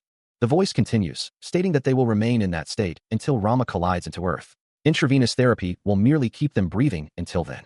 The speaker's face is revealed, his expression grim. However, he says, their minds will remain lucid. The speaker's face is partially obscured by shadow as he continues. The speaker speaks of the inevitable destruction of the Earth. The tubes stand in a long row, bathed in red light. A man with glasses stares intently, his expression unreadable. A blinding flash of light erupts from an unseen source. A whooshing sound fills the air. The wind rustles through the dry grass of a desolate landscape. The sound of footsteps echoes across the barren land. He thinks to himself, utterly exhausted. The camera follows his feet as he continues his trek. Taeku Kim wonders aloud if they really have to go hiking when the world is about to end, questioning if his companion isn't sick of this by now. The sky is a fractured, angry red. The fractured sky pulses with an inner light. Taeku Kim continues his lonely walk across the desolate landscape, his backpack a splash of color against the monochrome. He mutters that this is so lame. Taeku Kim crests a small rise, the red sky looming above him. A hand reaches for a can of Clot brand beer. Taeku Kim sits on the ground, a can of Clot beer beside him, and a lunchbox open in front of him.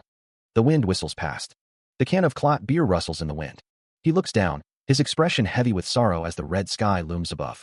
A rush of emotion washes over him as he sits on the desolate ground, his head buried in his hands. He looks up, his eyes closed as if seeking solace from above. A thought echoes in his mind. Did this moment always feel so long? His glasses reflect the red sky as he looks down again, lost in his thoughts.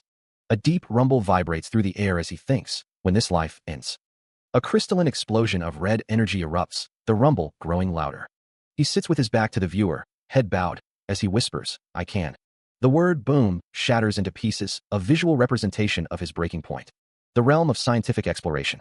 Lying down, Taeku Kim stares up with a sad expression, the chirping of insects filling the silence. The sound of chirping fills the air, the sound grating against the silence. He lies in bed, staring up at the darkness, the chirping the only sign of life outside. A man lies asleep in his bed, shrouded in the darkness of early morning. The door creaks open as a woman calls out, "Kyeolsoo, time to wake up. You don't want to be late for." The woman stands in the doorway, looking down at Kyeolsoo, who is still lying in bed. Kyeolsoo heaves a sigh in his sleep. "Oh my God." Meanwhile, the school building stands tall under a clear sky. A sign indicates the classroom number, 2-2. A student stands in the classroom, holding a cleaning tool. The classroom is noisy. The unnamed woman and Minsu Sung stand in the school hallway. The woman notes that Kyeolsoo has been missing school for a whole week. Minsu Sung replies that he must be really sick. A close-up of Kyeolsoo's eyes fills the frame. Minsu Sung asks if they should at least go visit him. Another student says that he already asked, but Kyeolsoo said not to come, claiming it's just a small cold and he doesn't want them to catch it. The unnamed woman exclaims in surprise, asking if Kyeolsoo replied to him. The student confirms that he did.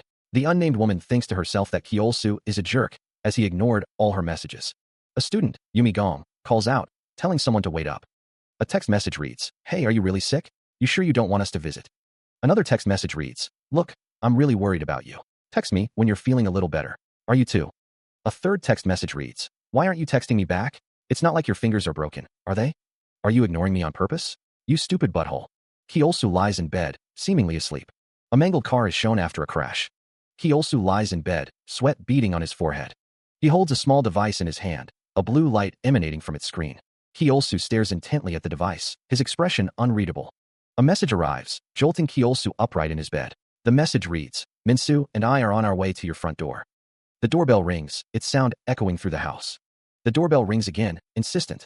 Youngsu's voice carries from the doorway. "Gosh, you don't look so good. I guess you really were sick. Have any idea how worried I was?" Youngsu and Minsu stand in the doorway of Kyosu's room, concern etched on their faces. A woman's voice cuts through the air. "What happened?" Kyosu replies, "I think I might have pushed myself too hard. And you couldn't tell me that through text, do you?" Youngsu's expression is a mixture of worry and exasperation. Mrs. Kong enters the room, offering, "Do you kids want something to drink? How about some juice?" Youngsu acknowledges her. "You with that, Mrs. Kong." "Oh, you really don't have to." He insists that he is really good at helping out. Yuri stands at a desk, lost in thought. Yuri tells someone to get as much rest as they need. Minsu says that he and someone else will take care of the space development stuff, while Kyosu recovers. Kyosu wonders if this is how it feels to see someone resurrected from the dead. A voice admits, probably not. They don't know, they just can't feel happy about it. Yuri thinks to herself that she definitely missed Yumi. Minsu thinks that he just can't look at her anymore. Actually, a voice thinks it would be best if someone opted out. Yuri's expression is unreadable. Minsu's expression is also unreadable. He lies in the hospital bed, and Yuri stands beside him with her arms crossed. She asks what is going on. Minsu says that he has thought hard about it, and he doesn't think he needs Yuri anymore, now that he has. Yuri's eyes widen in disbelief. She asks what the freak is going on and why he is suddenly acting this way. A close-up of Minsu's eye reveals a cold, distant gaze. Yuri stares in shock, her hands slightly raised. Minsu continues, simply saying her name. He asks if she just came back from the future again. An alarm clock on the bedside table ticks loudly. The hands of the clock move forward with each tick. Minsu asks if Yuri saw the world end again. He says that she is acting really weird right now, and she knows it. Minsu reminds Yuri that just a few months ago, she came to him, telling him that she wouldn't be able to stop the asteroid without his help. He asks if she really expects him to believe that she suddenly doesn't need him anymore. He continues, saying that she wanted Minsu on board because she said the money he made for her alone wasn't enough to build the space habitat, but now she's telling him. He questions if she doesn't need him anymore, his tone laced with a hint of desperation. The words hang heavy in the air, followed by another question, demanding if she even understands what she's saying. The camera focuses on Yuri's legs as she takes a step, her movements deliberate. She retorts that he's not thinking straight right now, her voice firm. Her eye reflects a steely resolve as she demands that he tell her what's going on. Minsu's expression is obscured by shadow, hinting at the turmoil within. The scene widens, showing Minsu sitting on the edge of the bed, Yuri standing beside him. The tension between them is palpable. The door creaks open, breaking the heavy silence. Taiku Kim enters the room, carrying a tray with cups. Yuri turns her head towards the door, while Minsu remains seated on the bed. Taiku Kim offers a simple, "Yeah," his expression unreadable as he would like to know what's going on. Yuri's face is etched with concern as she asks what he means, her voice laced with worry. She adds that they weren't talking about anything important. A close-up reveals Yuri's growing unease, her eyes wide with a mixture of fear and determination. Minsu states that it's just as she heard, his gaze unwavering. Taiku Kim's expression shifts to one of shock as he reveals that this is the 6th time he's reliving this life. Minsu's name hangs in the air, followed by a declaration. This is the 6th time he's reliving this life. A close-up reveals a young man with a serious expression. A voice exclaims, "Whoa, seriously." 3 cups sit on a tray, as a voice declares it's incredible, meaning the druids have been right all along. A young man asks if everything is a part of the circle of life, and if this trial of yours must be one of the circle's many forms. A young woman asks if he's sure it's all right to let him in on the secret. The other replies that it's fine. A voice recalls that he told himself in the last life that he would have believed them if they told him the truth when they were younger. A young woman, identified as Minsu, is asked if she's saying she's going to tell Minsu everything after just being told to bow out. A voice says they interrupted us, but you still owe me an explanation. A voice demands to know why he is suddenly being pushed out and what exactly happened in his last life. Minsu Sung's Kyosu stands by the bed, his expression unreadable as Minsu confronts him. Sitting on the floor, Minsu's posture reflects his determination. A voice wonders if something went wrong on their end. Kyosu's gaze is intense, his expression unreadable. Tears well in Minsu's eyes, his expression a mix of anger and hurt. A voice states that they even managed to construct a space station. A voice states that they also constructed a moon base. A voice states that the only thing left was to build the space habitat, but A voice states that they successfully developed reusable rockets, but some people got greedy the closer they came to developing the moon base. The leaders of the ISDC wanted the profits from the moon for themselves, so they. A hand clenches a piece of fabric, as if trying to hold on to something slipping away. Got in our way. In the past, Kyolsu stands with another student. In the end, the space habitat that was built was a lot smaller than what we had in mind.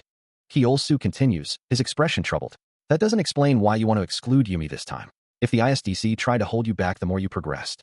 The other student listens intently, her gaze fixed on Kyolsu. A blurred figure stands in the distance, shrouded in shadow. A voice echoes, "Why in the world do you want her out?" A damaged vehicle lies amidst wreckage, a testament to a past catastrophe. A girl's legs are clad in a school uniform, the image sharp and clear. The girl's face is partially obscured, her expression unreadable. Kyolsu looks up, his eyes wide with a mix of shock and realization. The girl's eyes are filled with a deep sadness. Stubbornly pressed on with our plans for the space habitat. Those who wanted us gone orchestrated your death. Kyolsu's face is etched with determination, his gaze unwavering. He reflects, his voice barely a whisper. The future should change if I make a different decision now. He doesn't know what the future holds, the uncertainty weighing heavily on his mind. As long as she's not with him, he thinks, she won't have to die at their hands again. It's just too dangerous for her to be linked with him. But Yumi, he wants her out of this time. It's too dangerous, the thought echoes in his mind, a chilling premonition. Semi's voice rises, a desperate plea against the inevitable. Everyone dies in the end, she exclaims, whether she dies helping him or not. Minsu's eyes widen in fear. He's going to die. Like everybody else. He thinks, a wave of resignation washing over him. So what if she dies? Semi challenges, her voice laced with defiance. The asteroid's going to kill her anyway if they don't stop it. Isn't that the same thing? Semi stomps her foot, her frustration boiling over. They don't get to choose. She grabs Minsu's shirt, her grip tight, desperate to make him understand. She declares that he needs her, even if it costs her life. Semi stares intently, her expression unreadable. A close-up of Semi's eye reveals a glint of determination, a faint fume emanating from her gaze. Semi sits on the bed, her head tilted slightly. She asks if his head is not on straight. Kyolsu sits across from her, his expression thoughtful. Semi suggests that he should get some more rest. Semi states that she can't speak for the Yumi of the last life, since they are technically different people. Semi covers her face with her hand, a gesture of frustration or sadness. Semi thinks that if she were to guess, she would bet that Yumi was glad. Kyolsu sits on the edge of the bed, his hands clasped in front of him, a look of concern etched on his face. A voice declares that she was able to help him. A close-up of Kyolsu's eyes reveals a deep sense of contemplation. The narrator recounts to them the events of the past life in more detail. He reflected on Yumi's accident, a darkness settling in his eyes. Those people, he thought, didn't deserve forgiveness. How could they kill someone out of greed? Kyolsu Kang's expression hardened. He was definitely going to make them pay. He had made sure they got what they deserved after he woke up from his coma, but that wouldn't be necessary now. Semi sat across from him, her gaze intense. This time, they only had to make sure they didn't resort to the same schemes. And if possible, it might be useful to get them on their side. They should make use of every resource they had, after all. Semi asked how they were going to get them to work with them. A voice declared that they had been given an idea. Kyolsu Kang's brow furrowed. That couldn't have been easy, he thought. But they were willing to say anything once they were cornered. The two shared a look, determination etched on their faces. Semi's eyes narrowed, a steely resolve hardening her gaze. She declared that they had to succeed this time, for the space habitat. He steals his resolve, a promise echoing in his mind. He won't fail this time. He knows it. A silent vow solidifies. He's going to get it done. Footsteps echo on the pavement, each stride a heavy trudge. A shadow stretches across the brick, a silent observer. Kyolsu is asked if he is okay, but he is lost in his thoughts. Whatever the case, he just heard. A close-up reveals a woman's face, her expression unreadable. A streetlight casts a cold glow, illuminating a thought, but more than that. The city sleeps under a twilight sky, unaware of the worries brewing within its walls. Someone is worried about Kyolsu. The woman's gaze is fixed, a hint of determination in her eyes. An older man, surrounded by paperwork, voices his concern. His memory tells him that he just has to change a single thing for this to work. He pondered the potential issues. Was it the material for the insulator, or changes to the cooling system? The phone on the desk began to ring, the insistent buzzing cutting through his thoughts. The ringing continued, a persistent intrusion. His hand hovered over the screen, the options to accept or decline the call presented before him. He chose to decline the call. The ringing stopped, leaving a sudden silence in its wake. He glanced at the phone, a thought forming in his mind. Dr. Kong, please let him in. He reasoned with himself. He is an important guest, after all. On the phone, Kyolsu Kong asks someone to let Dr. Kong in. The voice on the other end explains that he is an important guest. Kyolsu Kong remarks that he was curious to see the workplace of the man in charge of the leading private space development company. He admits that it's beyond anything he's imagined. Kyolsu sits at a desk piled high with documents, reading through one of them. Kyosu focuses intently on the document in front of him. A hand flips through the pages of a document, while Kyosu Kong stands in the background. Someone types rapidly on a keyboard. Kyosu Kong clicks on something on the computer screen. Kyosu Kong taps his fingers, a thoughtful expression on his face. The enter key is pressed. An idea strikes. The solution involves inserting a cooling system between the double heat shield. Kyosu Kong smiles, pleased with his discovery. He walks into the office, where Kyosu Kong is waiting. Kyosu Kong pauses. Kyosu Kong looks on. Kyosu Kong appears concerned. Kyosu Kong apologizes for the wait. A stack of papers sits nearby. The office is modern and well-lit. Kyosu Kong and Kyosu Kong sit at a table. Kyosu Kong asks if the offer to invest in KNG is still on the table. Kyosu Kong confirms that it is. He listens as the older man states that, from what he sees, the public is right to believe that Kyosu Kong is on the verge of successfully developing a recyclable rocket booster. The older man holds a teacup. He adds that it doesn't seem like Kyosu is in need of any more investments. Kyosu Kong responds that, financially, he is correct. The older man's teacup clinks. He thinks to himself that Kyosu is looking to build connections. Kyosu Kong states that he sees now that he had no cause for concern. He asks how much stake the older man wishes for him to acquire, and at what price. The older man mentions the recent 3-month average trading price on the off-board market. The older man states that, at that price, he thinks he would be able to buy around 2%. Kyosu Kong responds that he is afraid the future profitability of his company is too great for him to offer the older man any more stake at such a bargain price. He adds that 0.5% is nothing to scoff at, after all. Kyosu Kong presents a document, stating that it is not 100, but 1,000-fold. Huh? A close-up of the document. The older man asks if it is a roadmap. He adds that he didn't know Kyosu Kang's company was working on something other than the recyclable rockets. The document shows reusable rockets, autonomous robot technology, and a space station. It states that the utilization of autonomous construction robots will lead to the construction of a space station and, eventually, colonization. He questions the need for a space habitat. The older man exclaims, impressed by the scale of Kyosu Kang's dreams. Kyosu Kong states that he doesn't take the expertise required for the roadmap lightly. He acknowledges the difficulty of the goals, but expresses certainty of success. The older man says that it still doesn't seem like Kyosu Kong is offering him 0.5% because he requires something from him right now.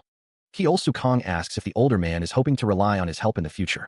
A finger taps on a tablet. Kyosu Kong admits that wanting the older man's help in the future was part of his intentions, but it would be a lie if he said it was not part of his intentions. The older man says that he was already being generous with 0.5% and is afraid going any higher than 1% would affect the company's operations. The older man then proposes giving him 1%, but he will keep half of it for 10 years as a sign of their partnership, and he will resell the other half to Kyosu Kong within a year after he goes public. Kyosu Kong thinks that what the older man wants is a quick profit, calling him a greedy bastard. Kyosu Kong says that if the older man is willing to make such a promise, he doesn't see any reason to refuse and will raise the offer. The KNG logo stands tall, a symbol of the company's presence. Afterwards, a period of reflection and planning. They were the same people who had told him in his previous life that a cut of KNG's profits would have made them his ally. My interactions with these people were far from pleasant. Can't you at least lower the price if you can't offer me more shares? That, I'll give you my full backing. Now that we'll become partners. Could you give me some inside information from time to time, so I can make some money on the side? I'll make sure the SEC never catches wind of it, so just a whisper every now and then. It's difficult for me to make an investment right now, so could you give me preemptive now and then? Rights to a future purchase at the current price? I'm not one to take risks, you see. If you can't offer me more shares, I'd like you to show me your sincerity in a different way. A nephew of mine has a company. I'd like you to sign them as your supplier and purchase their products at higher than market value. If you do that, I'll give you my full backing. Now that we'll become partners, could you give me some inside information from time to time, so I can make some money on the side? I'll make sure the SEC never catches wind of it, so just a whisper every now and then. None of them accepted my initial offer as it was. Be it too small or too big, they made additional demands, and I had to rack my brain to reasonably satiate their greed. Haha, it was great talking with you, Dr. Kong. I look forward to your continued support. He lets out a sigh of relief. A voice calls out, asking if he's done. Minsu announces that he brought food, inviting everyone to eat. Kyosu Kong stands with Minsu and an unnamed woman, who carries a box. He expresses confidence in the latest batch. Kyosu Kong assures the researchers that they will be the first to taste it, adding that it tastes just like real meat. The sky is a brilliant blue, dotted with fluffy white clouds. 2 rockets ascend into the sky, leaving trails of white smoke. A crowd of people looks up in awe, murmuring in amazement. A close-up reveals a wide, excited eye. Kyosu Kong watches the launch, a slight smile playing on his lips.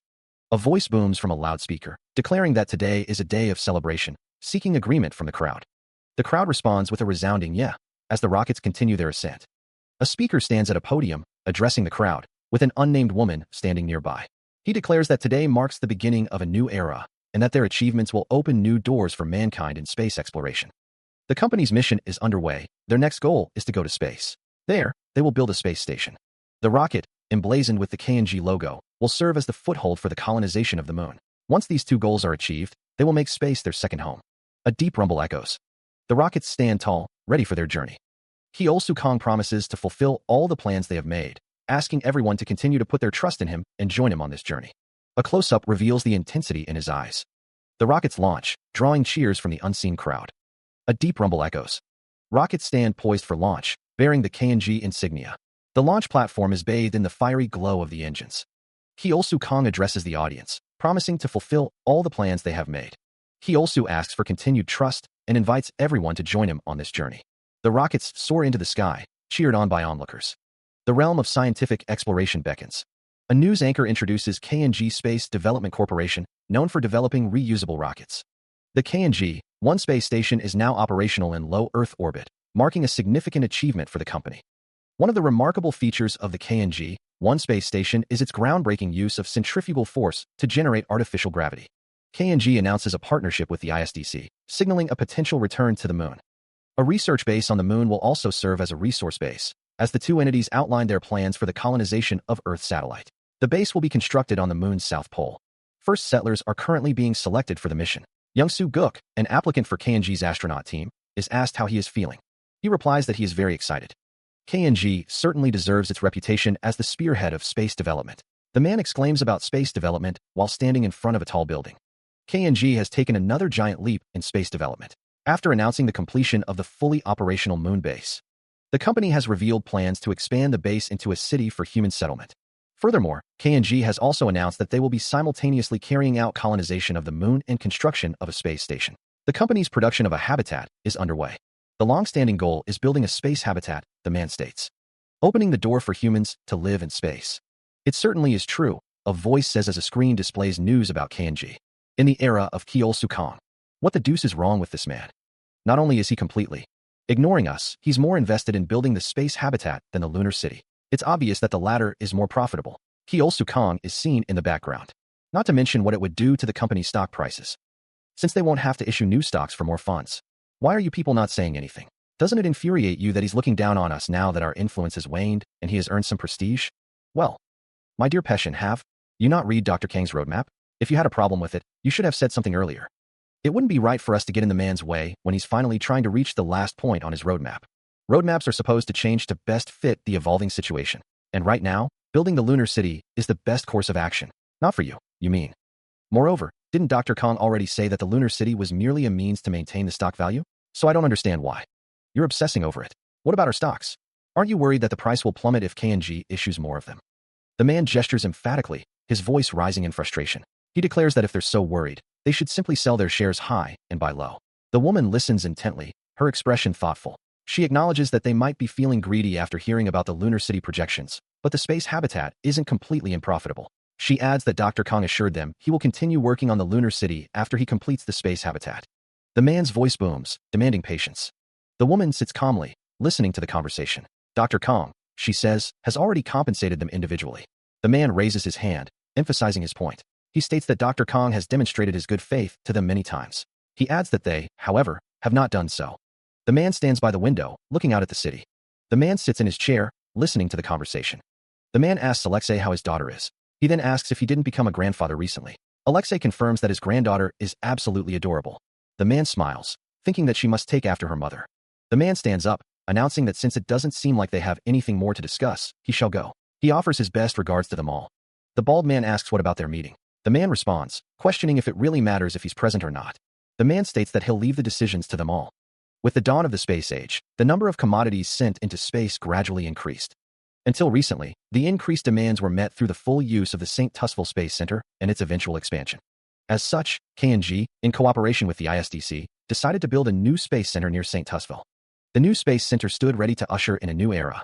Meanwhile, the blonde woman points a finger, seemingly in the middle of a conversation. Through the sniper scope, the woman and Alexei are visible, standing on a red platform. The sniper adjusts the scope, preparing for the shot. A voice echoes in the sniper's ear. You won't be able to miss from that spot, so make sure there are no mistakes. The sniper peers through the scope, scanning the area. The sniper's thoughts betray their impatience. He should have been here ages ago. There's no sign of him. The sniper adjusts their position, maintaining focus. Through the scope, the woman and Alexei are now clearly in the crosshairs. The crosshairs settle on a man in a suit, his face framed by dark hair and glasses.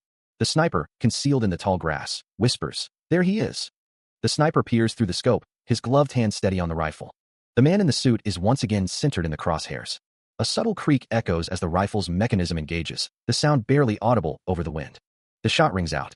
Hidden amongst the tall grass, a figure lies prone, a sniper rifle leveled and ready. Through the scope's crosshairs, Kyosu is centered, unaware of the danger closing in. A slow, deliberate creak echoes as the trigger is pulled back. The sharp crack of the rifle shatters the silence. Smoke curls from the barrel of the sniper rifle, the shot already fired. The sniper, masked and armored, glances around, a flicker of uncertainty in their eyes. Where did that shot go? The rhythmic thumping of helicopter rotors grows louder as several aircraft approach. The sniper scans the horizon, the sound of the approaching helicopters filling the air. Raising their hands in surrender, the sniper emerges from the grass. The wind rustles through the tall grass, carrying the scent of rain. Inside a modern home, two figures pace, their footsteps echoing in the spacious living room. A phone vibrates insistently on a nearby table, its screen displaying an incoming call. The older man answers, his voice tight with anticipation. "Is it done? Were you successful?"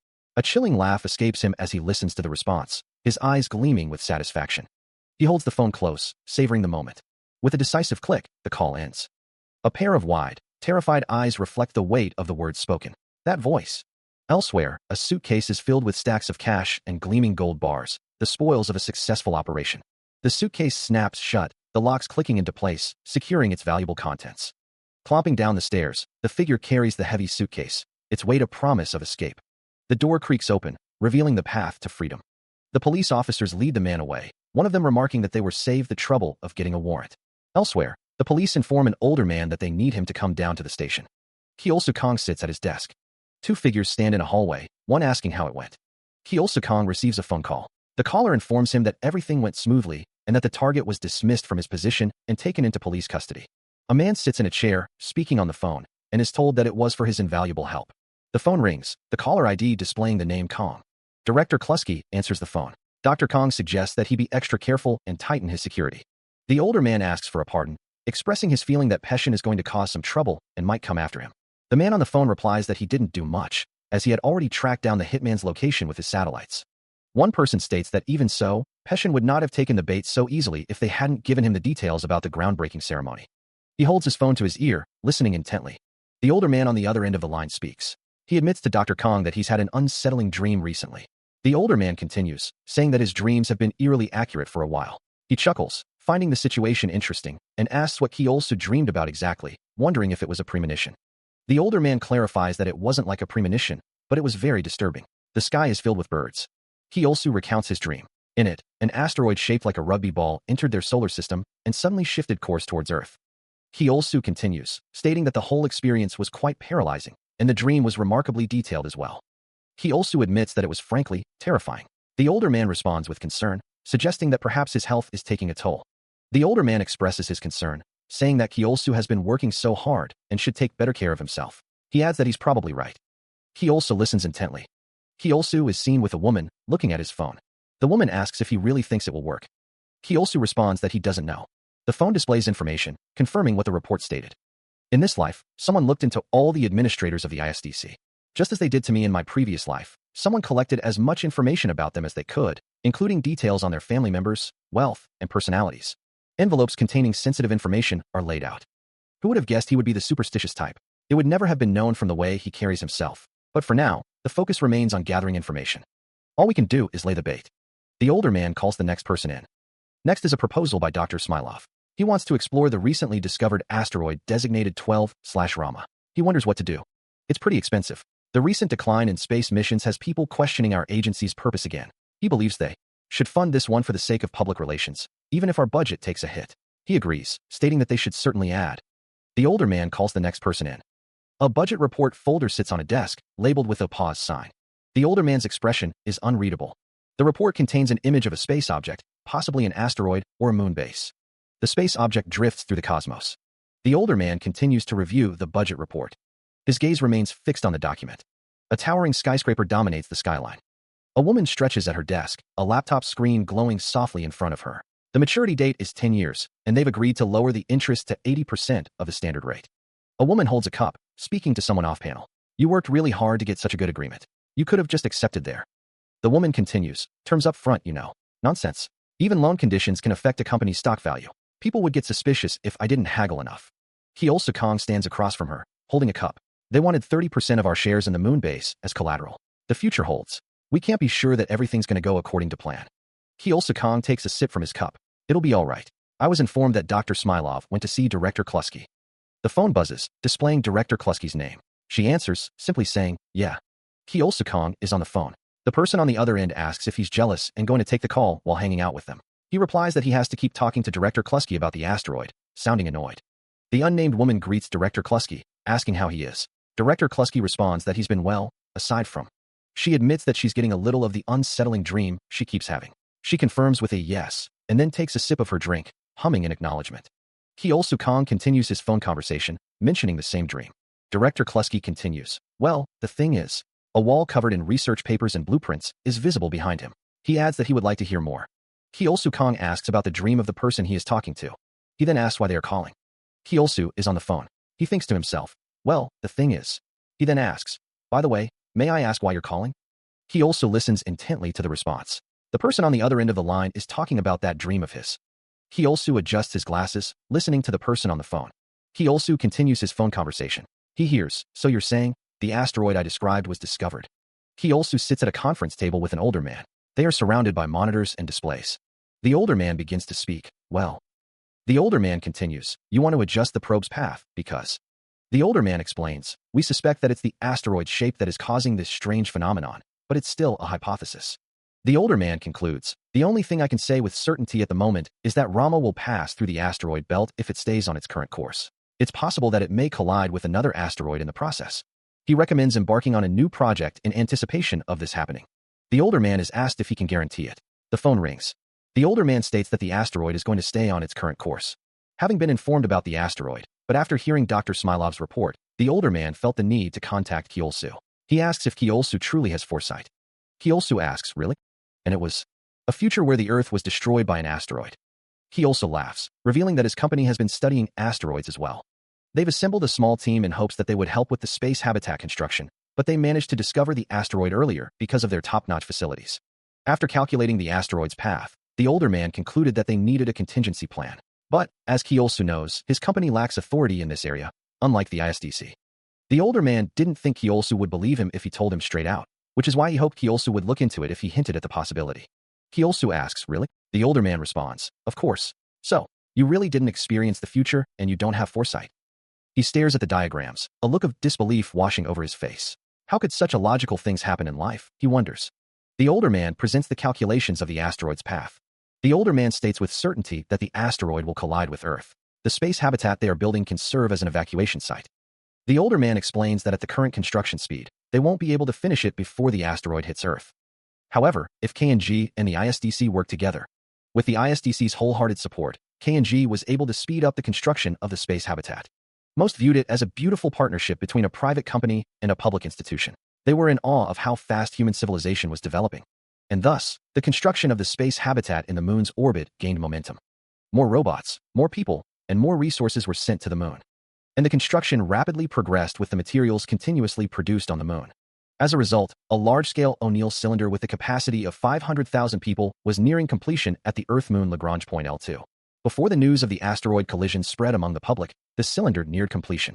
Angular acceleration was complete, and the cylinder was currently rotating at 0.32 revolutions per minute. At the KNG Space Center, the kg mass for both cylinders was confirmed at 1.005 kilograms. No noteworthy structural contortion was detected after rotation. No problems were detected in the internal ventilation system. An investigation team will be sent later on. Hyo raises his arms in triumph, a wide grin splitting his face. Cheers erupt throughout the control room. It's a success. We did it. We're saved. One of the staff members asks through tears, hey, why the tears? We knew we could do it, didn't we?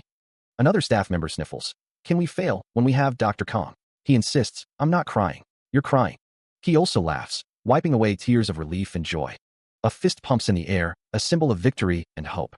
He gazes up at the sky, his expression thoughtful as he observes the vast expanse above. A close-up reveals the intensity in Kyeol-soo's eyes, reflecting the anticipation and gravity of the moment. Laughter echoes through the control room, a mix of excitement and nervous energy filling the air. The unnamed woman shares a laugh, her expression a blend of relief and anticipation. Port David Space Center stands ready, a testament to human ingenuity and the relentless pursuit of space exploration. The chosen evacuees arrive once again at the launch site, their faces etched with a mixture of hope and trepidation. For a while, Port David was bustling with departing and returning rockets, a hub of interstellar travel. But the commotion soon ended, leaving only a select few to embark on the final mission. Of all the rockets and people that filled it, only one remained, poised for its last takeoff. Until just a single rocket remained for one last takeoff, a beacon of hope against the encroaching darkness. T-2 minutes. The rocket is detaching from the service structure, the final countdown commencing. Inside the rocket, the astronaut braces for launch, the weight of the mission pressing down on them. He stares ahead, a determined glint in his eyes, though a slight downturn of his lips betrays a hint of worry. A muffled thump echoes around him. His gloved fingers tremble, a visible tremor running through his hand. The metal beneath his touch vibrates with the same unease. The trembling continues, now visible throughout his entire body as he sits strapped into his seat. The spacesuit, meant to inspire confidence, feels like a cage. Another thump reverberates through the spacecraft, each one a hammer blow against his resolve. The sound amplifies the tension. He clenches his fist, his grip tightening on the control panel. Hold. He commands himself, fighting back the rising tide of panic. A reassuring hand clasps his own. Don't worry, a voice whispers. I'll be right here. Kyeol-soo's gaze softens, a flicker of hope igniting in his eyes. I'm finally getting to live a life of no return. Though there were many variables throughout my numerous attempts, they all occurred in the same timeline, a timeline I've experienced over and over again. Knowing that this cycle was finally coming to an end is in itself unsettling. But their hands remain intertwined, a silent promise of shared destiny. I feel better knowing that Yumi is with me. The countdown continues, T-4. The astronauts sit strapped into their seats, awaiting the final moments. A deep rumble vibrates through the structure as the rocket engines ignite. The astronauts are secured, ready for the launch. Still, a sense of unease lingers. Why do I feel so unsettled? The rocket ascends, a pillar of fire against the twilight sky. The stars glittered in the vast expanse of space. A rocket pierced the atmosphere, ascending towards the heavens. Once the last of the evacuees had departed Earth, ballistic missiles were launched from every corner of the globe. The artificial satellites in low Earth orbit became the targets. A shield of debris began to encircle the Earth. Back on the planet, facilities stood silhouetted against a blood-red sky. The facilities were systematically destroyed, ensuring that no more rockets could be produced or launched. While the satellites were being obliterated, a shield of debris was created around Earth, just in case anyone left behind managed to build a rocket and escape through the atmosphere. Public outrage was unavoidable. Once the truth got out, Earth was completely locked down. To create a situation where retaliation would not be possible, the debris floated in space. He also states that everything has gone as planned, assuring everyone that they are now safe. Inside the spaceship, astronauts gaze out at the vast expanse of space. The stars twinkle in the inky blackness, a silent testament to the mission's success. Birdsong fills the air as the sun streams through a window.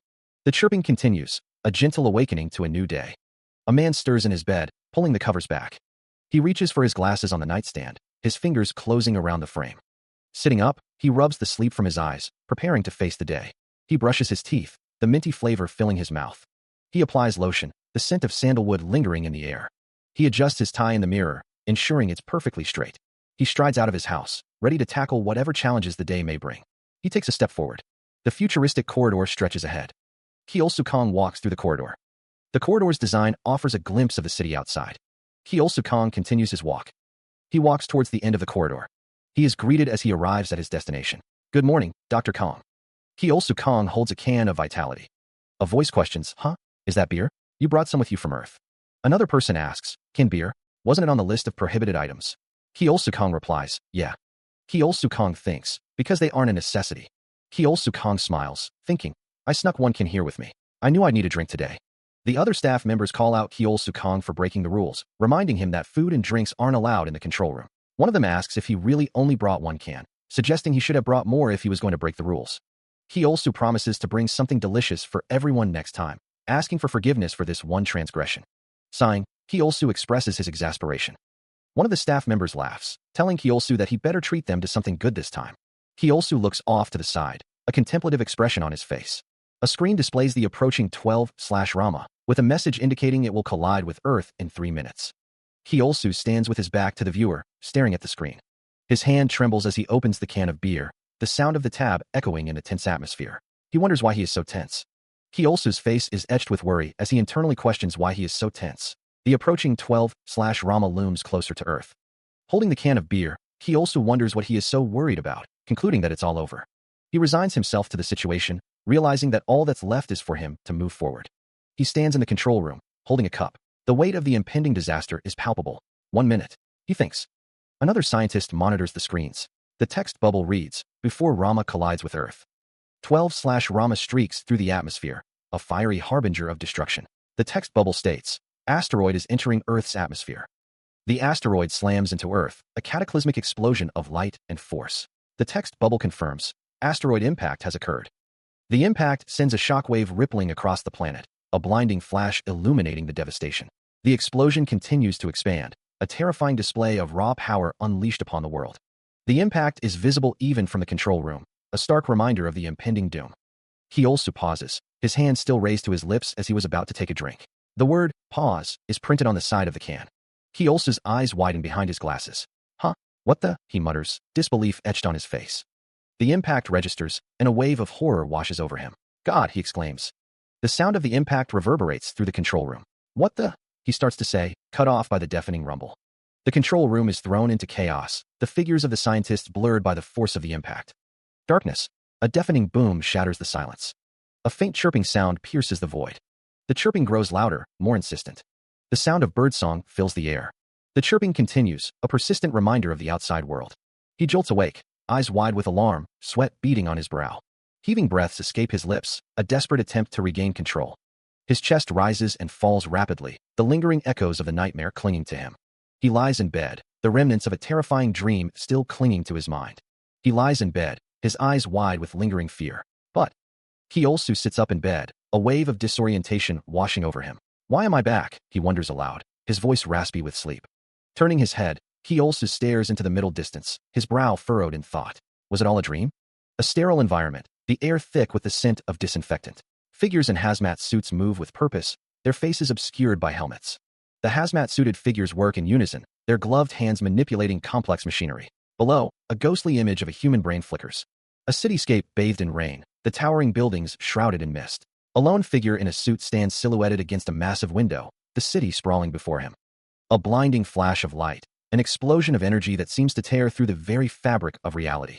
The light intensifies, streaks of red and white energy radiating outwards, consuming everything in their path. A chaotic swirl of data streams and blurred figures, the world dissolving into a sea of information. Darkness descends, the world fading into an abyss of shadow and uncertainty. Kyosu clenches his fist, his eyes hardening with resolve. No, he mutters, the word a firm denial of the dream's reality.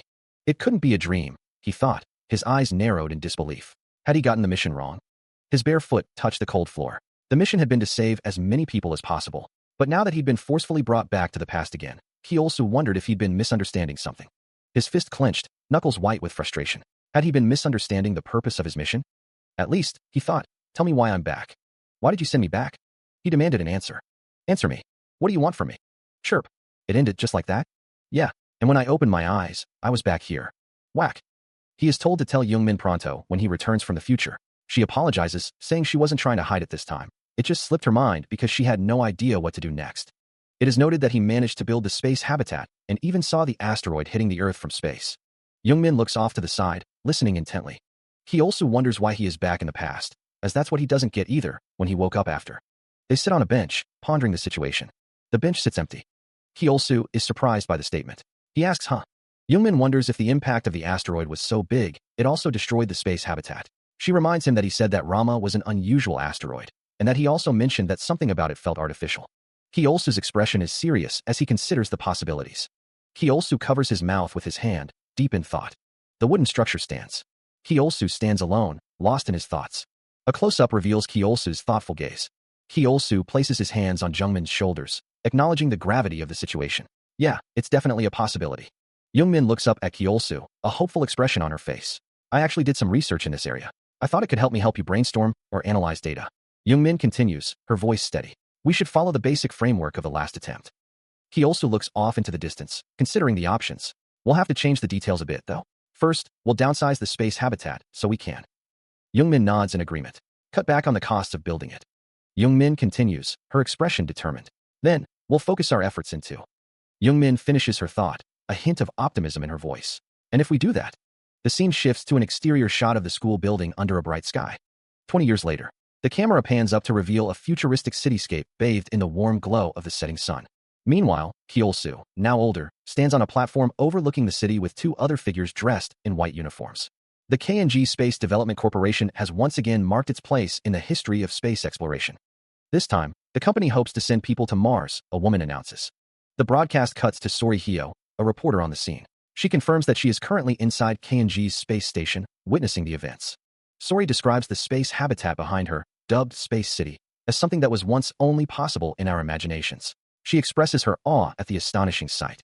Space City is set to receive passengers and travel to Mars. There, Space City will station itself in Mars's orbit, serving as the bridgehead for future missions to the Red Planet, as well as preparing a habitat for mankind. Two figures stand before a massive rocket. One says it sounds like they're never going to see each other again. The other replies that they better be successful and come find them. A woman stares off into the distance, adding, "'Cause if you don't." A rocket soars into the sky. A voice says, "I'm gonna hate you for the rest of my life." A man with glasses stares intently. The man answers a ringing phone. Someone calls out, "Hey, Taiku." He is reminded that she left because he only used her to manage his money, and that Minsu left with nothing after investing in him. Taiku thinks to himself, is it his turn now? Taiku is addressed by name, as the other man informs him that an asteroid is coming straight for Earth. Taiku is shocked by the news of the asteroid. The other man repeats that an asteroid is coming. The man states that is why he needs Taiku's help. The older man looks up, a confused expression on his face. Huh? An asteroid, he wonders aloud. The scene shifts to a laboratory, where Kyeolsu stands opposite the older man, patting him on the shoulder. Kyeolsu's expression is serious. That's why I need your help, he states. The older man looks up, muttering Rama, to himself. An almond-shaped asteroid floats in the vastness of space, described as having a major axis of 160 kilometers and a minor axis of 80 kilometers. Kyeolsu continues, to be honest, there's reason to believe it's an alien device or weapon made of antimatter. Its destructive force is powerful enough to annihilate Earth and destroy everything as far as Earth-Moon Lagrange. The older man throws his head back and laughs. Huh. He leans forward, pointing a finger at Kyeolsu. Do you think I'm an idiot? Aliens? He exclaims incredulously. Kyeolsu looks back, unfazed. Antimatter. Do you seriously expect me to believe any of that? The older man continues. The older man continues to laugh, questioning Kyeolsu's sanity. And what? You return to the past after? Kyeolsu acknowledges that his claims are hard to believe, but insists that they are experiencing the future. He calls the older man a freaking asshole. Kyeolsu insists that it's the truth, stating that he's already returned to the past 6 times now. The older man laughs, finding Kyeolsu's story more interesting now. He says it's all so he can stop the asteroid. The older man asks about reincarnation and if God came to him with a warning. Kyeolsu states that humanity was in danger. The older man sarcastically agrees, saying he bets Kyeolsu did. He muses that must be why Kyeolsu has been so interested in space development ever since they were young.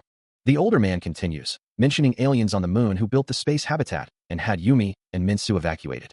The older man seems to be putting the pieces together, a look of confusion on his face. The older man has a sudden realization. The older man states that the reason he built the colony to destroy Earth is because it's an alien weapon. The older man continues, mentioning symmetry and Lorentz invariance to travel back in time. He also observes that they are way ahead of schedule, and knowing all the right answers because of his experiences in the future would explain his beast-like expertise in the various fields of science. He also smiles, a glint of triumph in his eyes. It's an amazing story. Kyeolsu-kan, you jackass. Why are you telling me this incredible story now? You should have told me about it from the start. Do you believe me now? Well, it does explain a lot of things. Like why Yumi and Minsu left for Mars, and why you were so adamant about me joining the probe development team. The older man seems to be coming around. Gee, I thought you would be the least likely to believe me about my time travel. Because I studied theoretical physics? TSK. You clearly don't know anything. Out of all of us, the one with the most scientific mind is you after all. I get why you want to increase engine power now. That would decrease the travel time to the asteroid. And I also get why you want to change the drill to a regular rock drill. Squeak. Not only that, I've already added the man module to the probe. Kyeolsu clears his throat, holding a pink marker. The unknown older man leans on him, listening. The older man states that he understands why plans were made to hide the probe, but the older man asks if something is wrong. Kyeolsu explains that the problem isn't the blueprint, but something else. He then asks what it is. The older man thinks about the probe. In other news, a news report states that Radamantis is about to launch and that KNG shares are rising sharply ahead of the launch. The report also mentions that Radamantis is the space probe built by. The news report introduces Dr. Odlai Arquette, a researcher at the Joint Research Institute that developed the space probe. The report thanks her for joining them today to give them the details. Dr. Audley Arquette says that she is happy to be there. The news reporter asks her to tell them what task. The news reporter asks what Radamantis will be carrying out. She then says that Radamantis is set to travel to Europa. She notes that Europa is one of Jupiter's moons.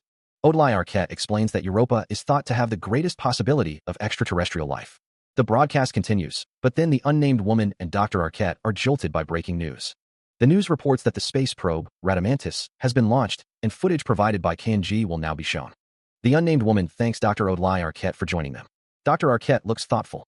The probe is shown in space, prompting someone to wonder what they are thinking. Someone suggests that spacecraft or probes should be built in space from now on, while another voice declares that Kyeol Soo-kang has made another masterpiece. Comments appear to question the probe's CGI appearance and praise the scientist who made it. The phone screen displays comments about Kyeol Soo-kang and the space probe. The man in the spacesuit taps on a screen, thinking that he thought they saw through the ruse. Inside the mini-satellite control system, someone asks if they agree, and another confirms with a check. Inside the cockpit, the man in the spacesuit listens as his companion runs a systems check. She confirms the DSCS, the drill module control system, is online. The woman in the spacesuit asks about the initial acceleration. She wants to know how many GS it will be. The man in the spacesuit wonders aloud who designed this thing. The man in the spacesuit leans back in his seat, commenting that life sure is interesting. The woman in the spacesuit states that it's so unpredictable. A hand flips the ignition switch. The ship's engines begin to whir, building in intensity. The whirring sound fills the cockpit as the engines continue to power up. The man in the spacesuit braces himself. The whirring intensifies, vibrating through the ship. The woman in the spacesuit grins, exclaiming that this is what she's talking about.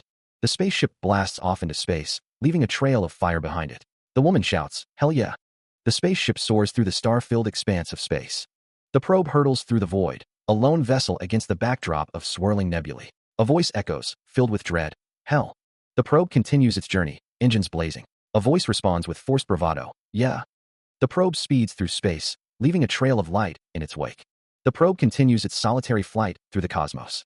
The unnamed woman's brow furrows with concern. This probe, she begins, her voice laced with worry. Kyeol-soo stands beside her, his expression serious. He explains, "Because of the security issue, I would rather not put anyone else in danger if possible." Kyeol-soo continues, his gaze unwavering. "Besides, the probe will travel faster with less supplies and cargo. The security issue I understand, but I don't know about the other two." The unnamed woman presses her concerns. "What if there is an accident and something happens to you?" she asks. Kyeol-soo responds, "Like what?" The unnamed woman's worry intensifies, question marks swirling around her head. She argues, "Why is it a single-seater? This plan needs more people. More people means more areas we can cover. And what if something bad happens while landing the probe?" The unnamed woman gestures emphatically, her voice rising with urgency. "You could end up wasting your life because of something that could have been prevented if more people were there. What if the asteroid's surface gives way while you are digging, and—" A sigh escapes as a blueprint lays on the table. The mission's potential for success is being questioned. The idea of taking more people is brought up, rather than relying on another time loop. Kyeol-soo states that he would like her to come with him. She acknowledges that he was set on going alone before this conversation, but he has changed his mind. The unnamed woman expresses that she is flattered that Kyeol-soo trusts her, but she also knows that he is asking her to risk her life.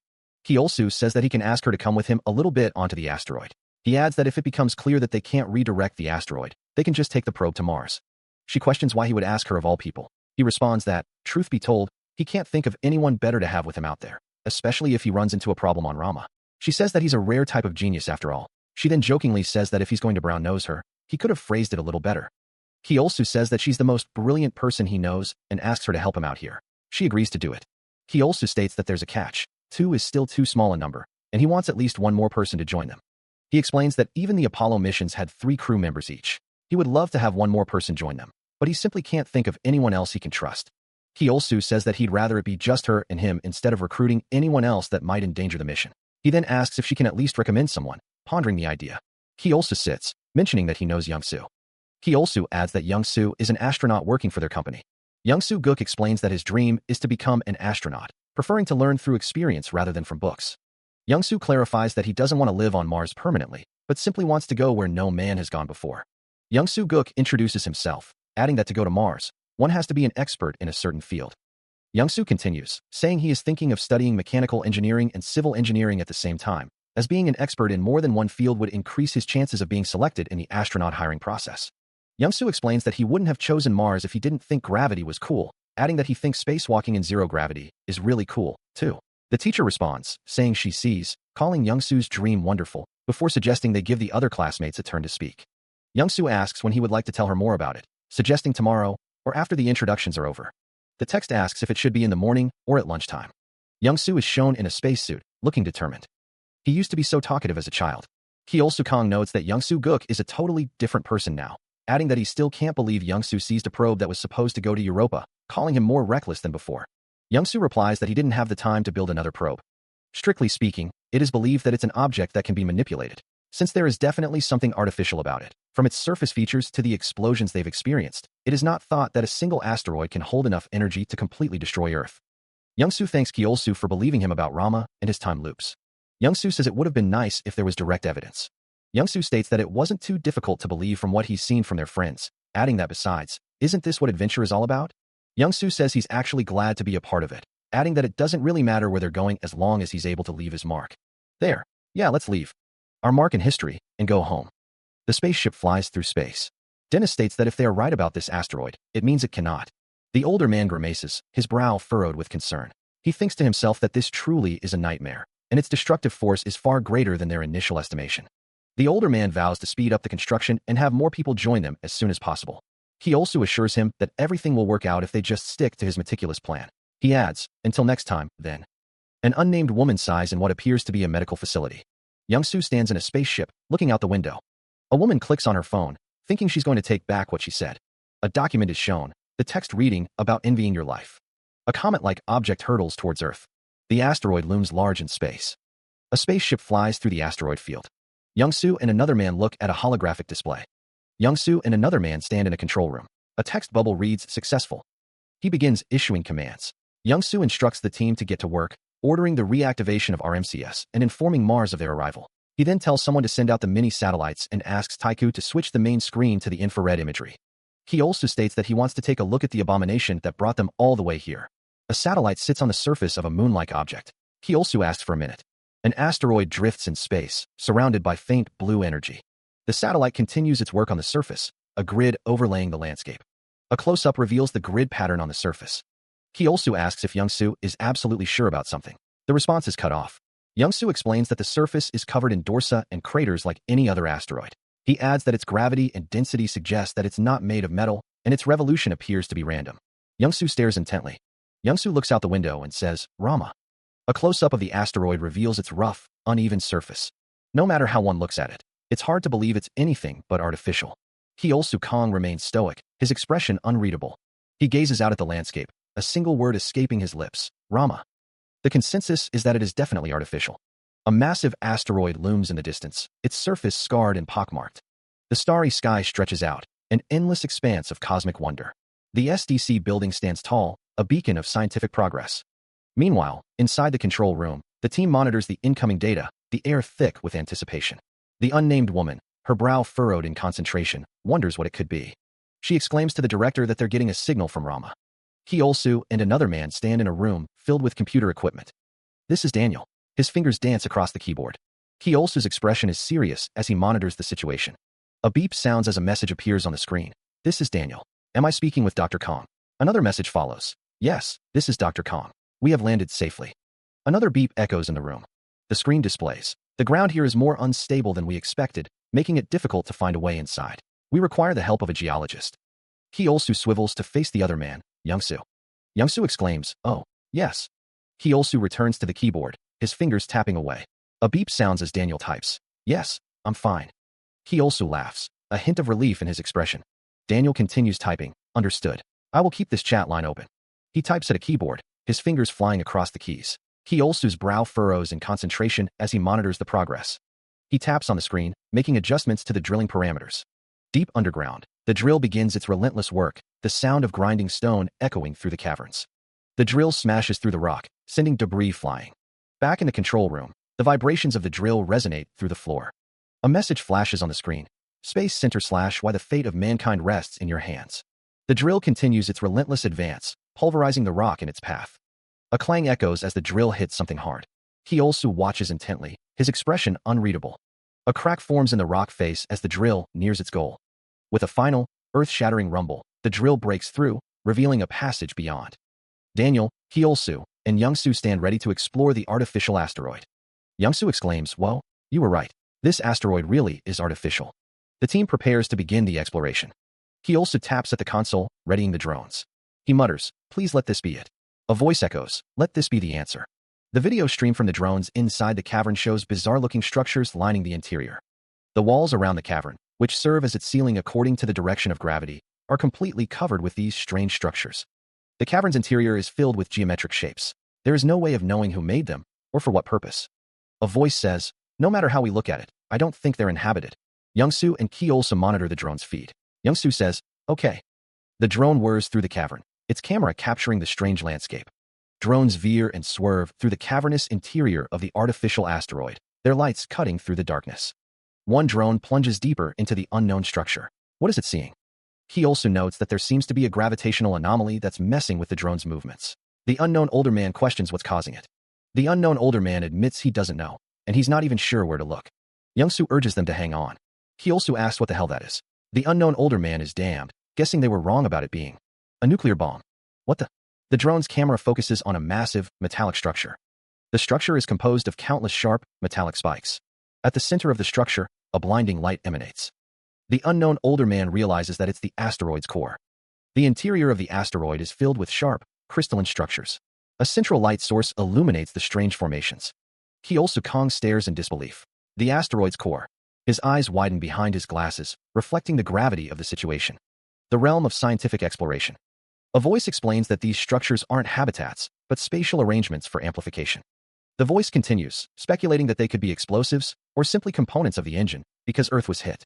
A man with brown hair notes that with something of this mass and structure, the impact was able to reach all the way out to the space habitat. A close-up shows the man's worried expression.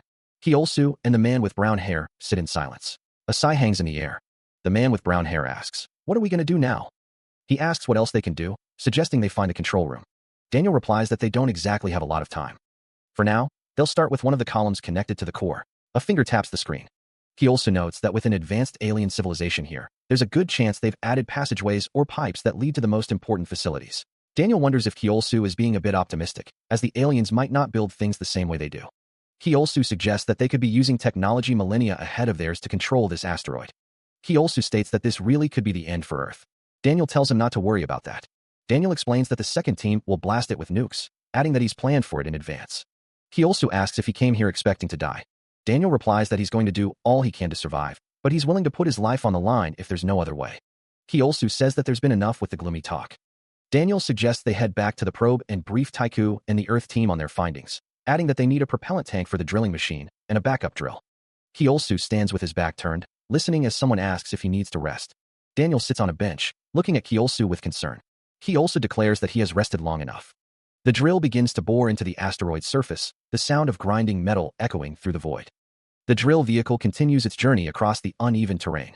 The drill suddenly grinds to a halt, the screech of metal on an unyielding surface piercing the silence. He also observes the progress from inside the base. With a whirring sound, the spacesuit man exits the drill vehicle, ready to investigate. The spacesuit man notes that there was no notable resistance when entering the core. The spacesuit man realizes that unlike the outer layer of the asteroid, which is just made of soil, the column is impenetrable. The spacesuit man reaches out and touches the impenetrable column, a sense of mystery washing over him. He also stares intently, his expression unreadable.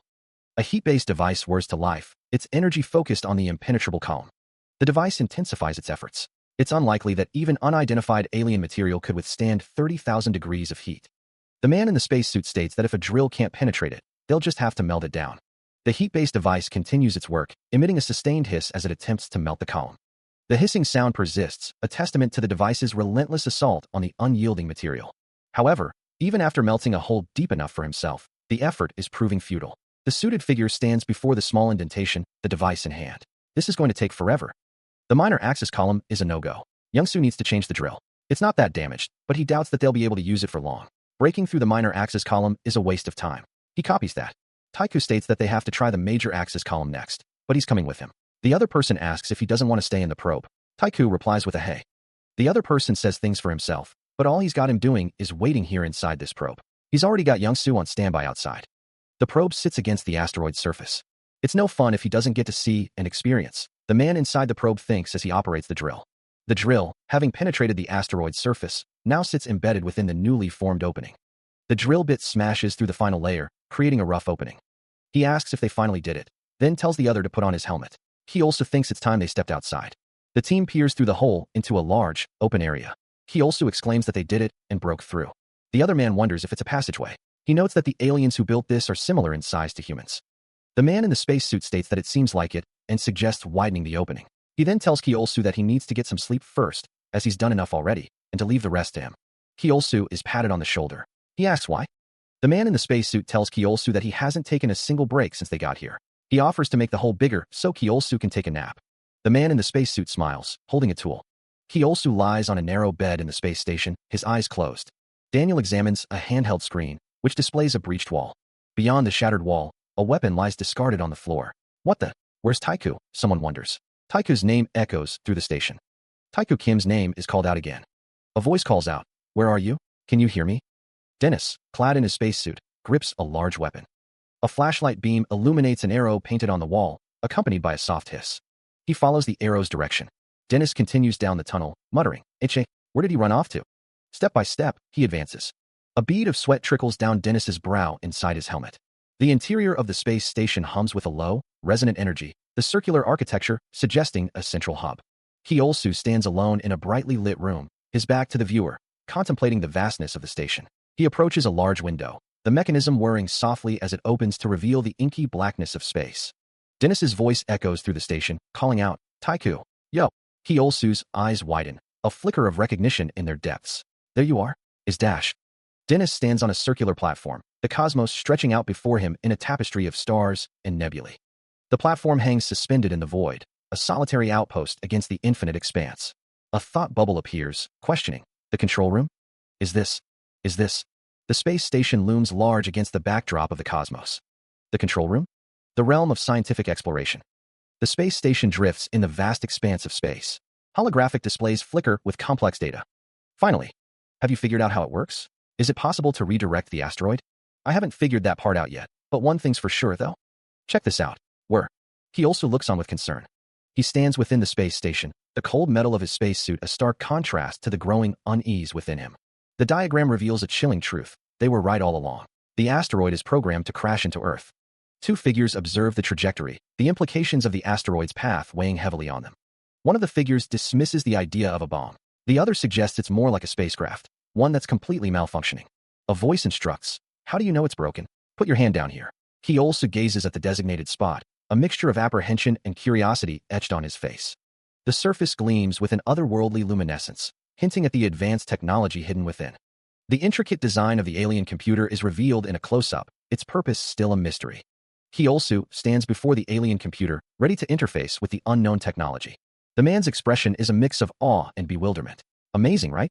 Doesn't it feel like you're getting an extra brain?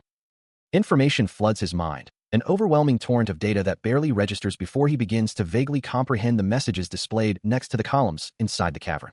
The messages are all error alerts, stark warnings indicating the urgent need for repairs. They were like big red road signs, warning that the controls were completely malfunctioning. The signs indicated that the controls were malfunctioning. He also wondered what he could do to change their course. He questioned what he could do to free himself from the tiresome repetition of his life. He also stood alongside Dennis, both clad in spacesuits, contemplating their next move. He also wondered what they thought Earth was, a garbage dump? When he pictured the strange characters that appeared in his head to better understand them, more characters presented themselves. The screen displayed what appeared to be a dictionary. But since he couldn't read the words, it was effectively useless. Kyosu, working on the computer, wondered what the hell he was doing. Dennis noticed Kyosu cutting a hole and warned him that he might break it. Dennis suggested that maybe they could operate it if they connected it to their computer. A clank echoed as something connected. The alien computer hummed with an unknown energy. He looks up, a worried expression on his face. One of the figures in spacesuits says that this isn't it. The other figure says hey, and that they should. A gloved hand grips a cylindrical object. I showed Youngsu a video of our discovery and filled him in on what happened. How we found the control room, which still functioned, but only in a limited capacity. And I told him there was no way for us to pinpoint the cause of the asteroid's malfunction or a way to fix it even if we ever found out. He also states that their only option now is to destroy the core, but that they should rest up first. Three figures are resting in a shuttle. One of the men asks if it's still possible to operate Rama's control system. Kyosu is asked why. He responds that there could be another way for them to connect it to their computer and that he happens to know one of. One of the men says that the top experts are in this sort of thing. The other man responds that if that person is highly acclaimed in their field, he would have heard of them. The first man responds that he might not have heard of her because her field's not widely known. Young-soo is sleeping. A man is grabbed, his captor demanding, "You mean Young Hee-min?" The man is sent sprawling backwards. The name, Young Hee-min, echoes in the air. A sign reads, "I'm Young Hee-min, outside room 1 to 2. A thought bubble reveals, "My dream. Is it okay even if it's not realistic?" A woman encourages Young Hee-min, "Of course. Dreams don't always have to be realistic, after all. Go ahead. Tell us about your dream, Young Hee." Young Hee-min states, "My dream is to be an expert in terraforming." The exterior of a large, modern building comes into view. The sign on the building reads, "Young Hee-min's Research Institute." A voice says, "I think we can safely classify these factors as noise. Let's add in some filter." Another voice adds, "We'll come up with the formula for the matrix change later." Someone calls out, "Yes, ma'am. Dr. Min." Young Hee-min says, "You have a call. Tell them I'll call back later. I'm busy right now." She looks up, a flicker of surprise crossing her face. In the office, one of her colleagues speaks urgently. "The caller threatened to freeze our research funding if you don't take the call right now." Young Hee-min's expression hardens. "I don't know, but a payment was declined just minutes ago." She purses her lips, a steely glint in her eyes. "I don't think it's a bluff." Out on the rooftop, Young Hee-min answers the call. "What do you want?" "You got me to pick up your call, but why do you want me on the rooftop?" She holds the phone to her ear, her brow furrowed. "Are you on the rooftop?" "Yes, since you kept insisting." Young Hee-min's voice is laced with suspicion. "But who is this exactly?" "I'll be there shortly, so stay put." The rhythmic thumping of helicopter blades fills the air, growing louder with each passing second. The helicopter descends rapidly, its shadow engulfing the rooftop. Young Hee-min's eyes widen in alarm. "What the—" Young Hee-min's eyes widen, a flicker of surprise crossing her face. What in heaven's name is going on? Meanwhile, the ISDC headquarters looms against a bright sky. A hand holds a tablet displaying an asteroid. A voice declares that this is why they've always argued the need for an alternative planet for mankind. Back in the meeting room, Kyeol-sukong asks what Young Hee-min needs to do, then requests that she take a look at the file named RI. A complex control system hangs suspended in a blue-lit chamber. Is this real? You catch on quick. Returning to the meeting, Kyeol-sukong explains that they found that control system inside the asteroid, and it appears to work via a direct connection to a person's brain. Young Hee-min says that her people are telling her that they cannot extract any data from it that they can analyze. With a soft click, she closes her tablet. The scientist admits that this is beyond her expertise. Kyeol-sukong sighs, stating that he might have been able to help had he known about this earlier and began studying Rama himself. He apologizes for disappointing her and asks that she. The voice on the comms urged them not to give up hope for Earth just yet. What's more, bringing them on was at the request of a friend, who also insisted they receive a ticket to Mars. Young Hee-min listened intently. Young Hee said that she and the speaker were good. The computer screen displayed a loading symbol. She had always wanted to get into terraforming, but right now, she was researching how to analyze and database the brain. Kyeol-sukong asked about terraforming. The other man explained that Young Hee-min had given up on it because real-life application wasn't feasible with their current technology, but she's still a firm believer. The voice continued, stating that mankind should have more than one planet to live on. That's why she changed her career path to bioforming. He added that it was like replacing their bones with new material. "No," she said. The man with Kyeol-sukong said that transferring their consciousness to already existing machines would be a lot faster and more practical than reconstructing human bodies. That's why she's been studying the brain, but Kyeol-sukong thought that was a bit drastic. A message from the Space Center had arrived. It was from the ISDC. It looked like they managed to get hold of Young Hee-min. The back of Young Hee-min's head was visible as she sat at her desk. "No," she said, typing on the keyboard. The screen read, "Hey, you've gone pretty far, huh? Thanks for the ticket to Mars, by the way." She taps at her computer screen, a frown deepening on her face. Young Hee-min couldn't believe she was just being told about all of this now. A beep sounds as the person on the other end, Radamantis, replies. They state that she could have been told earlier, then asks what she means by earlier. Kyeol-sukong, working at his computer, states that he has no means of helping connect to an alien computer. Meanwhile, Young Hee-min asks, "If I were to travel back in time, what can I do to be your friend?" The computer responds, "What are you talking about? Are you that disappointed?" The computer continues, "You might be able to find a way if you started working on this much earlier." The computer beeps, displaying the message, 8. Radamantis/why I've been. The computer continues, "Makes me relive this life over and over again." The computer states, "It's okay. You don't have to believe me. Just think of it as humoring a crazy old classmate from back in the day." The computer asks, "Tell me what I need to do to become friends with the younger you." The computer warns, "We're running out of time." The tapping of keys echoes as someone types rapidly on a keyboard. The sound of tapping echoes. After that, the second team from Earth arrived on Rama. A spaceship looms against the backdrop of space. With the nukes, the mission is to destroy the asteroid's core. The data revealed the sheer size of the core. The core is made of a compound alloy with ceramic coating, as written in the report. Daniel J. Klusky asks if the ceramic coating is heat-resistant. Kyeol-sukong replies that it isn't. Daniel urges that they must hurry. If they want to increase their chances of saving Earth, All the nukes must be placed inside the cavern as quickly as possible. Kyolsu barks, "Stop! I said let go." The unnamed woman shouts, "I'm staying here," as Daniel restrains her. The unnamed woman yells, "Crazy? What the hell is wrong with you? I can do what I want with my life, asshole." She declares that they must keep the human race alive. He also thinks that if the unnamed woman stays, maybe she can go back to the past with him, so he tells her not to stop him. He thinks that if she stays, she's just going to die a terrible death. As the unnamed woman is restrained, she asks Kyolsu how he knows that. Someone asks if she has tried it, and then she is hit. The unnamed woman slumps over. Kyolsu tells the unnamed woman that their time was short, but he's glad he could be here with her. He hopes she'll come find him the next time around, too. She responds with a quiet yeah. A voice says that they'll see her again soon. A spaceship flies through space. Kyolsu looks out a window as the words missile detonation appear. Kyolsu thinks about something. Kyolsu looks out a window at the asteroid. Kyolsu thinks that the missiles have detonated, but they have failed to destroy Rama. He thinks that the plan is a failure. He wonders if there is any change in the asteroids. The comms report from Avera that no change has been detected.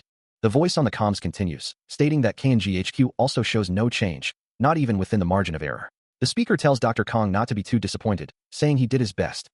The scene shifts to St. Tusful. A man at a control panel announces that they will now commence Project Noah. The voice continues, saying, "You've done your best. As for what comes." The top of a beer can is opened with a sharp hiss. Kyolsu sits in his chair, holding the opened can of beer. Kyolsu stares blankly ahead, holding the beer. In the vastness of space, a large asteroid looms. A ship flies towards the asteroid, meteors streaking past. It really is a spacecraft. The female student wonders if whoever sent Rama wants to wipe them out because they think humans are a hostile life form. Kyolsu listens intently. The female student and Kyolsu stand together, discussing the matter at hand. Now that they know, the female student strikes Kyolsu on the back of the head. The female student asks if he wants to invent some kind of neurochip this time. Kyolsu confirms, stating a BCI, to be exact. Kyolsu wants to focus their investments on research for collecting and analyzing brain data, wondering if they will be able to make it in time. He already has a person in mind for the job, who just so happens to be a student at their school, too. Kyolsu adds that she told him herself how they can become friends. Sorihyo tilts her head, a thoughtful expression on her face. "Really?" she asks. A sign indicates the location, room 222. Youngmin sits at her desk, listening intently. Sorihyo rests her chin on her hand, lost in thought. Kyolsu and Youngmin stand beside Sorihyo's desk, their expressions carefully neutral as they await her response. Kyolsu leans in, a slight awkwardness in his posture. "Hey, Kyolsu, ever heard of Clark and Asimov?" he asks. Kyolsu's face lights up, a hint of forced enthusiasm in his voice. Oh yeah? They wrote some interesting books." Sorihyo responds, "I've read their books. I recently read one about terraforming Venus or something. It was pretty interesting. But isn't terraforming impossible on Venus because it lacks an intrinsic magnetic field?" The word awkward floats around her. A text box explains, the magnetic field on Earth, for example, is generated by the convection of Earth's liquid outer core. But Venus' surface, however, is too hot, so scientists suspect that it hinders any convection of the core. Sorihyo's eyes widen slightly, a flicker of curiosity in her gaze. Youngmin jumps in, her voice filled with excitement. "If we cool down the mantle, we can induce core convection, which in turn can generate a magnetic field, right?" Kyolsu and Youngmin exchange a knowing glance as Sorihyo looks on, unaware. A text box declares, "She took the bait." Taiku and Younghee pose for a photo, Younghee holding up a peace sign. Their plan had worked. Since Younghee lacked friends who shared her interests, it didn't take long for them to buddy up to her. Not only that, Younghee naturally grew closer to Minsu and Taiku as well. They also interacted more with Youngsu, who was already friends with Younghee. They, who were so engrossed in their own little worlds, finally found friends to share their dreams. The group of friends walked together. Time passed, and a year went by in his eighth life. The interior of a coffee shop. Once he built enough trust with Younghee, he followed her advice from the previous life. He looks surprised by something. Younghee asks if they are asking her to help with bioforming, and if this means they believe her. Younghee continues, noting Minsu's willingness to help, though neither of them trust people easily. She adds, "And then there's Taiku." A close-up shows Younghee's thoughtful expression. Kyolsu asks what exactly they want from him. Minsu says he's saying this for his own good, that dreams are actually achievable. He asks if she really thinks terraforming is possible, telling her she needs a reality check. Younghee exclaims, "Taiku, you bastard." She denies doing something. Younghee asks about the blabbermouth and tells them to tell her more. Minsu states that they want BCI research and would like her to do BCI research for them. Minsu explains that it's about creating an interface to connect human brains to machines. Simply put, it's about getting information from the brain directly into a computer. The diagram shows the connection between the computer, BCI, and brain. Younghee says that this is a field she's never considered. But since they've told her their secret and are asking her to do this, she tells them to listen. She looks off to the side, contemplating the task ahead. It won't be smooth sailing, she thinks, and it's going to be a lot of hard work, but in time, In the distant future, it will be worth it. Ki-olsu approaches Young-hee, calling out to her. Young-hee turns to him, a questioning look on her face as Ki-olsu tells her that she'll find a way. Her hands clasp together. Young-hee declares that she wants to get started right away. Young-hee walks with Ki-olsu and Min-soo, who waves goodbye. She walks away, eager to start her new endeavor. Min-soo watches her leave, remarking that she got to know Ki-olsu better. Ki-olsu agrees, glad things worked out. He adds that people like her are rare after all. Min-soo thinks about it, commenting that it's like their class is a hotbed of talented minds. Ki-olsu wonders how they keep finding the right people from their class whenever they need them. Min-soo suggests that maybe that's the reason why they were chosen, to keep traveling back in time. A lone figure stands silhouetted against the twilight sky, pondering if someone is deliberately keeping them in this time loop to save Earth. A figure stands beside Young-hee, their face partially obscured. A voice asks if they should call on anyone else. The response comes back, not right now, but they should still proceed with the utmost caution. They have to prepare themselves for another possible failure. The scene shifts to Young-hee's research institute. Inside the institute, technicians work at their stations. A figure lies within a cryogenic pod. The person inside the pod remains still. Technicians at a control station confirm they are ready to go over there, and that they may begin when ready. A technician acknowledges the command, confirming that they copy that and are initializing the system. A whirring sound fills the air. The person in the pod is shown with a device on their head, the whirring sound intensifying. The system begins to initialize. The lab equipment whirs to life. A woman lies still, connected to a device that covers her head. The realm of scientific exploration unfolds. The text proclaims that Ki-olsu saves the world. The woman lies in a tube as a voice confirms that it's working. A voice declares that her thoughts are being transmitted into the computer. Another voice expresses excitement and a desire to brag about this to Ki-olsu. The woman's thoughts are being transmitted, even thoughts she isn't actively focusing on. With this level of transmission, they'll be able to access the data on Ramas. The woman's eyes widen in surprise. A voice says that they need to stop now, as they weren't supposed to tell anyone about it yet. One of the scientists calls out to the others, suggesting they terminate the connection. Another scientist agrees, admitting they got a bit carried away. The connection is terminated with a whooshing sound. A woman demands to see the data, eager to examine the transmitted thoughts. The KNG building stands tall against the night sky. Ki-olsu gazes out the window, pondering the next steps, visual image interpretation, or scaling down the machine's size. Two figures huddle over computer screens, analyzing the data. The woman suggests they might be able to do without the fMRI once the analysis is complete. A man acknowledges the great work, stating, "I see." He adds that he'll come by the lab soon. A man simply states, "Good." Everything is proceeding smoothly. Yumi and the speaker informed Young-soo and Taiku, wanting to maximize their time. After graduating from high school, four figures stand together outside a building. A man declares he won't give an answer for now, but time will tell. He wonders if it won't be a problem. True to his word, Young-soo initially doubts. Another man exclaims that if it's true, it's amazing. A third man rambles about the possibility of closed time curves being created when matter meets antimatter. The chronology protection conjecture wouldn't break at a macroscopic level, but if the impact was strong enough to destroy Earth, it could create a mini black hole, distorting space and time. If you entered a CTC in microscopic quantum gravity, it actually might be possible to go back in time. Why are you telling me this amazing story now? If I'd known sooner, I would have signed up to major in theoretical physics. On second thought, I can still do that. Maybe I'll just retake my CSAT next year. My friends started to believe me in their own way. In their own time, I was able to procure their cooperation early on. Perhaps it was because my friends had a clear picture of the future, but everything went so much more smoothly this time than with my previous attempts. Min-soo developed his cell culture technology a lot sooner. The groundbreaking research on cell culture technology, led by KNG professor, Dr. Min-soo Sung, has yielded successful results. Both the scientific community and the general public hold high hopes for the boundless innovations this new technology will bring. Dr. Sung has truly done a service to mankind. Fully built bases on both Mars and the Moon, achieving humanity's long-held dream of conquering both of these celestial bodies. Among the pioneers is an astronaut named Young-soo Guk. He also took on the task of assembling the space probe on KNG's space station. Taeku Kim left the ISDC after successfully developing the solid-core thermonuclear engine and joined KNG. Dr. Kim, who astonished the scientific community with his successful work on the solid-core thermonuclear engine at a young age, left the International Space Development Conference, ISDC, to work for the KNG Space Development Corporation, KNG. This move helped speed up the work on the space probe. As all this was happening, Yumi took full advantage of our progress to acquire the ample funds we needed. However, life is never without a hitch. Dr. Kong, you have a call from the KNG space station. Beep, beep. Oh, must be Young-soo. Flash. He stands in front of a computer screen, a concerned expression on his face. Long face. Is something wrong? Ki-olsu's brow furrows, his eyes reflecting a growing unease. Footsteps echo through the hallway. The sound of someone approaching grows louder, their pace quickening. Ki-olsu's frustration mounts as he recounts the repeated errors. It's about the injector bellows. First, he sent me 9B. Then, he sent 11A. And after that, He continues, his voice laced with exasperation. I don't know. He sent me the wrong part for the third time now. The same thing happened with another part a while ago. But that's not even the weirdest thing. Kyosu's expression darkens, a hint of suspicion creeping into his eyes. Taiku, that asshole, actually said sorry. He looks up, his face etched with concern. He's been sending up parts with the wrong specifications. A distant figure stands in a vast industrial facility. The name Taiku Kim echoes in the air. Footsteps approach, the sound growing louder as Kyosu walks with purpose.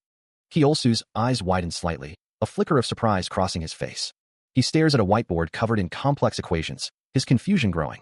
Goddamn mind, what the hell is all this? Why are you working on gas core when we're already racing against time with our current projects? He is met with a barrage of accusations. The unseen person demands to know if Kyosu is aware of why he was brought here, emphasizing the importance of developing the engine for the space probe, the very reason the institute was founded.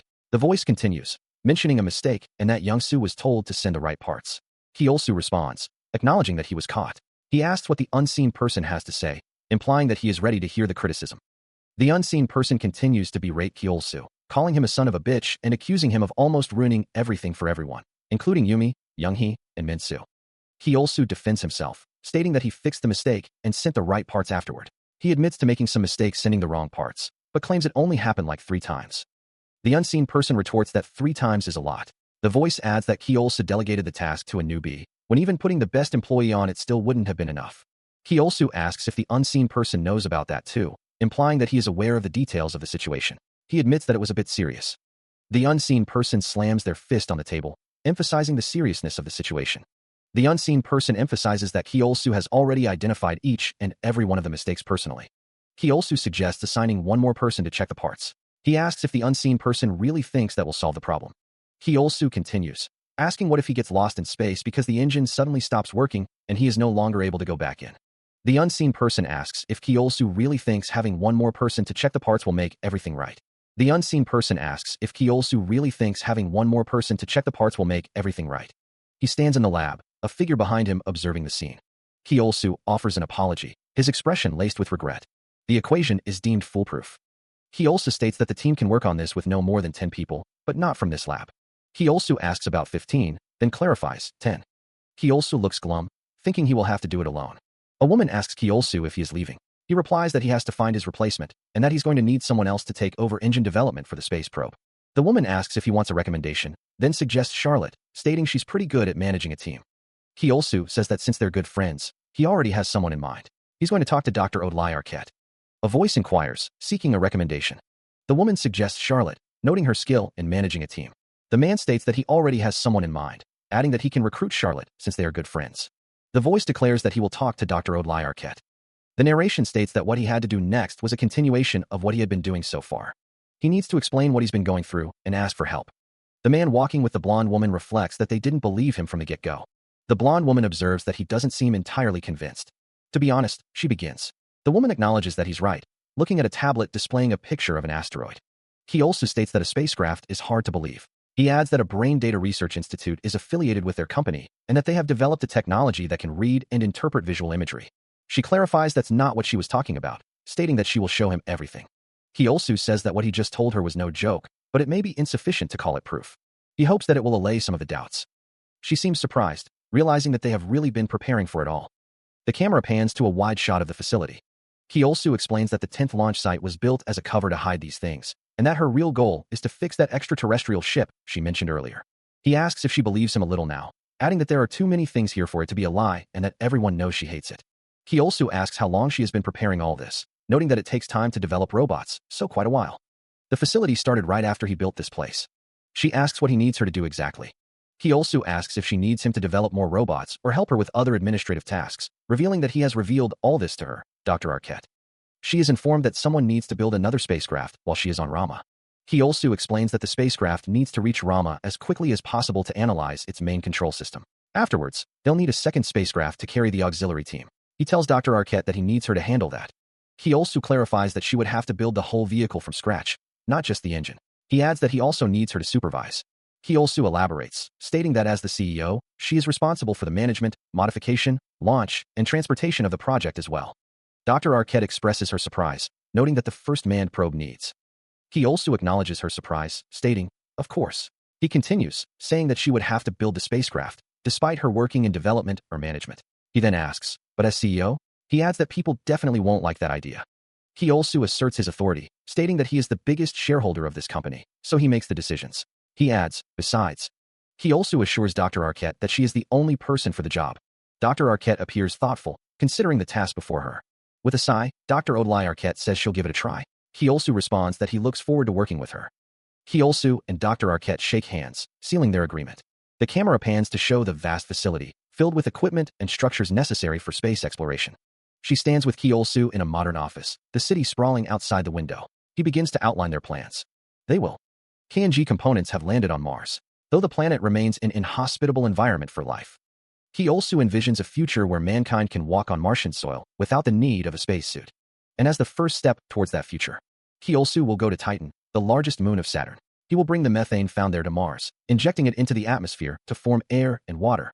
Afterwards, Kyo-soo will terraform Mars with the friends who have shared this dream for a very long time. The crowd cheers. They didn't doubt for a moment that humanity would once again write a new page in history. With the expectations of many on their shoulders, they left for Titan. Initiating change of course. Copy that. Pivoting to 21, 30, 122. 21, 30, 122. He wonders if they really had to put on such a grand display for this. The man in the spacesuit doubts the investors would have wanted to fund them if he told them he was trying to stop an asteroid. Another crew member snickers, agreeing with the sentiment. Now then, let's get lost in space, shall we? Around 1:52 p.m. today, the Pioneer probe, Precipice, encountered a problem. With what they suspect to be micrometeorites, Precipice's main engine and communication system were damaged in the process, and the probe has been driven off course. At this rate, the probe will likely drift out of our solar system. Dr. Odlai states that they need to rescue their lost scientists. She announces that this concludes their press conference, thanking everyone. Amidst the clamor, a man questions how this is a press conference.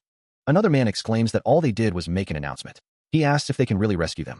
The schedule released says the vehicle shouldn't have decelerated yet, and wonders if the second spacecraft can even catch up to them. People all around the world need to know. However, contrary to the announcement, the Precipice was traveling towards Rama without a hitch. The spacecraft continues its journey through the vast expanse of space. Everything seems to be going as planned. The woman at the desk is told she has done a great job.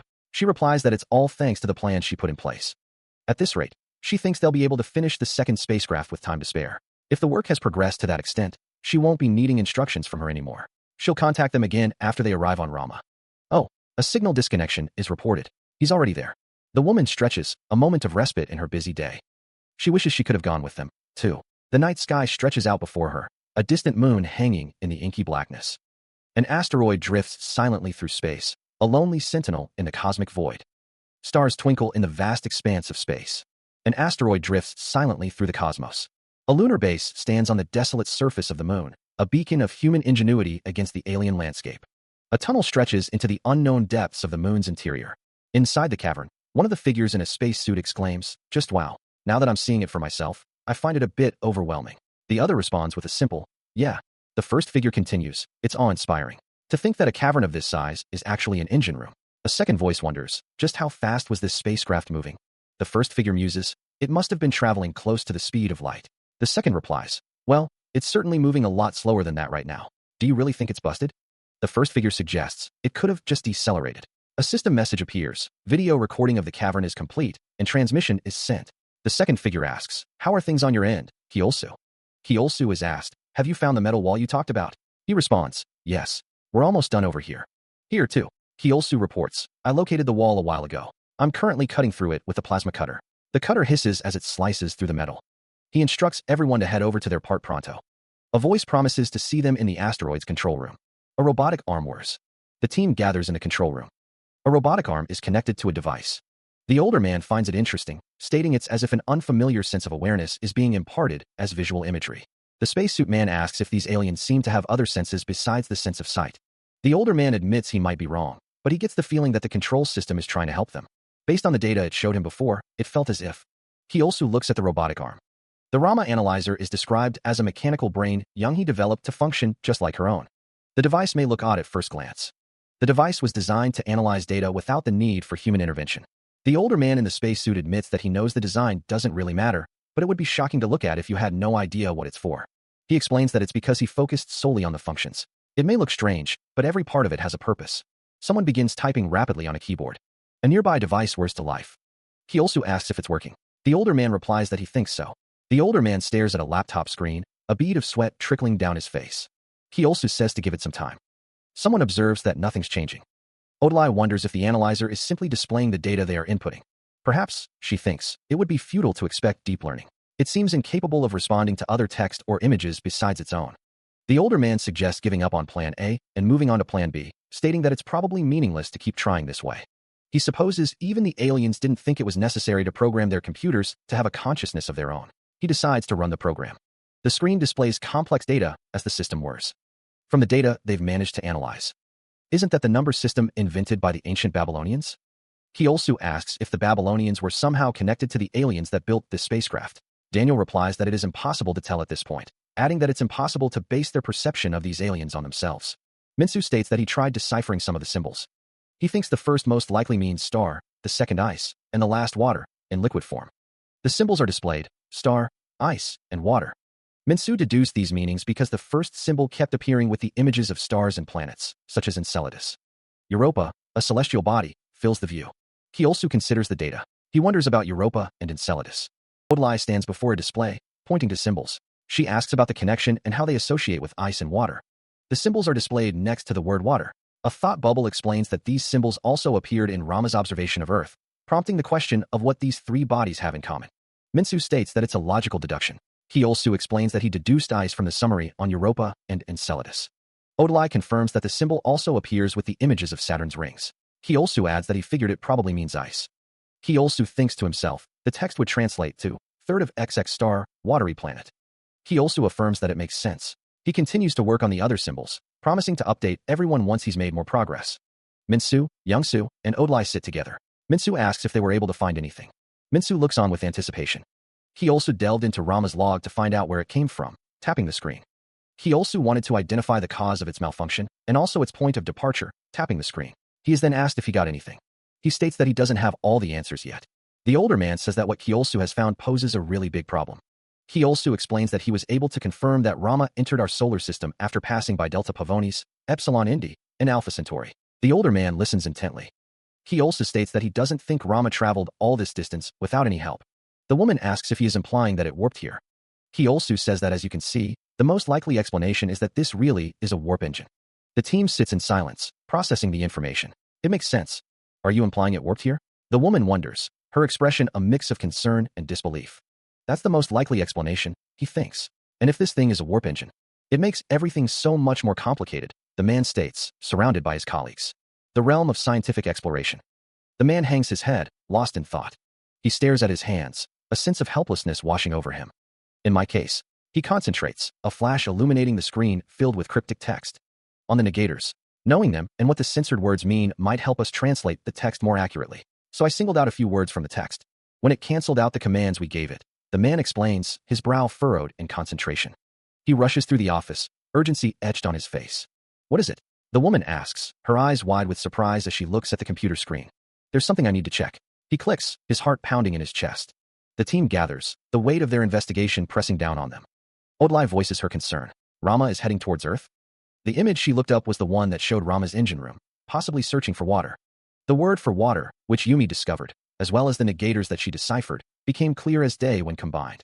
This vast cavern, believed to be the engine room, was originally full of water.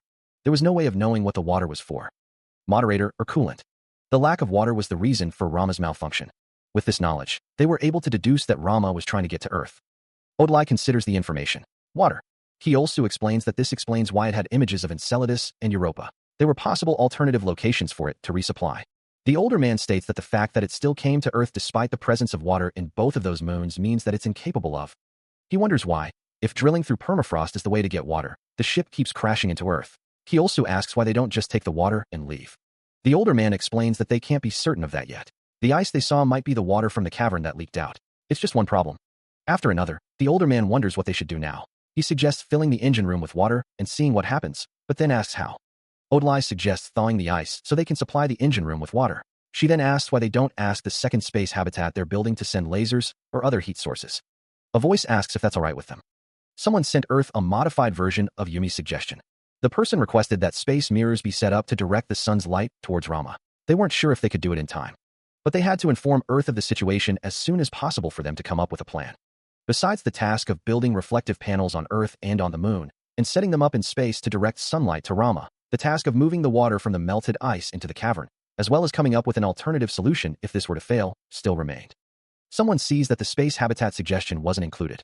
The older man says it's definitely a good idea, but using the space habitat isn't an option. Odlai explains that it's the last refuge for those still on Earth. She then asks what if the reflectors aren't finished in time. The man in the foreground states that it's still very inefficient. Odlai, standing behind him, asks why they don't try harder to get it done now instead of starting all over again. She wonders what if she's not actually going back in time. Odlai thinks that she's moving from one parallel universe to another, and everybody in her previous attempts. She wonders if they are all dead. Odlai thinks that as long as that's a possibility, she must try and save as many people as possible. A screen displays information from Space Center Y, stating that mirrors will be positioned in space as requested. They will be positioned at Earth-Moon Lagrange point L4, and they will direct sunlight to Rama as soon as they are ready. Another screen displays information about transporting water, stating that they are thinking of sending out a continuous supply of ice chunks in Rama's direction. For this, they plan on sending a catching device on the transport vehicle as well. Odlai thinks that she has to. Kyolsu is asked to take a look at a file that was just uploaded to the server. Meanwhile, a man is asleep at his console, the monitor's beeping. Kyolsu looks on. Kyolsu is told that he's the best, Yumi. The file Yumi uploaded contained data that could help them determine the water temperature required to get Rama functioning properly. They also needed to figure out how they could maintain this temperature. The water needed to be maintained at 4 degrees Celsius. With this information, they could stop worrying about how they were going to maintain the right water temperature. All that was left was to figure out a way to move the water into the cavern, or create a new route to supply the water inside. He also informed Earth of his alternative plan, but wasn't sure if that plan would work. The team did their best to find Rama's internal pumping mechanism. Yumi is told to go get some sleep. And it was Young-Soo who found it. Someone asks who found it. Young-Soo exclaims that he found the pumping mechanism, though Kyolsu is not sure they can call it a pump. Anyway, Young-Soo figured out how Rama transports matter from the outside to its inside. Kyolsu holds his glasses, looking thoughtful. Young-Soo groans. Young-Soo looks happy. Kyolsu adjusted his glasses, thinking, the warp drive. Elsewhere, the older man sat on the bed, looking at a tablet. Yumi Gong stood nearby, a thoughtful expression on her face. Kyolsu looked on, lost in thought. Kyolsu mused, I feel like a caveman or something. He feels like a caveman. The realm of scientific exploration. He can't figure out exactly how it works, but something in the core seems to be controlling the warp engine. The surface. The warp engine can bring in matter as far as 1 kilometer from just melted ice outside on its surface. But it says it can only transport steam or water. Kyolsu asks why not ice. See that thing on the left side of the image? It looks like the engine was supposed to melt ice into water with that device, but he thinks it might be broken. He sees, if it still worked, it could have just melted the ice outside on its surface. Then maybe Rama wouldn't have had to travel all the way to Earth. We should test it out. Send some of the water we have on Pressvis to Rama. And don't forget to include a heat source so the water doesn't freeze up. The results of the test showed that Rama's channeling function was still working. The water droplets sent out from the Pressvis suddenly vanished on their way to Rama, only to reappear in one corner of the cavern. Thus, the scientists continued their efforts. To come up with a solution, Kyolsu and Young-hee examined the data. Kyolsu studied the readings, a thoughtful expression on his face. And eventually, Young-hee was able to find the answer. Young-hee stated, first, let me point out that Rama's engine wasn't damaged like we suspected. She continued, it's still functioning as we speak, though it's in idle mode right now. Odlai remarked, it's impossible to know what function the water served, or why it drained away, but the text explained, the lack of water put the engine to sleep. It's been running at minimal power, just enough to maintain the system that keeps the antimatter in the core from exploding, and to let it respond to any wake-up event. Kyolsu concluded, that's right. Filling the cavern with water and waking the engine should take care of our problem. He is asked about the other problem, and if they should start brainstorming ideas now. Young-hee stands nearby. Kyolsu states that won't be necessary, as he already has a solution for that. Kyolsu adjusts his glasses, preparing to explain. He explains that it's simple. They only have to supply Rama with enough light energy, and it will handle the rest. Once the light melts the ice on Rama's polar regions, it will channel the water into the cavern. After that, the engine will resupply with energy from the light and restart itself. Kyolsu continues, explaining that all they have to do is direct light towards Rama. Odlai listens intently. The computer says they'll need 470 zetawatts per hour, she states. Kyolsu clarifies that it needs to be at least 243 petawatts of light to supply the engine with enough energy. He wonders about the amount. Odlai confirms that they'll need 243 petawatts.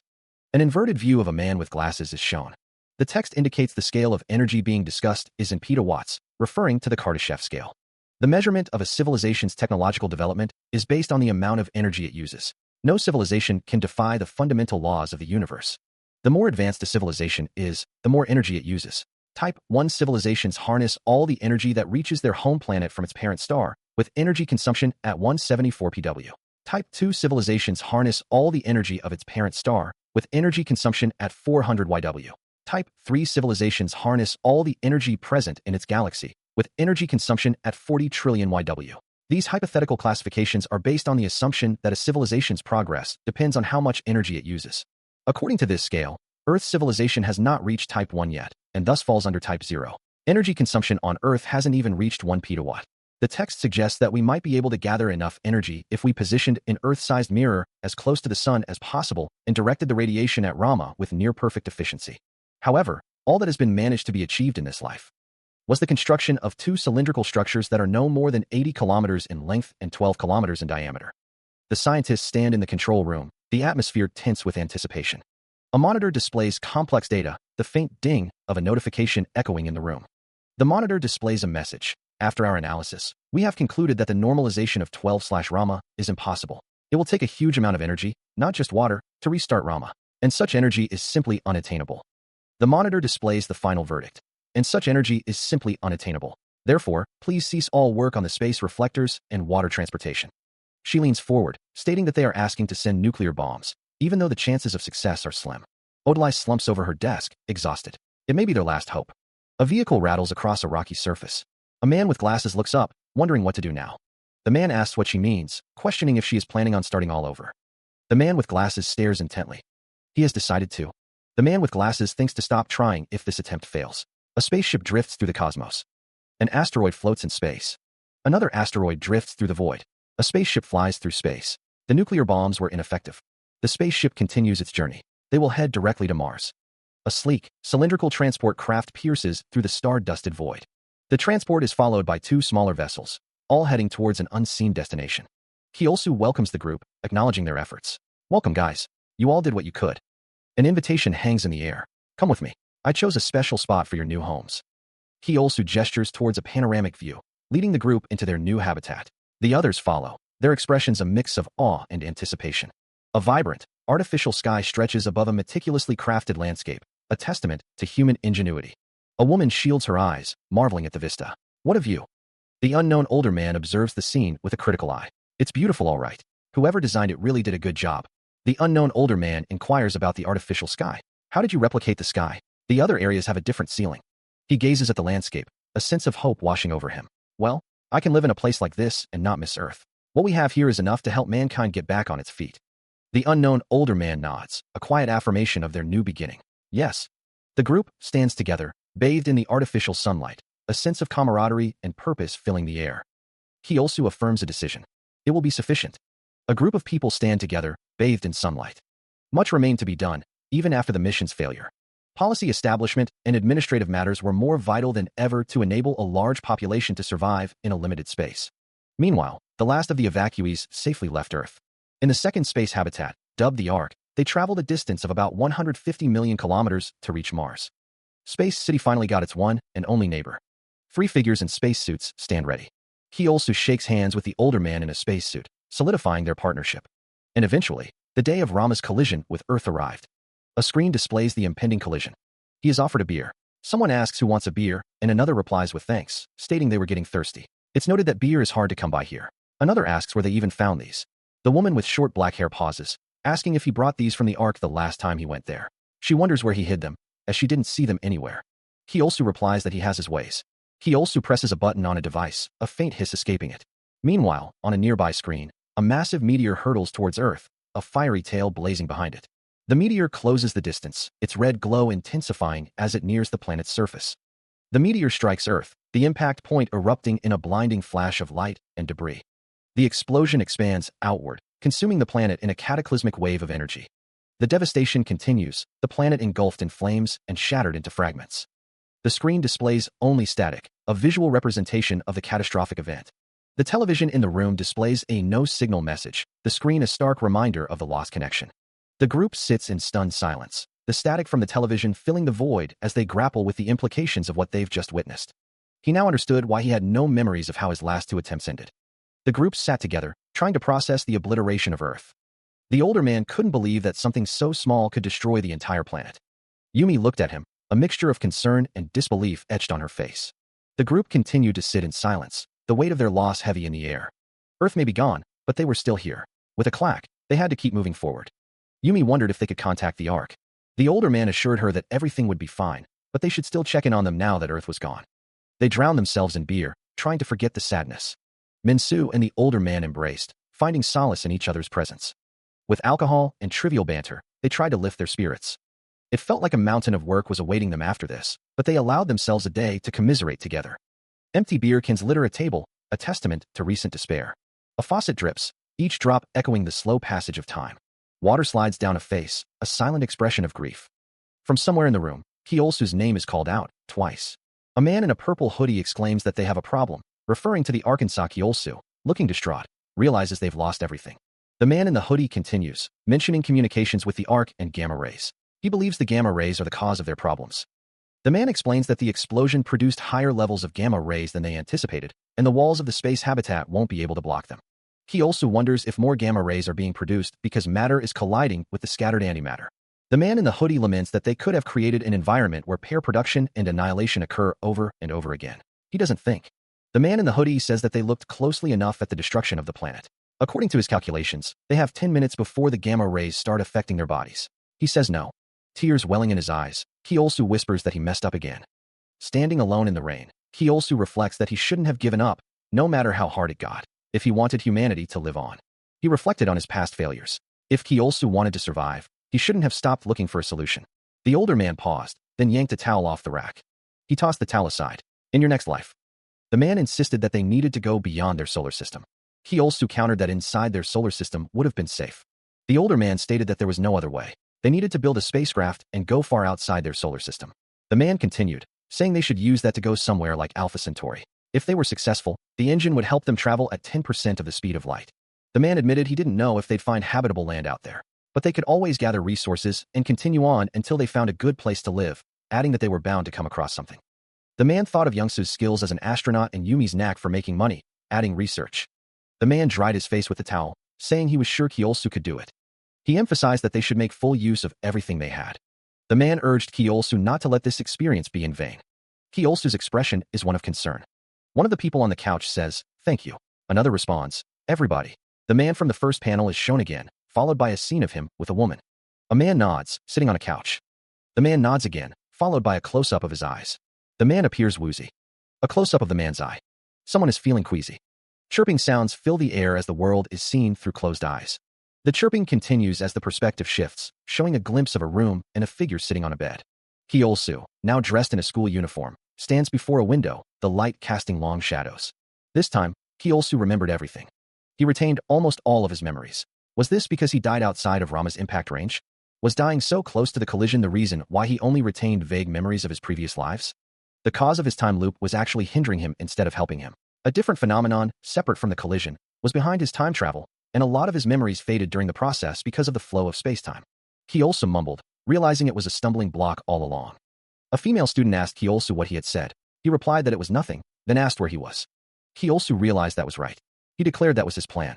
The female student questioned why she got the feeling that he wouldn't be going with them to Alpha Centauri. She considers the implications of his words. Kyolsu states that he can't, and he's still not sure why. Kyolsu continues, the fact that he can return with his memories intact. The unknown female student asks, wouldn't it be better for him to evacuate, too? After all, there's no guarantee that they have unlimited chances. Kyolsu admits he might give up someday, or be forced to do so. The unknown female student tells Kyolsu to wait, asking if he remembers everything. She continues, doesn't that mean he knows? Kyolsu wonders what products will be popular and how the market is going to go in the future.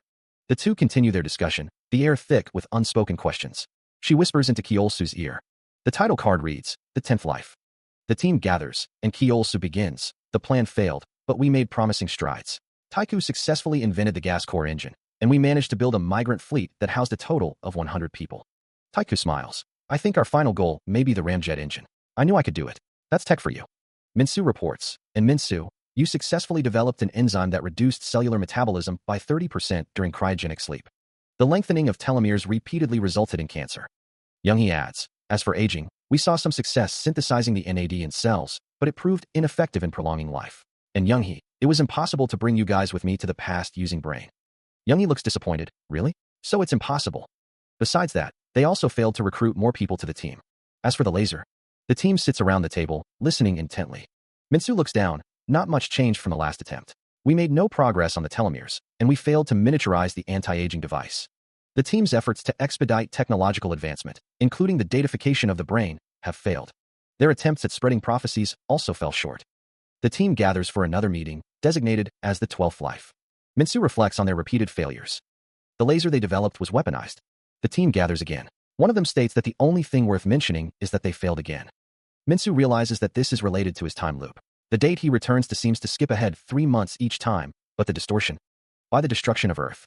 It was another failure. The laser. The only thing worth mentioning is the explosion of the Earth. This is the 15th and 16th life. He sighs, the weight of repetition heavy on his shoulders. Again, the 17th life, the 18th, the 19th. What attempt is this again? The 20th? The 23rd?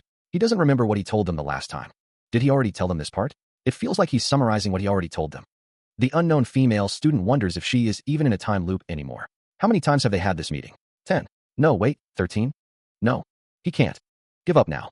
Meanwhile, an interstellar colony ship drifts through the void. The Alphas. Inside, cryogenic sleep chambers line the walls. Current voyage time.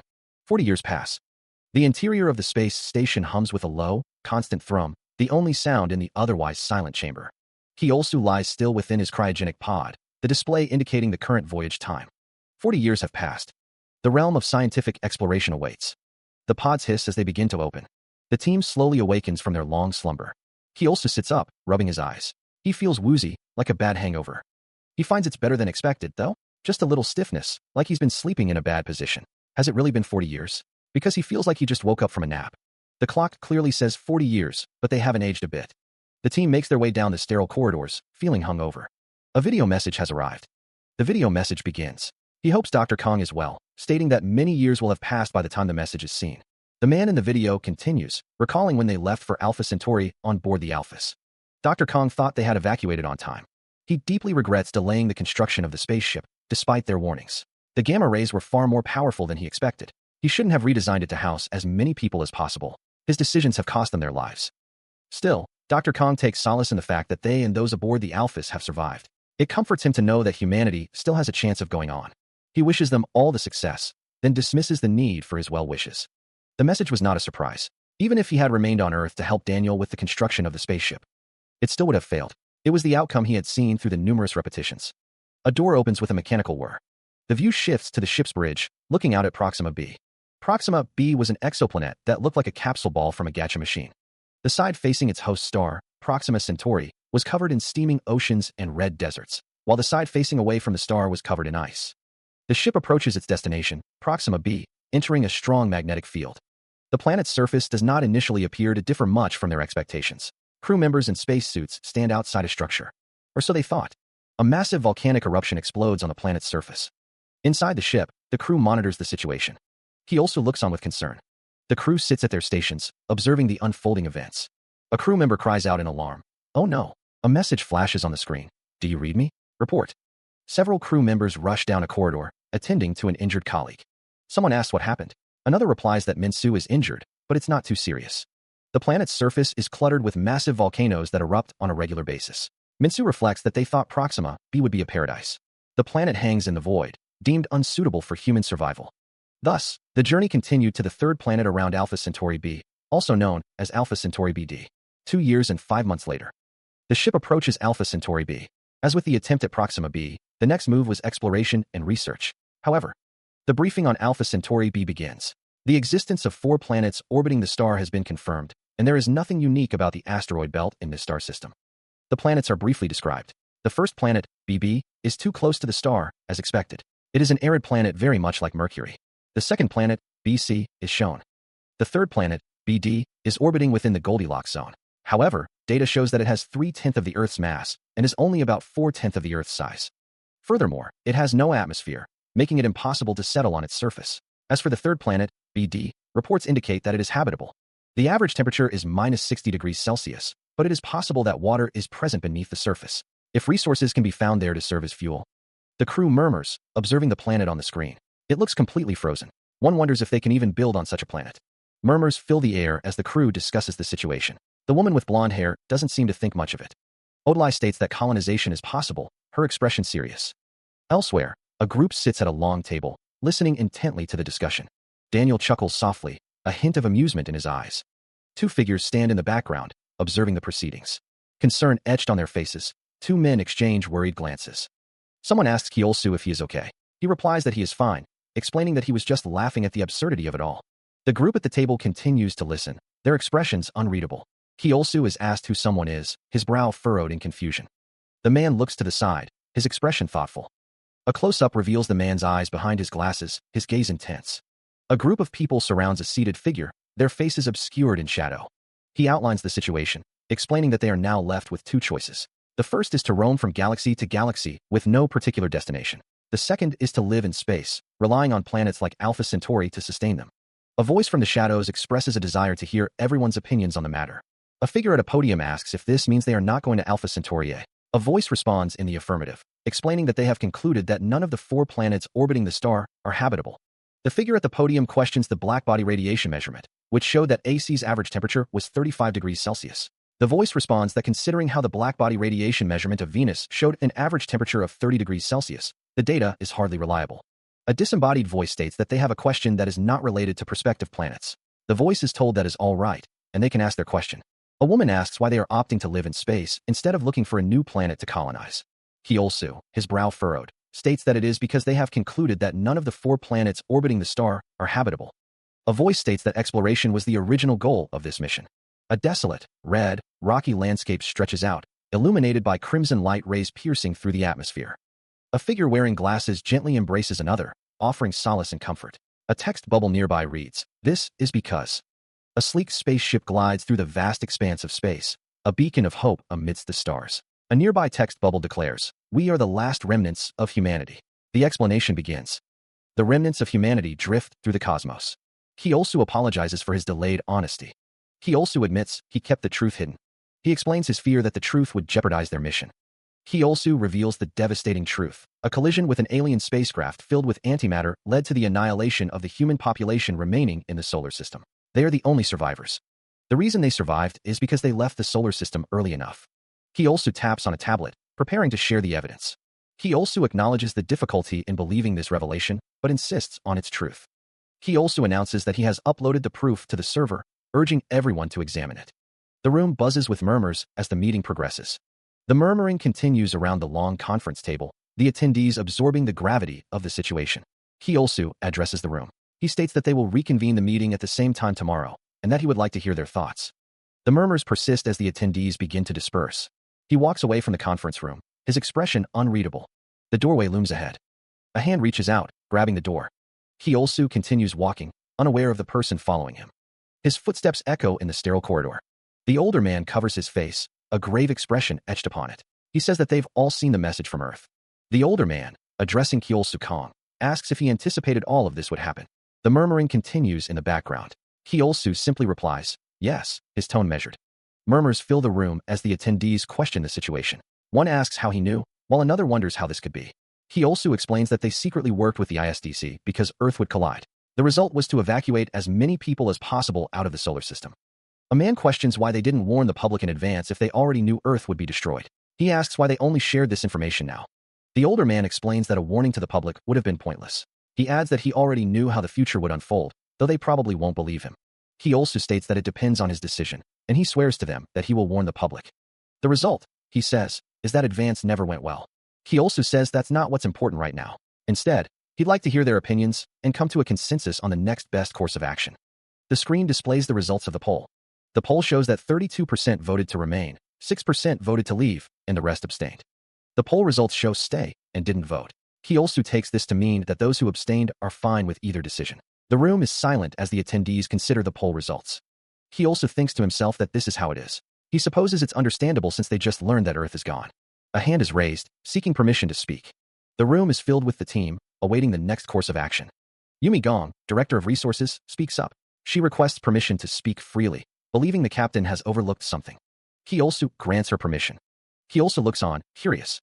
Yumi explains that exoplanet AC's blackbody radiation temperature is around 25 degrees Celsius. Yumi Gong believes the planet is worth looking into, stating that she has already submitted several reports about the data they have on that planet. He also sighs. He also considers her words. He also looks on, listening intently. Yumi asks if they all want to explore the remaining planets of Alpha Centauri. Yumi Gong awaits a response. Yumi Gong questions why they don't. The decision was put to a vote. 90% of the crew voted to keep exploring. And so, they set off in search of a new planet. AE. AD. A planet was passed. Opinions were exchanged objectively. As they looked for a planet most suitable for habitation, the crew discussed the possibilities. And finally, they discovered something extraordinary on AC. The crew monitored the screens, anticipation hanging in the air. The data streamed in, revealing the secrets of the distant world. Is that? The crew gathered around the monitors, their faces illuminated by the glow of the screens, as they witnessed the extraordinary discovery. He gazes upward, his expression thoughtful. It appears to be something artificial. That's covering the planet. There at long last. Kyosu's eyes widened slightly, a mixture of awe and disbelief etched on his face. We found it. A spaceship approaches the planet, the massive structure looming in the distance. A message echoes through the void. They found it. A sleek spaceship approaches a vibrant, swirling planet. The text declares this to be the realm of scientific exploration. A temporary laboratory stands on Alpha Centauri AC. One of the scientists states that there's no proof of life in his sector and asks about the others. The other scientist replies that he found nothing, just like on Proxima B. The scientist's companion confirms that there is absolutely zero life here either. One of the scientists thought Proxima B was all right, but this planet is way better. One of the scientists shudders, stating that if they had voted to remain on Alpha Centauri BC, they wouldn't have known about this planet until much later, after humanity prospered enough to explore space again. The text asks what future generations would have thought about them, and answers that it's obvious. They would have mocked them. The scientists agree that future generations would laugh at their terrible decision to remain on BC. The sound of laughter echoes, accompanied by a whirring noise.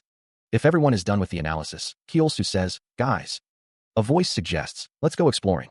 The structure of the area is revealed. The structure of the area is further revealed. He states, "I'll go in first. You guys take your time before following." Another member of the team says, "Me inside. Be careful."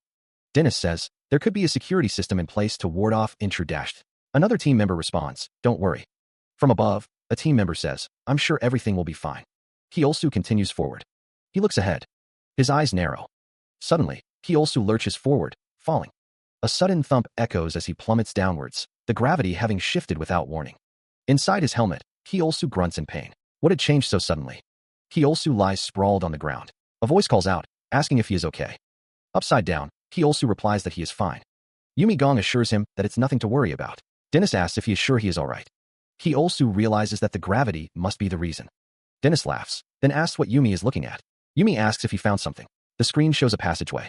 Kyosu, still upside down, exclaims that there's a passageway in here. The passageway is just like the one they found on Rama. Kyosu hops, marveling at the gravity. He thinks that these aliens are freaking amazing. The team wonders if the anti-gravity is what's keeping them from plummeting down. One of the explorers theorizes that they are being held in place by anti-gravity, or that gravity is cancelled out from the other side. The explorer glares, perhaps sensing something amiss. Another explorer asks if they are done messing around, urging them to move on, as Kyosu is waiting. One of the explorers remarks that nothing is going to change because they took their time, adding that Kyosu is just fine on his own. Someone asks what the hell is going on, wondering if the others felt it when they came in. The team notes the moderate temperature and comfortable air, suggesting they take their suits off. One of them declines, stating they are fine. One of the explorers wonders if Kyosu is out of his mind. Kyosu, now in athletic wear, asks what they are all waiting for, urging them to come on. A view of Earth from space. Kyosu stands before a holographic display. A close-up of an explorer's face inside their helmet. He observes that the thing was made to be a kind of screen. Kyosu stands in his spacesuit, the planet visible in the distance. Another man remarks that the room is incredible, adding that it feels like they're out in space. Kyosu asks why the other man isn't wearing his spacesuit. Dennis chuckles, stating that it's obvious. He explains that the internal density and gravity of the thing indicate it was built for terraforming. Kyosu states that he figured it out, noting that the place has the same air composition as the planet. Dennis replies that he got lucky. Kyosu states that the facility wasn't built for terraforming. Dennis explains that it's pure coincidence that it contains air they can breathe. Kyosu asks what, questioning if the screen isn't for terraforming new planets. Dennis replies that's right, stating that the screen is actually for repairing Rama. Kyosu questions why such a device would even be here. It's revealed that Rama broke down near this planet. Kyosu and Dennis stand together, discussing the implications of this discovery. One of the figures wonders if the equipment broke down. If it's just a repair kit, they should be safe to settle on AC. Another figure lies on the ground, relieved. Finally, they can set foot on land. The figure states that they'll tell the others to send the Pioneer unit. One of the figures calls out to Kyosu, asking if it's really him. Kyosu looks ahead, his expression thoughtful. One of the figures thinks that someone is already planning for the next life. The figure confirms that it is him. He wants to know if he can recreate this thing later. The figure thinks that he might not learn anything, but the figure thinks about ignoring an opportunity that's right in front of him. The figure realizes something, stating, that's right. One of the figures says that this might not be the end for someone. Another wishes them luck, then says he's going to start working on a Rama analyzer, asking if they'll need one and offering to count them in. Someone gets pinched and yells in pain. He is taking Kyolsu with him, stating that if he stays, he'll only get in the way. Kyolsu asks why, noting that it seriously hurts. Dennis says that he'll do whatever he can to help. Dennis drags Kyolsu, who insists that he has to let him in later. Dennis wishes them good luck. Dennis enters the spaceship with a thud. The back of Dennis's spacesuit is visible as he moves further into the ship. Dennis looks back. A sleek, futuristic spaceship drifts through the inky blackness of space, a lone figure standing before it. Gazing out at the star-dusted canvas, the spacesuit-clad figure seems lost in thought. The figure's expression is unreadable behind the helmet's visor, a mask of contemplation against the cosmic backdrop. The investigation revealed that Planet AC was safe for human habitation, the KG building standing as a testament to this discovery. Planet AC, a vibrant sphere of blue and white, hangs in the void, a beacon of hope. Cheer is written in bold letters. Back on solid ground, the spacesuit-clad figure oversees the loading of cargo onto a heavy-duty truck. The ordeal was finally over, rows of containers stretching into the distance, promising a new beginning. Humanity would rise again on Terra, the promise echoing across the stars. Earth, a swirling marble of life, hangs suspended in the cosmos, awaiting its children's return. And a marker squeaks as it draws a line. The marker presses down, activating the mechanism with a decisive press. A hand meticulously writes complex equations on a whiteboard, the marker gliding across the surface as if charting a course through the unknown. 20 years later, 2 decades pass, and the man, now older, gazes intently at the same equations, his brow furrowed in thought as he holds a pen, ready to continue the work. He stands before a vast wall covered in equations, his eyes scanning the intricate symbols, searching for a breakthrough amidst the sea of knowledge. The man is joined by another, their conversation unheard, but their shared focus evident as they discuss the complex theories before them. A younger woman stands beside him, her expression questioning as she asks, "Why'd you stop?" A tablet displays graphs and data, hinting at the progress made. His gaze sharpens, a flicker of understanding in his eyes as he contemplates the problem, the weight of years of research etched on his face. The equations themselves seem to pulse with energy, revealing the secrets of pair production and pair annihilation, and the extraction of gravitons from vanishing masses. A realization dawns as he murmurs, "That's..." The text reveals the discovery of the base key the creators of Rama used to travel freely through space.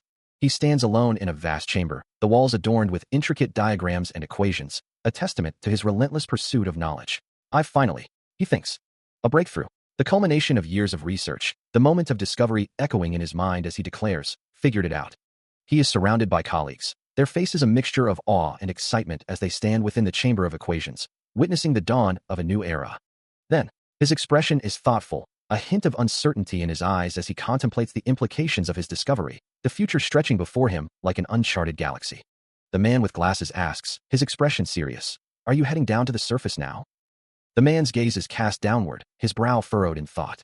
Another man, his face etched with concern, says, "I've known you for so long. I can read your face like a book, so don't you get any silly ideas." The younger man pleads, "Let's not give up this time. If there's another chance, great. But if not, we can meet our end knowing we did our best." The woman sniffs, her hand resting on her chest. "Think of it from our perspective as well. We didn't." Another man states, "Why Youngie's right. Plus, we've come too far from our solar system. Not only is time a problem, the chances of success are slim." The man with glasses stares ahead, his expression unreadable. The man with glasses says softly, "It doesn't matter to me." The older man's face is shadowed, his eyes obscured. "If this is my last life or not."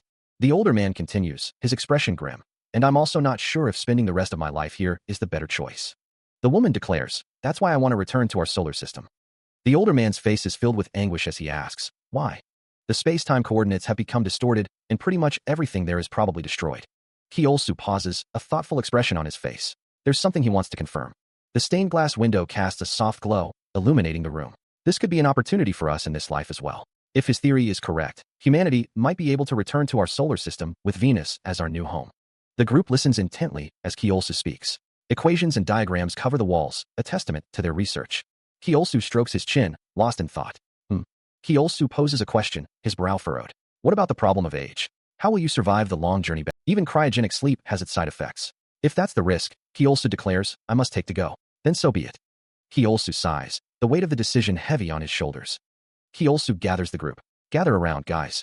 I'm out of reasons to try and stop him. What about you guys? When has he ever listened to us? Never. Do we have to stop him? Because I don't think it's such a bad idea. Exactly. Don't you guys think returning to our solar system? A disembodied voice wonders if something would be far more interesting than staying here. Daniel asks the group if they're all right. He tells them that there's no need for them all to come along as they embrace. Odlai states that they are going because they want to. Whatever the reason, one of the group members says they can't make off with it like thieves.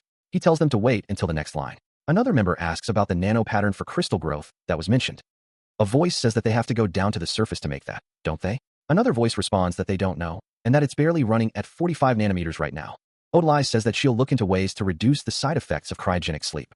Another voice asks if she wants help, saying that they're sure they'd be of some assistance when it comes to matters of the brain. One of the group members says, all right then. Another member says, let's go, guys. A voice urges the others to hurry, saying that they're racing against time here. He also looks down with a slight smile. Preparations for return to their solar system were made in record time. Several figures in spacesuits walk down a ramp. Fortunately, the people living in the settlement did not object to their decision. A spaceship leaves the settlement. Odlai, Daniel, and another person look out at a city. He stands beside an older man, the sky painted with the colors of dawn or dusk. A silent prayer echoes, a plea for blessings upon humanity remaining on Terra. 40 years later, inside our solar system, a lone ship drifts through the inky blackness. Beeping sounds fill a sterile, high-tech environment. The beeping continues as the older man lies still, connected to life-sustaining machinery. 40 years pass. The ship drifts within the solar system. A rhythmic beeping echoes through the ship's sterile interior. The beeping continues as a man lies in a futuristic pod, the word ending displayed above him. His eyes snap open, the word hypersleep floating in a text bubble. With a swish, the pod opens, and a series of coughs fill the air. A figure in white steps out of the pod. A voice expresses disgust. Black. A man with glasses peers at a screen, the beeping growing more insistent. I think we've dash. The screen displays the words, this is why. As another figure lies dormant in a pod. Another man lies still in his pod. A woman and a man are revealed, still in their hypersleep pods. A voice echoes in the sterile environment, filled with regret. I didn't want you guys to come along. He also looks down at an older man lying in a medical bed, his face etched with the passage of time. Tears well in Kyolsu's eyes, blurring his vision as the weight of the situation crashes down on him. The older man's face is peaceful in slumber, unaware of the turmoil brewing around him. More tears stream down Kyolsu's face, each one a testament to the burden he carries. Kyolsu continues to gaze at the sleeping man, his expression a mixture of sorrow and determination. The older man lies still in the medical bed, bathed in the soft glow of the futuristic equipment. Nearby, another woman sleeps soundly, her face serene and untroubled.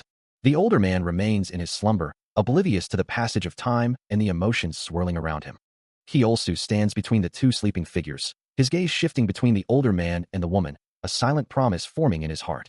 Kyolsu looks up, his eyes hardening with resolve, a new chapter beginning in his journey. The older man smiles, his expression one of satisfaction. It's still here. It wasn't destroyed. Because Venus had survived the destruction, he could proceed with the experiment.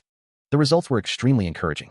My theory was right, proving that if there is a next time, I think I'll be able to solve it. It's all thanks to you guys. Warning. An anomalous temperature is detected in the cooling reactor and engine room. An explosion is imminent. All passengers are advised to evacuate as quickly as possible. Till next time. An older man holds up a can, light glinting off its surface. A blurred figure stands in a brightly lit space. An overhead view reveals a tidy room, sunlight streaming through the windows. A close-up shows a pair of dark eyes, gazing intently. Kyolsu lies in bed, a faint smile playing on his lips. A school building stands tall against a clear sky. Two students ascend a staircase, their figures silhouetted against the bright light. 3 months have passed. A hand holds a phone displaying the time, 7:48 a.m. He should be back again by now. Yumi holds her phone, a look of surprise on her face. Kyolsu walks down the hallway, a light blue backpack slung over his shoulder. Yumi calls out, hey, Chiol dash. Yumi's expression is hopeful. Kyolsu's face is obscured by shadow. Yumi's eyes widen slightly. She taps Kyolsu's backpack. Yumi gestures towards Kyolsu, who turns to face her. Kyolsu says, oh hey Yumi. Yumi stammers, hi. Kyolsu observes, you don't look so sad this time. Does that mean everything's over? Yumi replies, I have much to tell you. Way more than usual. So, it was another failure. Yet again, Kyolsu had to come back alone. He thinks to himself that it's good to hear, and to tell him all about it later. Yumi and Kyolsu stand together at the bottom of a staircase. It's okay. It's not going to be bleak or sad this time. Yumi and Kyolsu hold hands, walking forward together. Minsu and the unknown female student stand on the stairs, a sense of quiet anticipation hanging in the air. A hand gently clasps another, a silent promise of support and understanding. A voice echoes, a declaration against despair. It's not going to be bleak or sad this time. Minsu and the unknown female student walk hand in hand, a shared understanding passing between them. He begins to explain, you see, what happened was. The group gathers around a table, engrossed in a discussion about terraforming Venus and fixing Rama. Although it was apparent that they had a hard time following his explanation. Kyosu begins to speak. Kyosu smiles, radiating warmth and contentment. He thinks, just happy to talk to my friends again. Any questions? A document lies open, revealing the name Kyosu. A voice muses, is Kyosu smiling right now? Later, 20 years have passed. The K&G building stands tall against the night sky, a beacon of ambition. Afterwards, life went on not too differently from the previous life. Kyosu is confronted by a colleague. She barks, are you crazy? How could you use the research funds on something like this? Kyosu attempts to explain. Kyosu reflects on his actions. My friends and I raised the necessary funds, he thinks. A magazine cover proclaims, humanity finally rules the universe, with Youngsu Guk, K&G's dashing astronaut, successfully developing on the moon. And after that, Kyosu takes a sip from his cup, gazing out the window.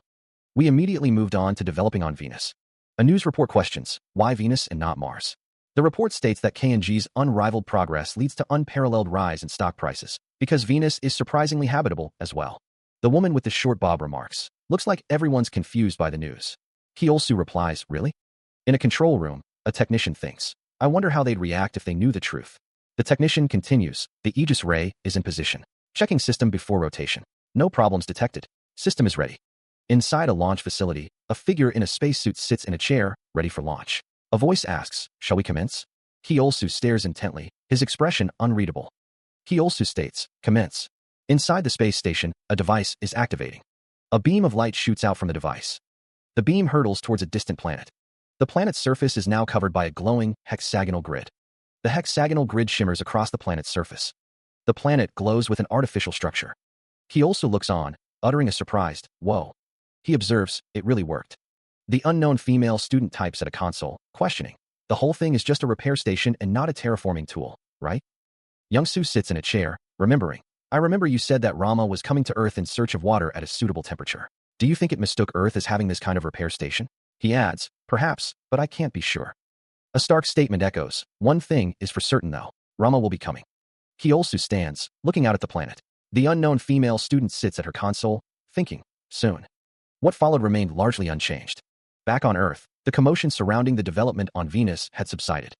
And as always, Rama hurtled relentlessly towards Earth. The celestial body continued its inexorable descent through the cosmos. A new wave of chaos was being unleashed upon the planet.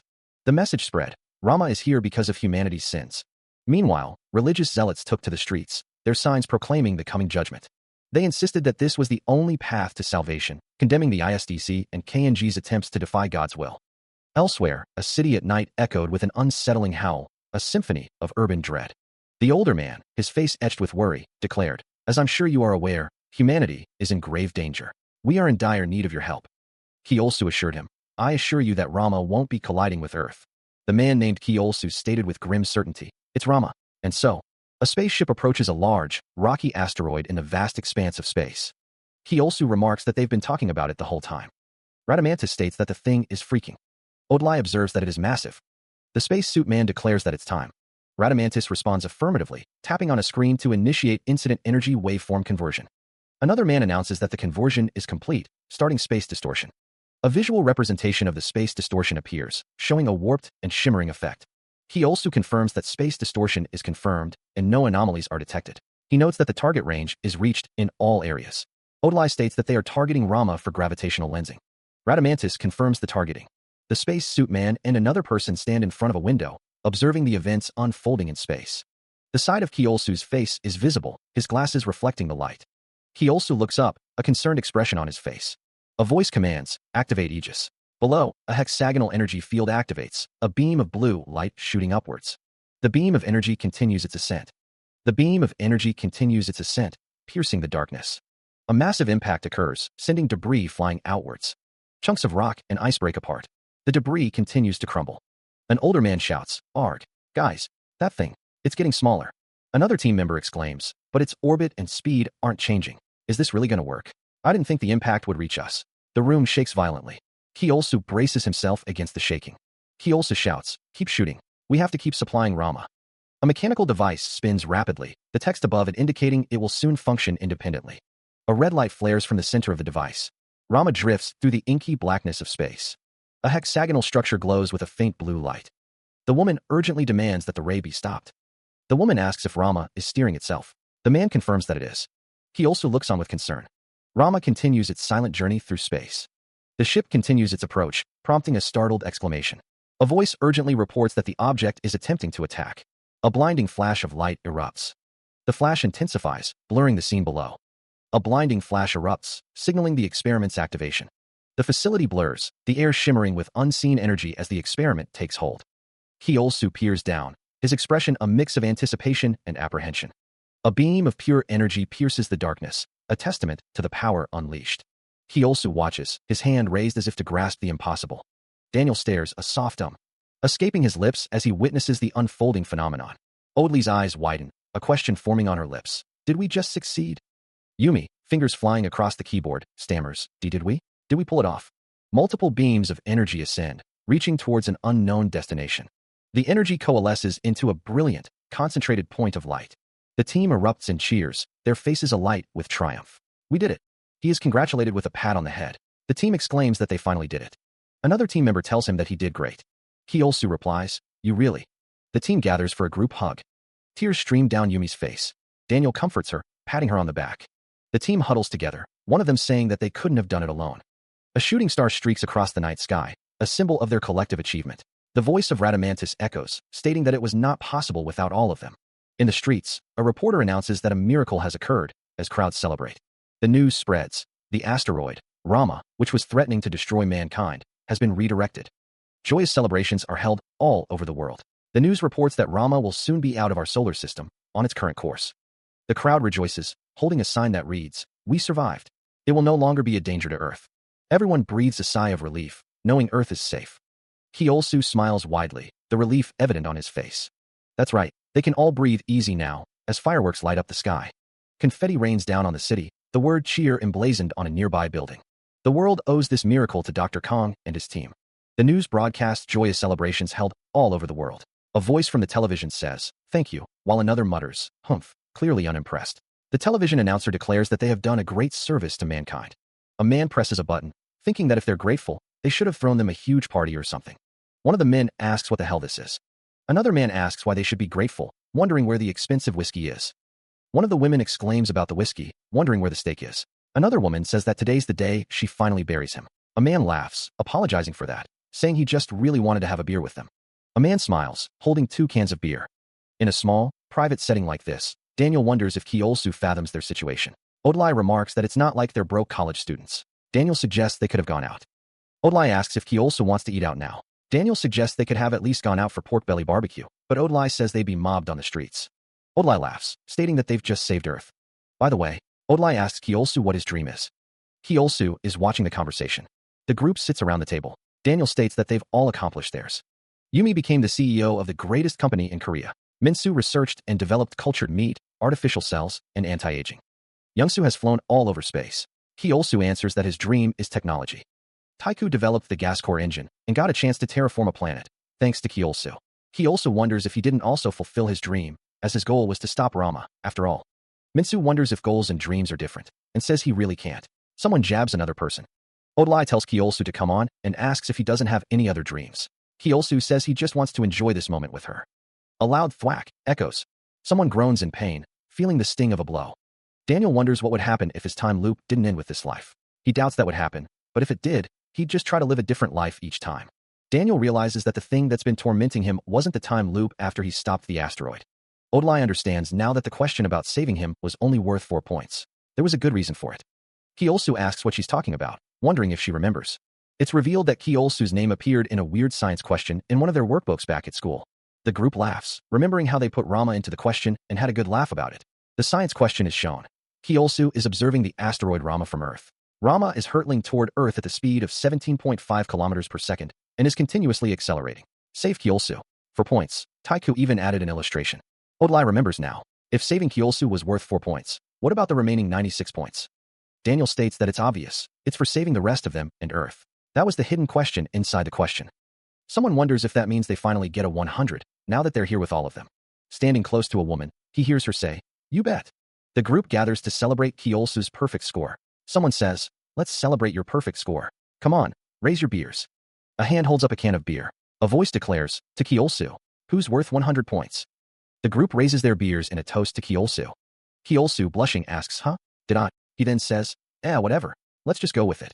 Kyosu takes a drink from his beer as the others argued with Taiku over the description, but I personally liked it. Because if I am worth 100 points, Kyosu laughs.